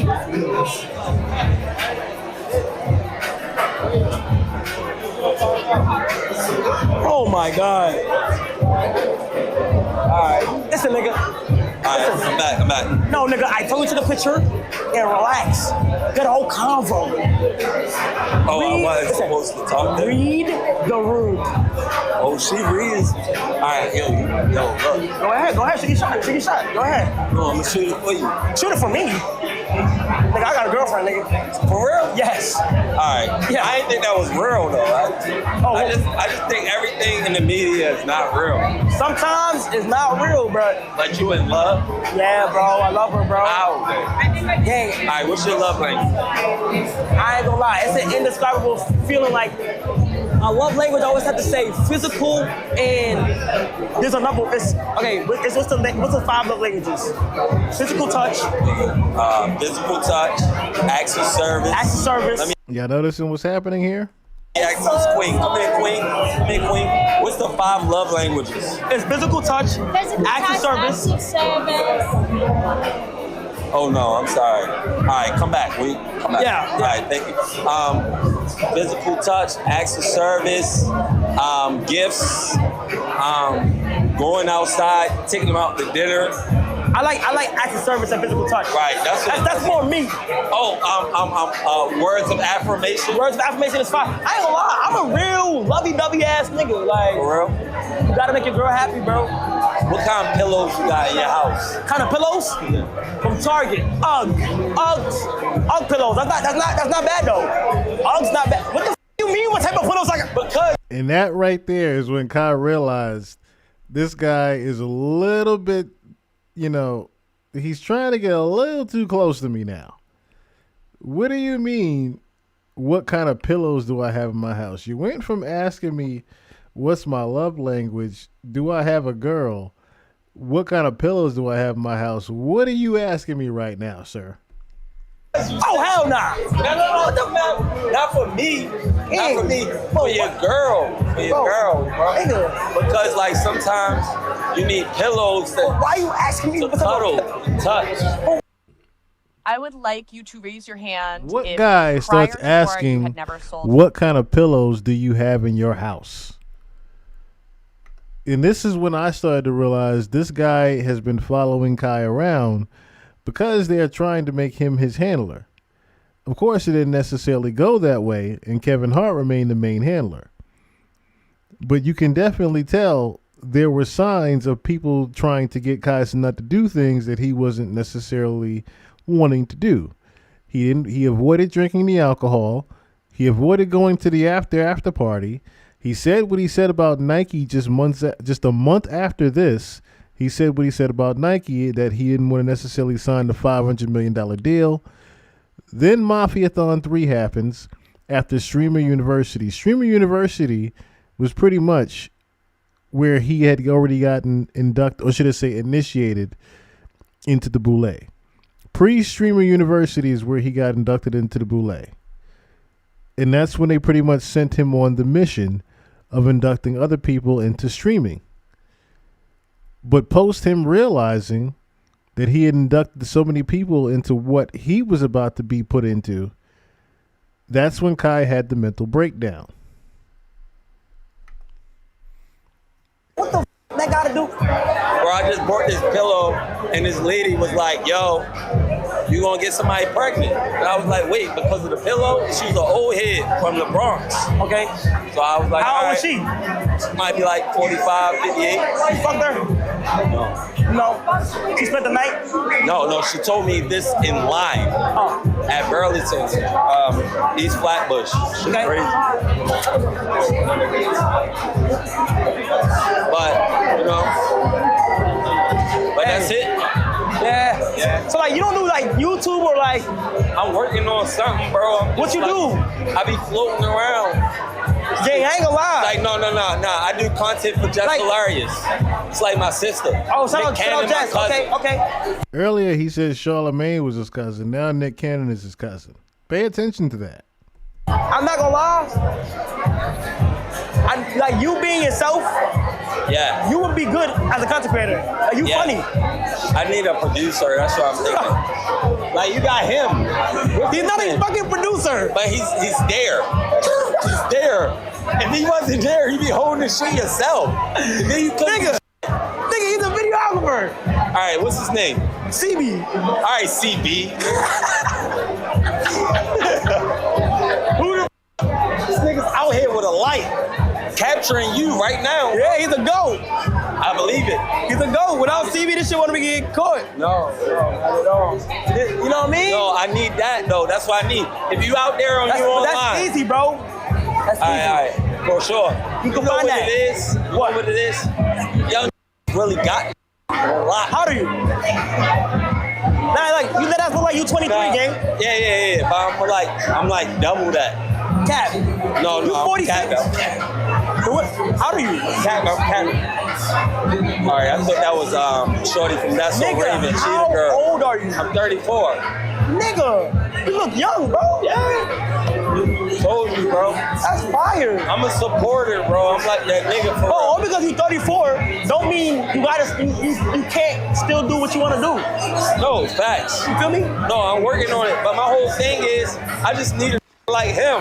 That's easy. All right, it's easy. Like, he can come to my house. It's not easy to find somebody. What? It ain't easy to find somebody like him because he's good. Yeah, but you can find somebody to hold a camera and make them better. How much I pay him? We gotta pay him. That's it. We gotta pay him. That's what I'm saying, bro. I'm saying. Oh, we're not trying to pay niggas. No, I got a few niggas in India, and them niggas be editing, but I don't got a nigga to hold it. I mean, or a Caucasian to hold my camera. Bro, how many Caucasians you got working? I'm sorry, that was. Bro, listen, you gotta find somebody close to you, like somebody, gang. Yo, you tell them if you in New York, that style, fuck with me. You already know. I know. What's your Instagram?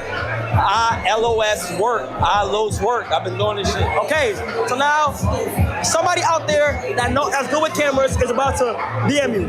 Yeah. And now it's up to you to check your DM, nigga. Yeah. That's it. I'm gonna check my DMs. Yes. All right, I'm gonna check it right now. Let's see. Check it. All right. It's like, nah, let's see. Look. Oh, I can't show you that because that's confidential. But look, go. Go to your DM. Yo, they say that I'm geeking. All right. Go to requests. Holla at me now. Look how much people. Oh, Kai Short. All right, hold up. I know they got focus that. Oh, you got a whole bunch of people in here right now that DMing you, bro. Ugly. We lit. Look. Let's work. Let's work. Come on, brother. Come on. Man, come on. Now, Now look. I'm gonna get in contact with you next month. Next month. And then we gonna see where you at. All right, cool. So how many of them should work for free? No, in the beginning.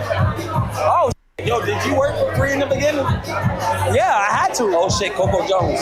It's like, I'm fucking with you. I'm fucking Coco though. Shout out Coco Jones. right, cool. They here. I appreciate that. Bro, what the f is wrong with this nigga? Nah, it's cool shit. You already know what the fuck it is. We out here. Pretty much. This guy tried to stay attached to Kai Cenat the entire evening until he decided to finally try to leave. This is one last little part right here. You weed? Nah, I'm out. Nah, I'm out. The cow. The cow. The cow. See, I gotta walk around. I'm gonna walk around a little bit. I'm gonna walk around, my nigga. Shit, love you, man. All right, gang. Love you too, gang. Be safe, all right? I believe in you. Tell Charlamagne tomorrow. I believe in you, nigga. Told him to DM me. Okay. Charlamagne said I gotta make content outside. I look. I believe in you, bro. I believe in you. Good luck on your journey. Thank you. It don't matter if you're 34, nigga. The journey starts now. Yeah. All right, you need an ounce or a pound? I'm selling weed. I'm fun. You said what? I got an ounce or a pound.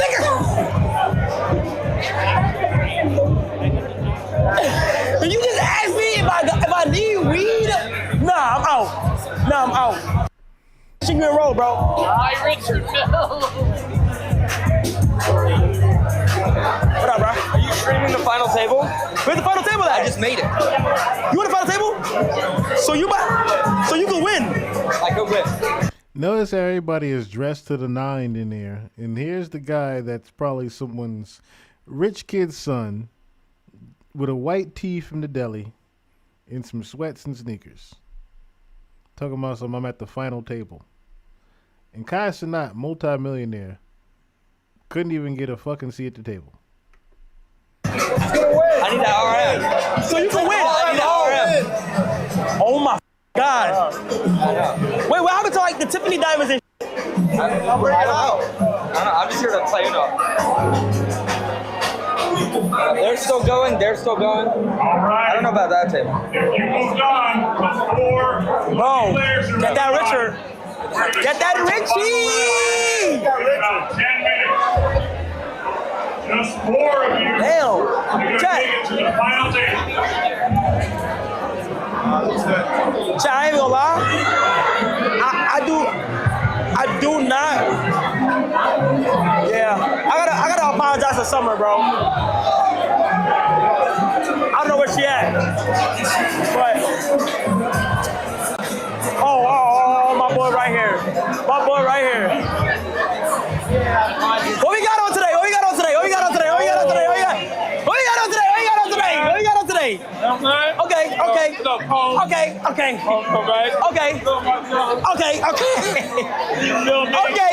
Bottega. A little Bottega, okay. Hold up. I was on a red carpet today, but we made it to the black carpet. Oh my gosh. Oh my gosh. You know what I'm saying? Oh my gosh. You know what I'm saying? Okay. Oh my gosh. Oh my fucking gosh. My boy, you been good? Yeah, we good. Long time no see. God. Hold up. Best fit check. The best. Nigga on the internet. Best. The best, chat. The best. Yeah. The best. Come on. Yeah. Come on.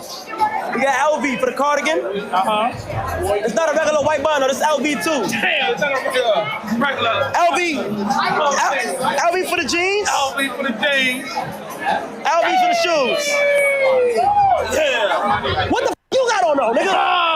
What you got on though, nigga? Yeah, we got the after party. Yes. Got a little bit of Yes. A little bit of Bottega. Yes. A little bit of Bottega. Yes. Oh my gosh. Oh my gosh. Okay. Yeah. Oh my gosh. Wow. My guy. Yo, stay blessed, bro. Keep working, all right? My guy. Oh my God. Good. No.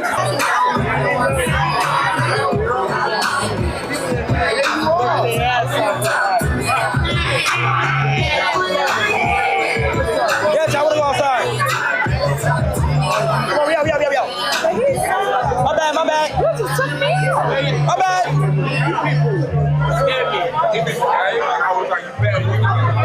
Excuse me. Sorry, guys. Excuse me. Sorry, guys. Sorry, guys. Hey, yeah, be safe, all right? Later. If you get stuck on the melody, or if you just pretty much, Kai Cenat was definitely initiated that evening. And once again, which would result in what we would see after Mafiathon 3, where Kai Cenat again would see Jaden Smith during his initiation. Or should I say after his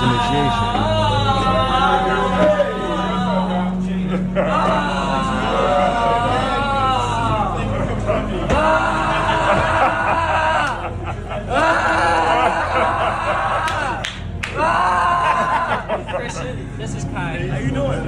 Nice to meet you. How you doing, bro? Good? Yeah, I think it was Notice how different and calm he is versus how young and energetic he was to meet everybody at the Met Gala after party. As if he had already met Will Smith before. If you get what I'm saying. It almost looked like he had already met these people before. This is what I mean by these people have already been replaced. Now, when I showed you guys the clip of Rakai showing the text message of Kai Cenat showing him that he had went to Antarctica, that was just a sign right there that Kai Cenat was gone. And that's why I said you have to follow the timeline of May, he went to the Met Gala after party. June, he said what he said about Nike. Then Streamer University during the summer. Then Mafiathon 3. Then he gets his hair cut. Now he's into fashion. 3 weeks ago, Rakai gets that text message that he's went to Antarctica. So Kai wasn't necessarily replaced just yet, but he has by now. He has been by now for sure.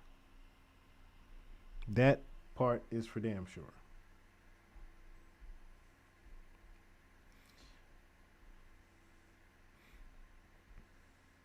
So I was going to get into a couple of other things, but I noticed we actually at the 4.5 hour mark now too. And it's about 4:30 in the morning for some of y'all on a Wednesday. Or should I say a Tuesday night. So I'm off Friday, Saturday. I'm just looking at what I have here left.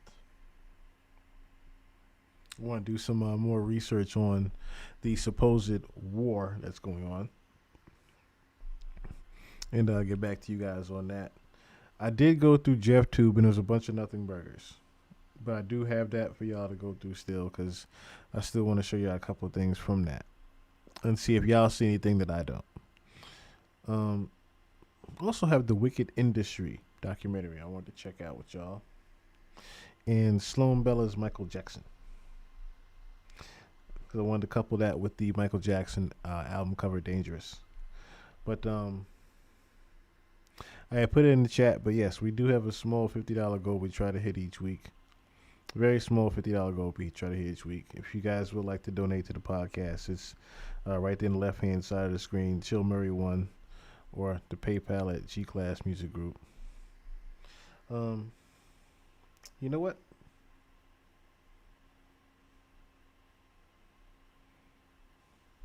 Because there was something here that I forgot. Oh, yeah. To tie all this in, the homie Truth is pretty much is going to break down exactly what we were talking about this evening as far as soul swapping and the transfers. Now, before I play that, that's what I had. That's what I had here. The article.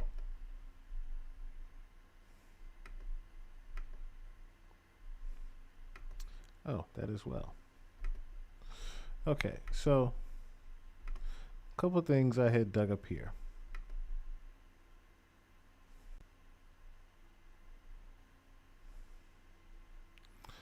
Couple of things I had dug up here,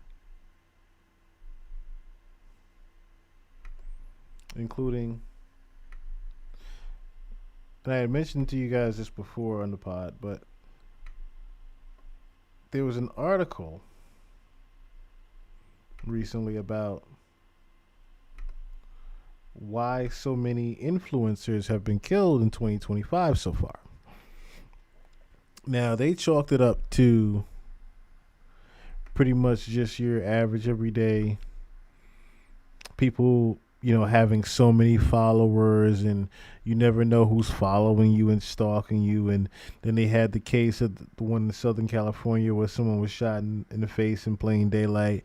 But then there's the other cases that they didn't want to talk about, where they are the influencers that just ended up on a beach somewhere and their body was found, or people were found in dumpsters and whatnot.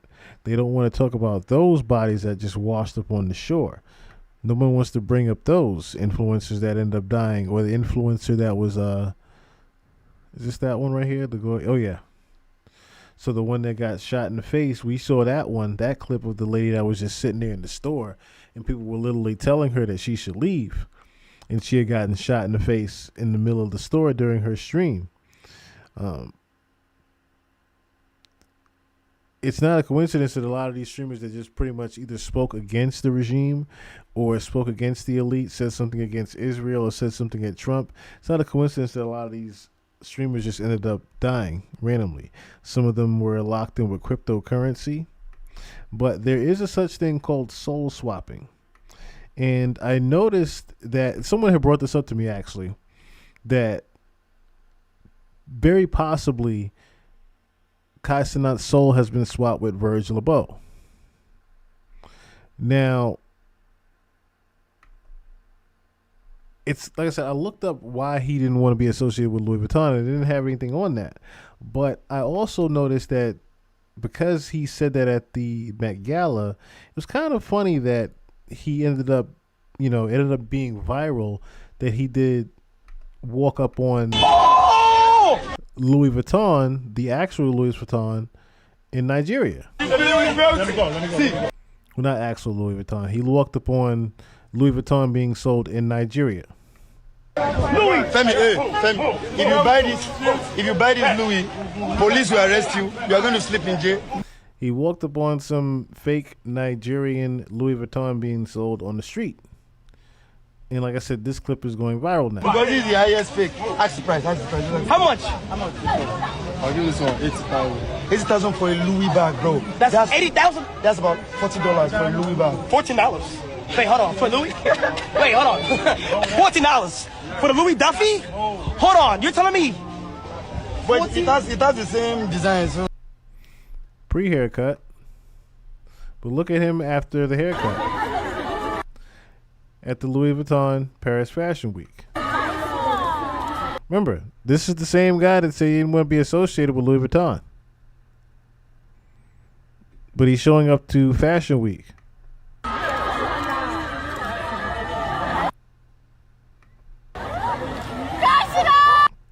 Now, this same gentleman, people keep pointing out the mustache. Like I said, it's not necessarily the mustache you want to pay attention to.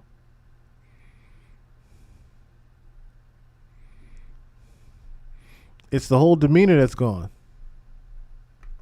I can't play that music.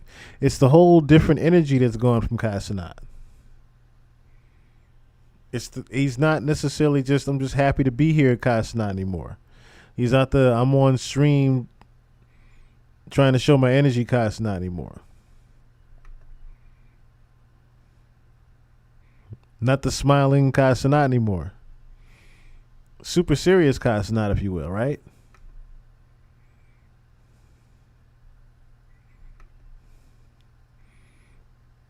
And so just started taking a little notice of different things with him.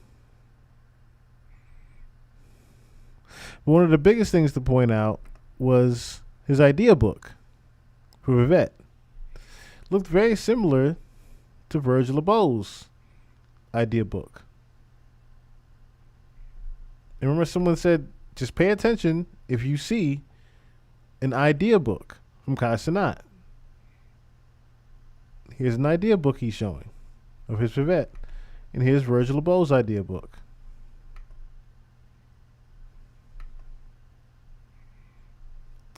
There's an article I had found about soul swapping.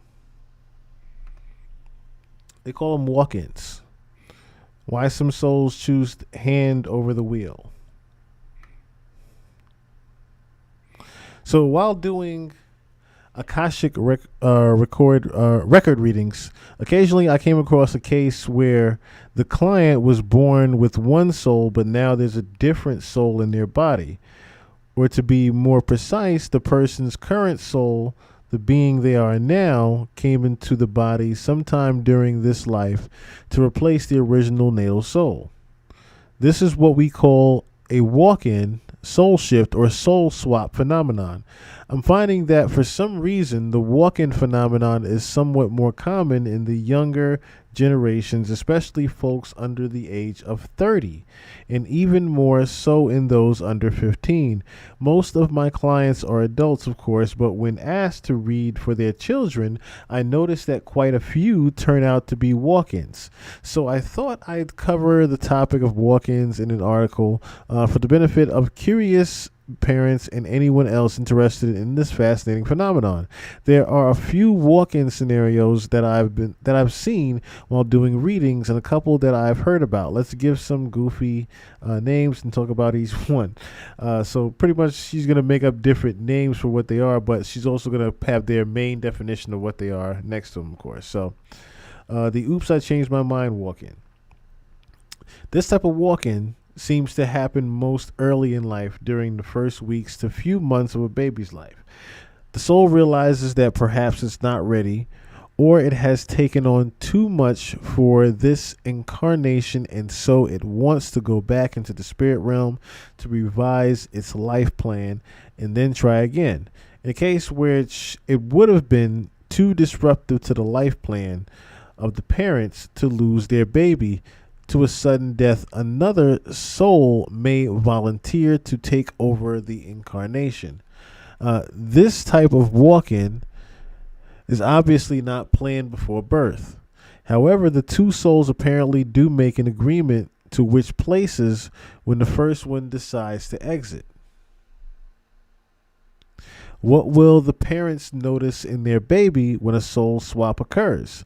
Very often nothing, especially if this happens during the first weeks of life. Many parents are very surprised to find out later that their child is a walk-in. Occasionally, the infant will go through a sudden illness during the soul swap as the body adjusts to the big change.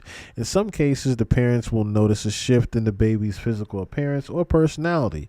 One of my clients reported put this down here. All the above when I mentioned that her child hadn't experienced a walk-in at a specific age. She quickly recalled that the infant went through a sudden illness at an exact age, that his eye color suddenly changed, and that there was a dramatic shift in his personality as well.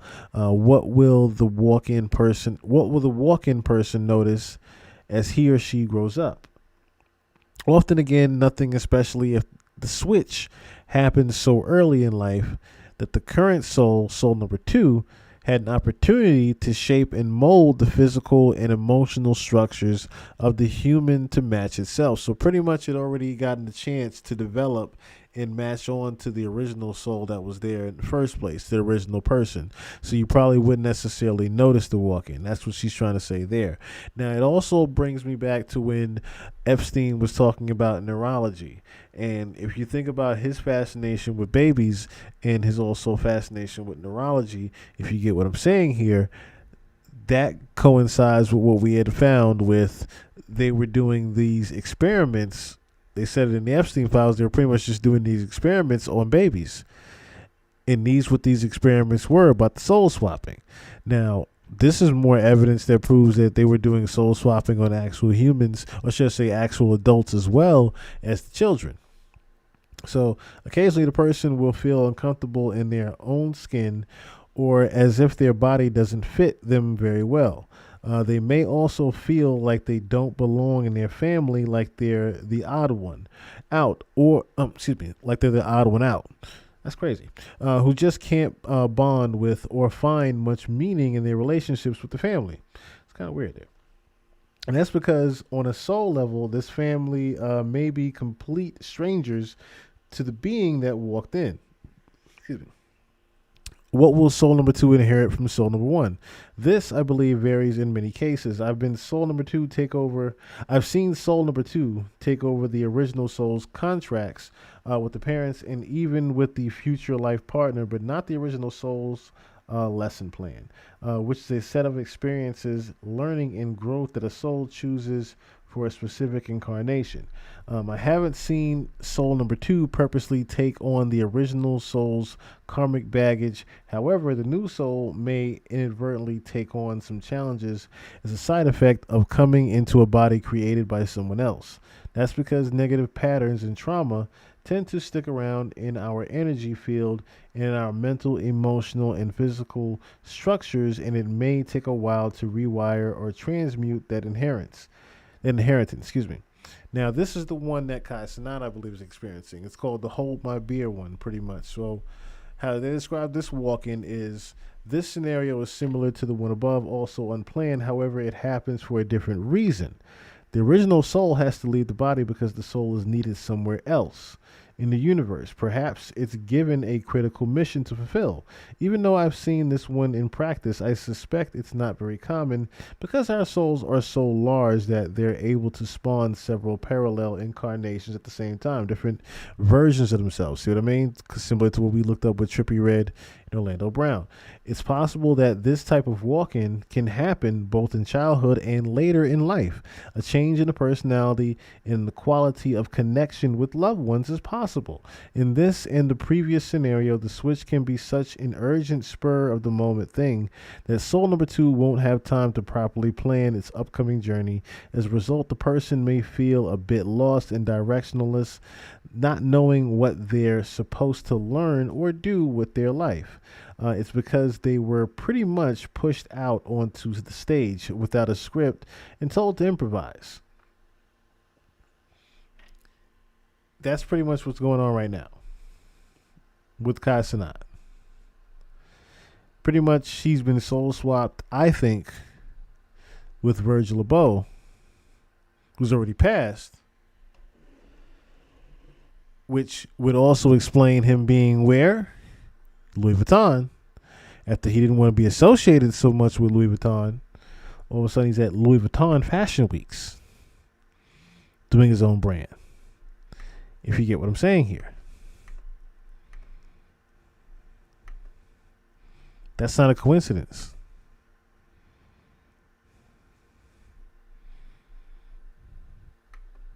You guys remember who was one of the main guys there? Right?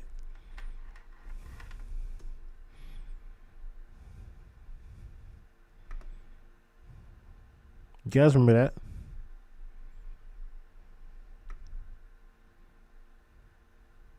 See what that says? Louis Vuitton Virgil Abloh trunks travel.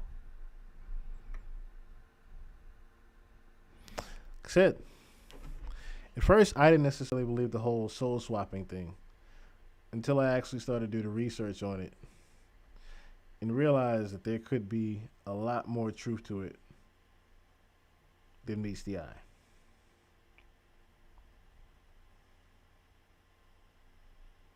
Oh, the Mafia-thon is a stream he did. The Mafia-thon is a stream he did. That's actually a stream that he did in September. September 2025, early fall of last year is when he did that. But yeah,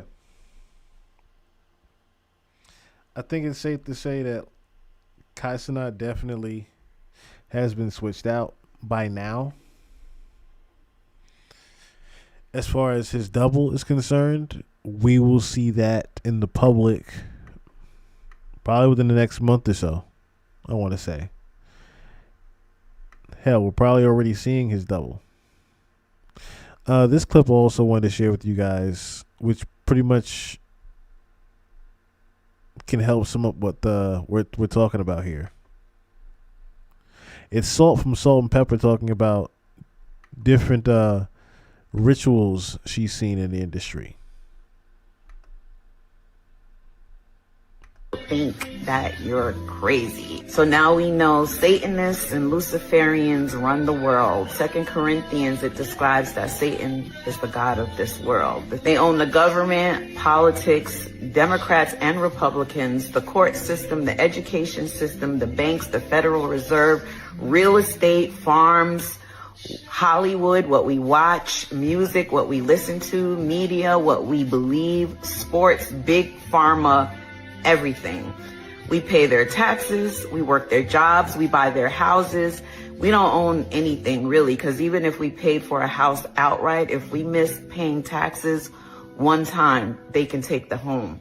We've been pitted against each other like crazy forever. Black versus white, rich versus poor, men versus women, Democrats versus Republicans, Muslims against Christians. We fight over narratives that they've created to keep us divided while they're doing whatever they want. Hunting, killing, sexually assaulting, sacrificing, torturing, cannibalizing, yes, cannibalizing, and organ harvesting our children. Grooming them and over-sexualizing them, teaching them inappropriate things in school. They start wars and they tell us it's this country or that country, or it's this religion, who's our enemy. And our kids go to war to defend lies. They fund both sides of the war and make billions of dollars while our family members are sacrificed. We have been bamboozled beyond our wildest dreams. Everything we've been fed is a lie. So what do we do? If you're like me, like, okay, we got the information, but what do? We can't impeach the president because that's up to Congress. The only power we have is our dollars, our prayers, and our voices. Some people will laugh at that, but when it comes to their God, they're on their job. They pray to their God, they worship him, they murder, assault children, make blood sacrifices. They are very dedicated to making sure their God is pleased with them. We can stop feeding the beast with our dollars. When things are exposed, we can stop giving them our money. I'm not telling you who you should buy from or where to spend your money, but I do encourage you to investigate the companies you patronize. Find out who they are, what their practices are, what their beliefs are. I know we love certain brands, but do we know their history? Who owns your bank? Is there another place that you can put your money? Because if they decide, they can close the banks whenever they want, or they can freeze our accounts if we don't comply with their narrative. They're purposely poisoning our water, air, and food. So support your local farmers if you have access. I know everyone doesn't have access. I understand that. Buy fresh, real food. Buy land if you can. Grow food if that's in your heart.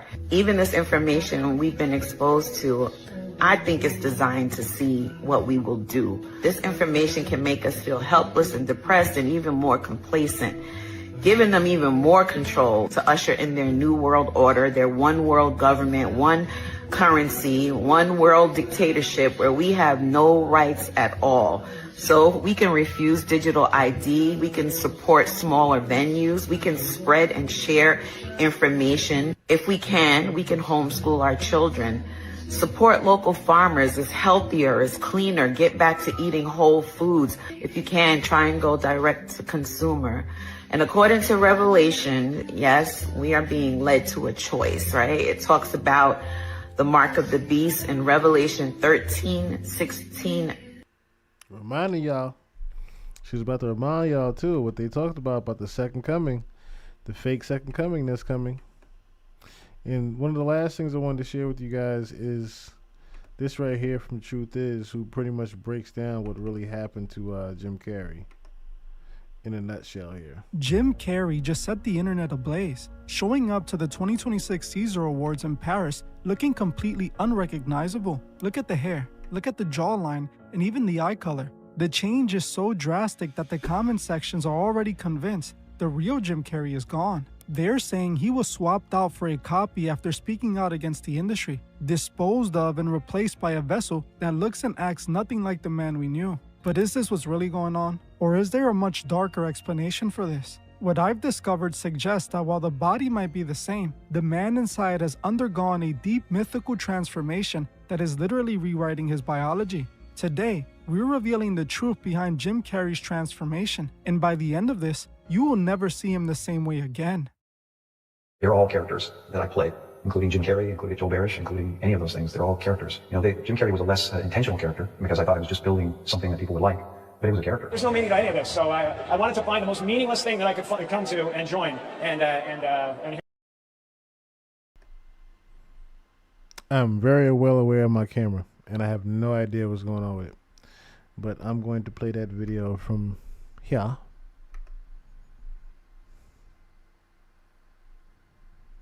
So I don't know what necessarily happened to it just now. But that is fine. I notice my camera has just started to bug out randomly. That's fine.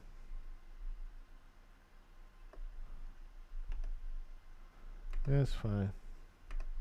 I have ways around it all. I have ways around it all. That's fine to me. We get the truth out regardless. That's right, chat.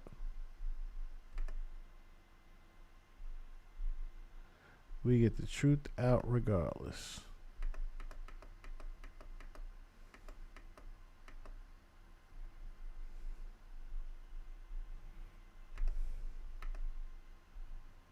Jim Carrey just set the internet ablaze, showing up to the 2026 Caesar Awards in Paris looking completely unrecognizable. Look at the hair, look at the jawline, and even the eye color. The change is so drastic that the comment sections are already convinced the real Jim Carrey is gone. They're saying he was swapped out for a copy after speaking out against the industry, disposed of and replaced by a vessel that looks and acts nothing like the man we knew. But is this what's really going on? Or is there a much darker explanation for this? What I've discovered suggests that while the body might be the same, the man inside has undergone a deep mythical transformation that is literally rewriting his biology.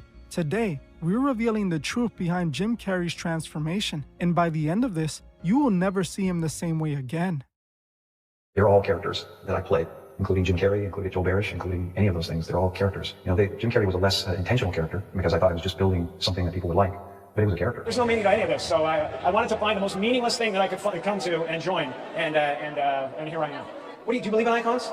I don't believe in personalities. I don't believe that you exist. Because there is no me, no self. Jim Carrey is gone, actually never existed, and I know that now. For the last decade, we've watched Jim Carrey spiral into what many called madness, showing up to red carpets claiming Jim Carrey didn't exist, making strange hand gestures on Kimmel while jokingly suggesting everyone in Hollywood belongs to a secret club. Most people saw this as Carrey being wild or eccentric, but a huge part of the internet saw something else. They saw a man turning his back on the industry and exposing its secrets. But let's be real, if Carrey was truly exposing anything, would he still be the face of a billion-dollar franchise like Sonic the Hedgehog? Hollywood doesn't reward exposure with leading roles. They reward it with a permanent blackball. The truth is actually much stranger. In reality, Carrey isn't exposing the industry, he's revealing his own deep involvement in its most hidden practices. Those unusual behaviors everyone has witnessed, they weren't a rebellious movement. They were a part of the physical transformation we saw in Paris. And I'm not just talking about plastic surgery or fillers. I'm talking about a secret esoteric practice that Jim Carrey himself admitted to practicing. I want to warn you, some of this stuff is going to sound unbelievable.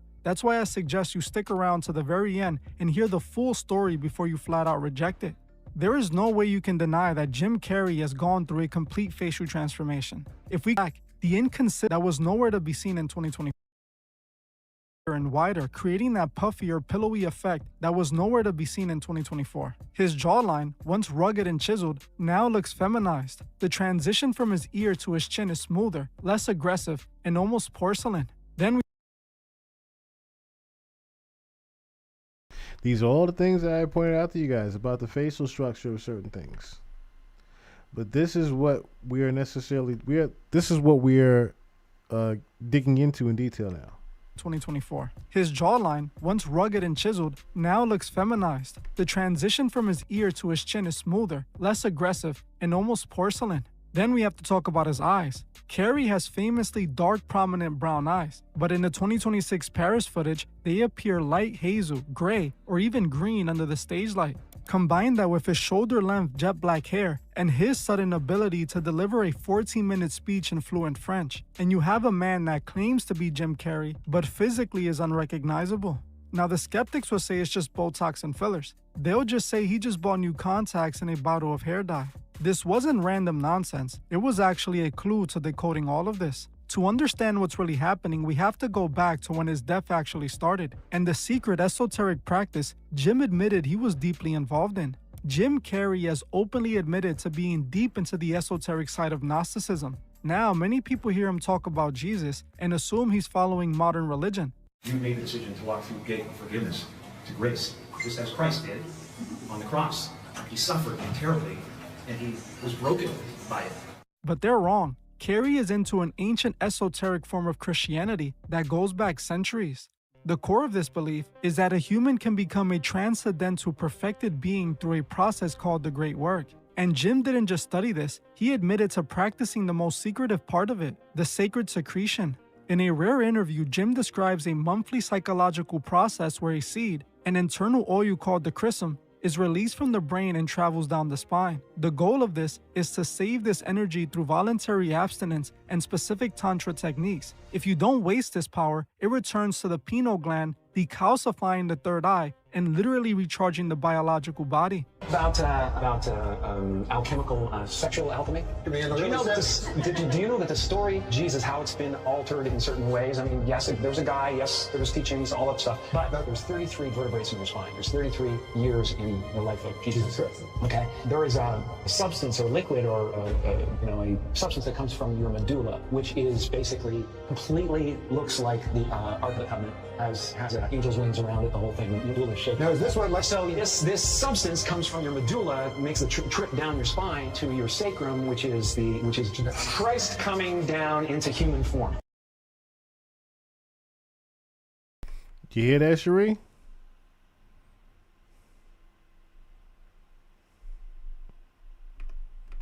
And if you don't squander that essence, that sexual essence, it ascends again and goes back up to heaven, which is your thing. It's also the story of Santa Claus. What comes? Notice how he's breaking down the different, what do you call it? The different deities of ideology in worship. Jesus, Santa, correlating with the 33. How the universe is connected to you. Your vertebrae to your pineal gland, to your brain. More detailed. This isn't necessarily Scientology here as much as it's talk about more neurology. Down the chimney is because this juice or this whatever substance actually passes what's called the claustrum, is where they got Santa Claus. So it goes down the chimney and back up. I think he probably saved it, so that it could be clear, so that it could be sharp. Actually, what Gnosticism is really about? Gnosticism is really about? People who believe in this biological alchemy claim it produces 3 undeniable physical results: skin rejuvenation, a waxy porcelain glow, eye vitality, a change in the fire or even the literal color of the iris, and cellular youth, a total reversal of the aging process. Jim Carrey admitted to this process himself, and this is exactly why his 2026 look is so jarring. By balancing his internal masculine and feminine energies, he has physically manifested the divine androgyne, a state where the hard, jagged edges of manhood melt away into something much more fluid, serene, and unrecognizable. To understand why Jim looks the way he does now, you have to look at the last decade of his life through the lens of Gnosticism. He has been performing a 3-step occult ceremony, the magnum opus, right in front of your eyes. Most people see a midlife crisis. I see a man meticulously following an alchemic blueprint for transformation. Stage 1 was the Negrado, the blackening. This is the rotting of the ego. In 2015, the silly, cheerful Jim Carrey died. He grew that heavy gray beard and told E-News, "There is no me. We're just a cluster of tetrahedrons moving together." He looked haggard and dark because the lead of his old life was being burned away. Stage 2. Can you be a travel advisor without quitting? Libido, the whitening. The ego is dead, so the vessel must be washed. During this period, Jim retreated into his arts, talking about Christ consciousness and integration. This is when his face started to change. The jagged masculine lines began to soften as he integrated what Gnostics called the anima. the internal feminine. The rebuto, also known as the reddening, which is the stage of rebirth. The man who stepped onto that stage in Paris is the rebus, the divine androgen. This is why his features are unrecognizable. He has traded a rugged masculine structure for a luminous feminized look. Now, is this all plastic surgeries and colored contacts? It's likely. In fact, I think most of it is. But here's the reality. I believe he got those surgeries because he truly believes he has reached enlightenment. He wants his physical face to reflect the perfected vessel he thinks he's become. To the world, it looks like a cult mumbo jumbo. But to Jim, he's been telling us exactly what he's been doing for 10 years. He wasn't silenced. And he wasn't replaced by a copy. He replaced himself. If you look across Hollywood in 2026, Carrey isn't the only one softening. We are seeing a massive wave of high-level men in the industry adopting this androgynous aesthetic. They tell you it's fashion. They tell you it's breaking gender norms. But in the world of the occult, it's about power. By merging the masculine and feminine, they believe they're tapping into a primordial energy that the average person can't access. They aren't trying to be women, they're trying to be gods. Carrey, like many others, have been narrating this process right in front of us. This enlightenment comes with a price. To achieve the great work, you have to sacrifice your humanity. You become unrecognizable to the people who loved you. Jim Carrey was never against the industry. He was deeply involved in the industry's religion. When Carrey showed up to Kimmel making those triangle hand gestures and telling everyone the game is up. Is that a gang sign? Have you, oh, like you don't know what it is. You don't know, Jimmy Fallon doesn't know, David Letterman doesn't know. All the comics and show business don't know what this is. Come on, Jimmy. Seriously, the time is up. People are hip to this kind of stuff. I'm here tonight to blow the lid off it. Secret symbol of the Illuminati, and you're a part of it for years now. Talk show hosts, people on television, people in sitcom have been hired by the government to throw you off the track, to distract you, to make you laugh and stuff like that, make you happy and docile, so you don't know what's really going on. He wasn't calling out Hollywood. He was admitting his participation. Look at his hands again. In Gnosticism, the eye in the triangle isn't just an occult symbol. It's the pineal gland, the very organ Jim says is being recharged by the sacred secretion. He wasn't mocking a secret club. He was mocking you for not seeing what was right in front of you. He was pretty much telling us he was a part of it too. Now fast forward to the Paris award show. Jim Carrey steps onto that stage looking like a complete different person. Out of nowhere, he begins speaking fluent French. While everyone was focused on his appearance, they didn't realize what he was saying is what truly mattered. He told the audience that his ancestor was a square, but tonight, he was coming full circle. This is the oldest alchemic riddle in history, squaring the circle. It means the physical, the square, has finally been merged with the spiritual. And if you look at the symbol for the great work, you understand what he means by this. He saw all of this years ago. While The Truman Show seems to be a movie about a man finding out his whole life is a lie, designed for a reality show, in reality, the movie is a full Gnostic story. The whole movie was meant to represent Truman's Gnostic awakening, finding out that his life is a lie, and through the practices of Gnosticism, he was going to free himself from the Matrix. I won't go too deep into this here, but maybe a deep dive. So remember how, what should I say, notice how The Truman Show is very similar to how streaming is nowadays, isn't it? People are streaming their everyday lives 24/7, being watched 24/7. And even to put it in, in better conclusion and detail here, how the movie was actually just all about enlightenment. The movie was always about enlightenment and you reaching a different level of completion. That's what it really was. The original Big Brother, yes. So you heard Alex Stone admit, yes. And that was one of the more, the crazy thing is, we had talked about it in the beginning, the crazy thing is that news came out because so many people had started to notice that that was a completely different Jim Carrey. So many people had started to notice that this was a completely different Jim Carrey that we were looking at here. That's the only reason that Alexa Stone news came out, and then his reps, of course, had to slam the news and just say, all right, listen, the jig is up. That really was Jim Carrey. Now it's on mass confusion. Now it's mass confusion time once again. See, I was talking about this with someone in the car. It's so many different forms and ways of distracting you. Even with the war that's going on right now, and I'm showing you different things of the psyop of the world war going on, right? There's different ways to distract the mind to where you'll never even be able to journey into that dimension where you can actually see these reptilians, where you can actually see who we actually are beyond the matrix that we're actually inside right now. It's so many different forms of distraction to cloud your mind. It's because of that. They don't want you to ever free your mind. And, you know, maybe, just maybe, a part of it might be for our own good.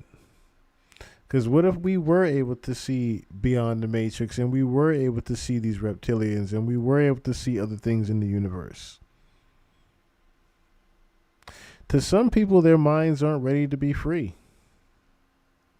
But then there's the few like us that, you know, some of us are. Not suicidal. Not suicidal. I'm not suicidal. Not suicidal. Anyway,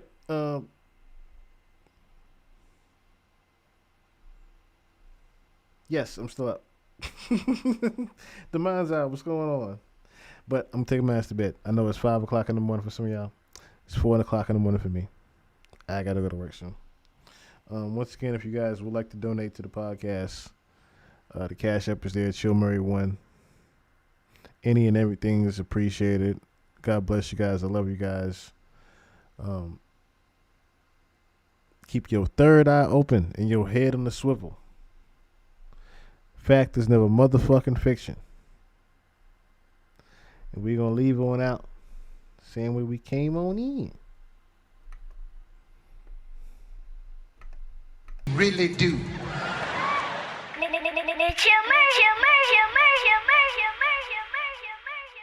A bullshit. A bullshit. A bullshit. A bullshit. Ladies and gentlemen, we got him.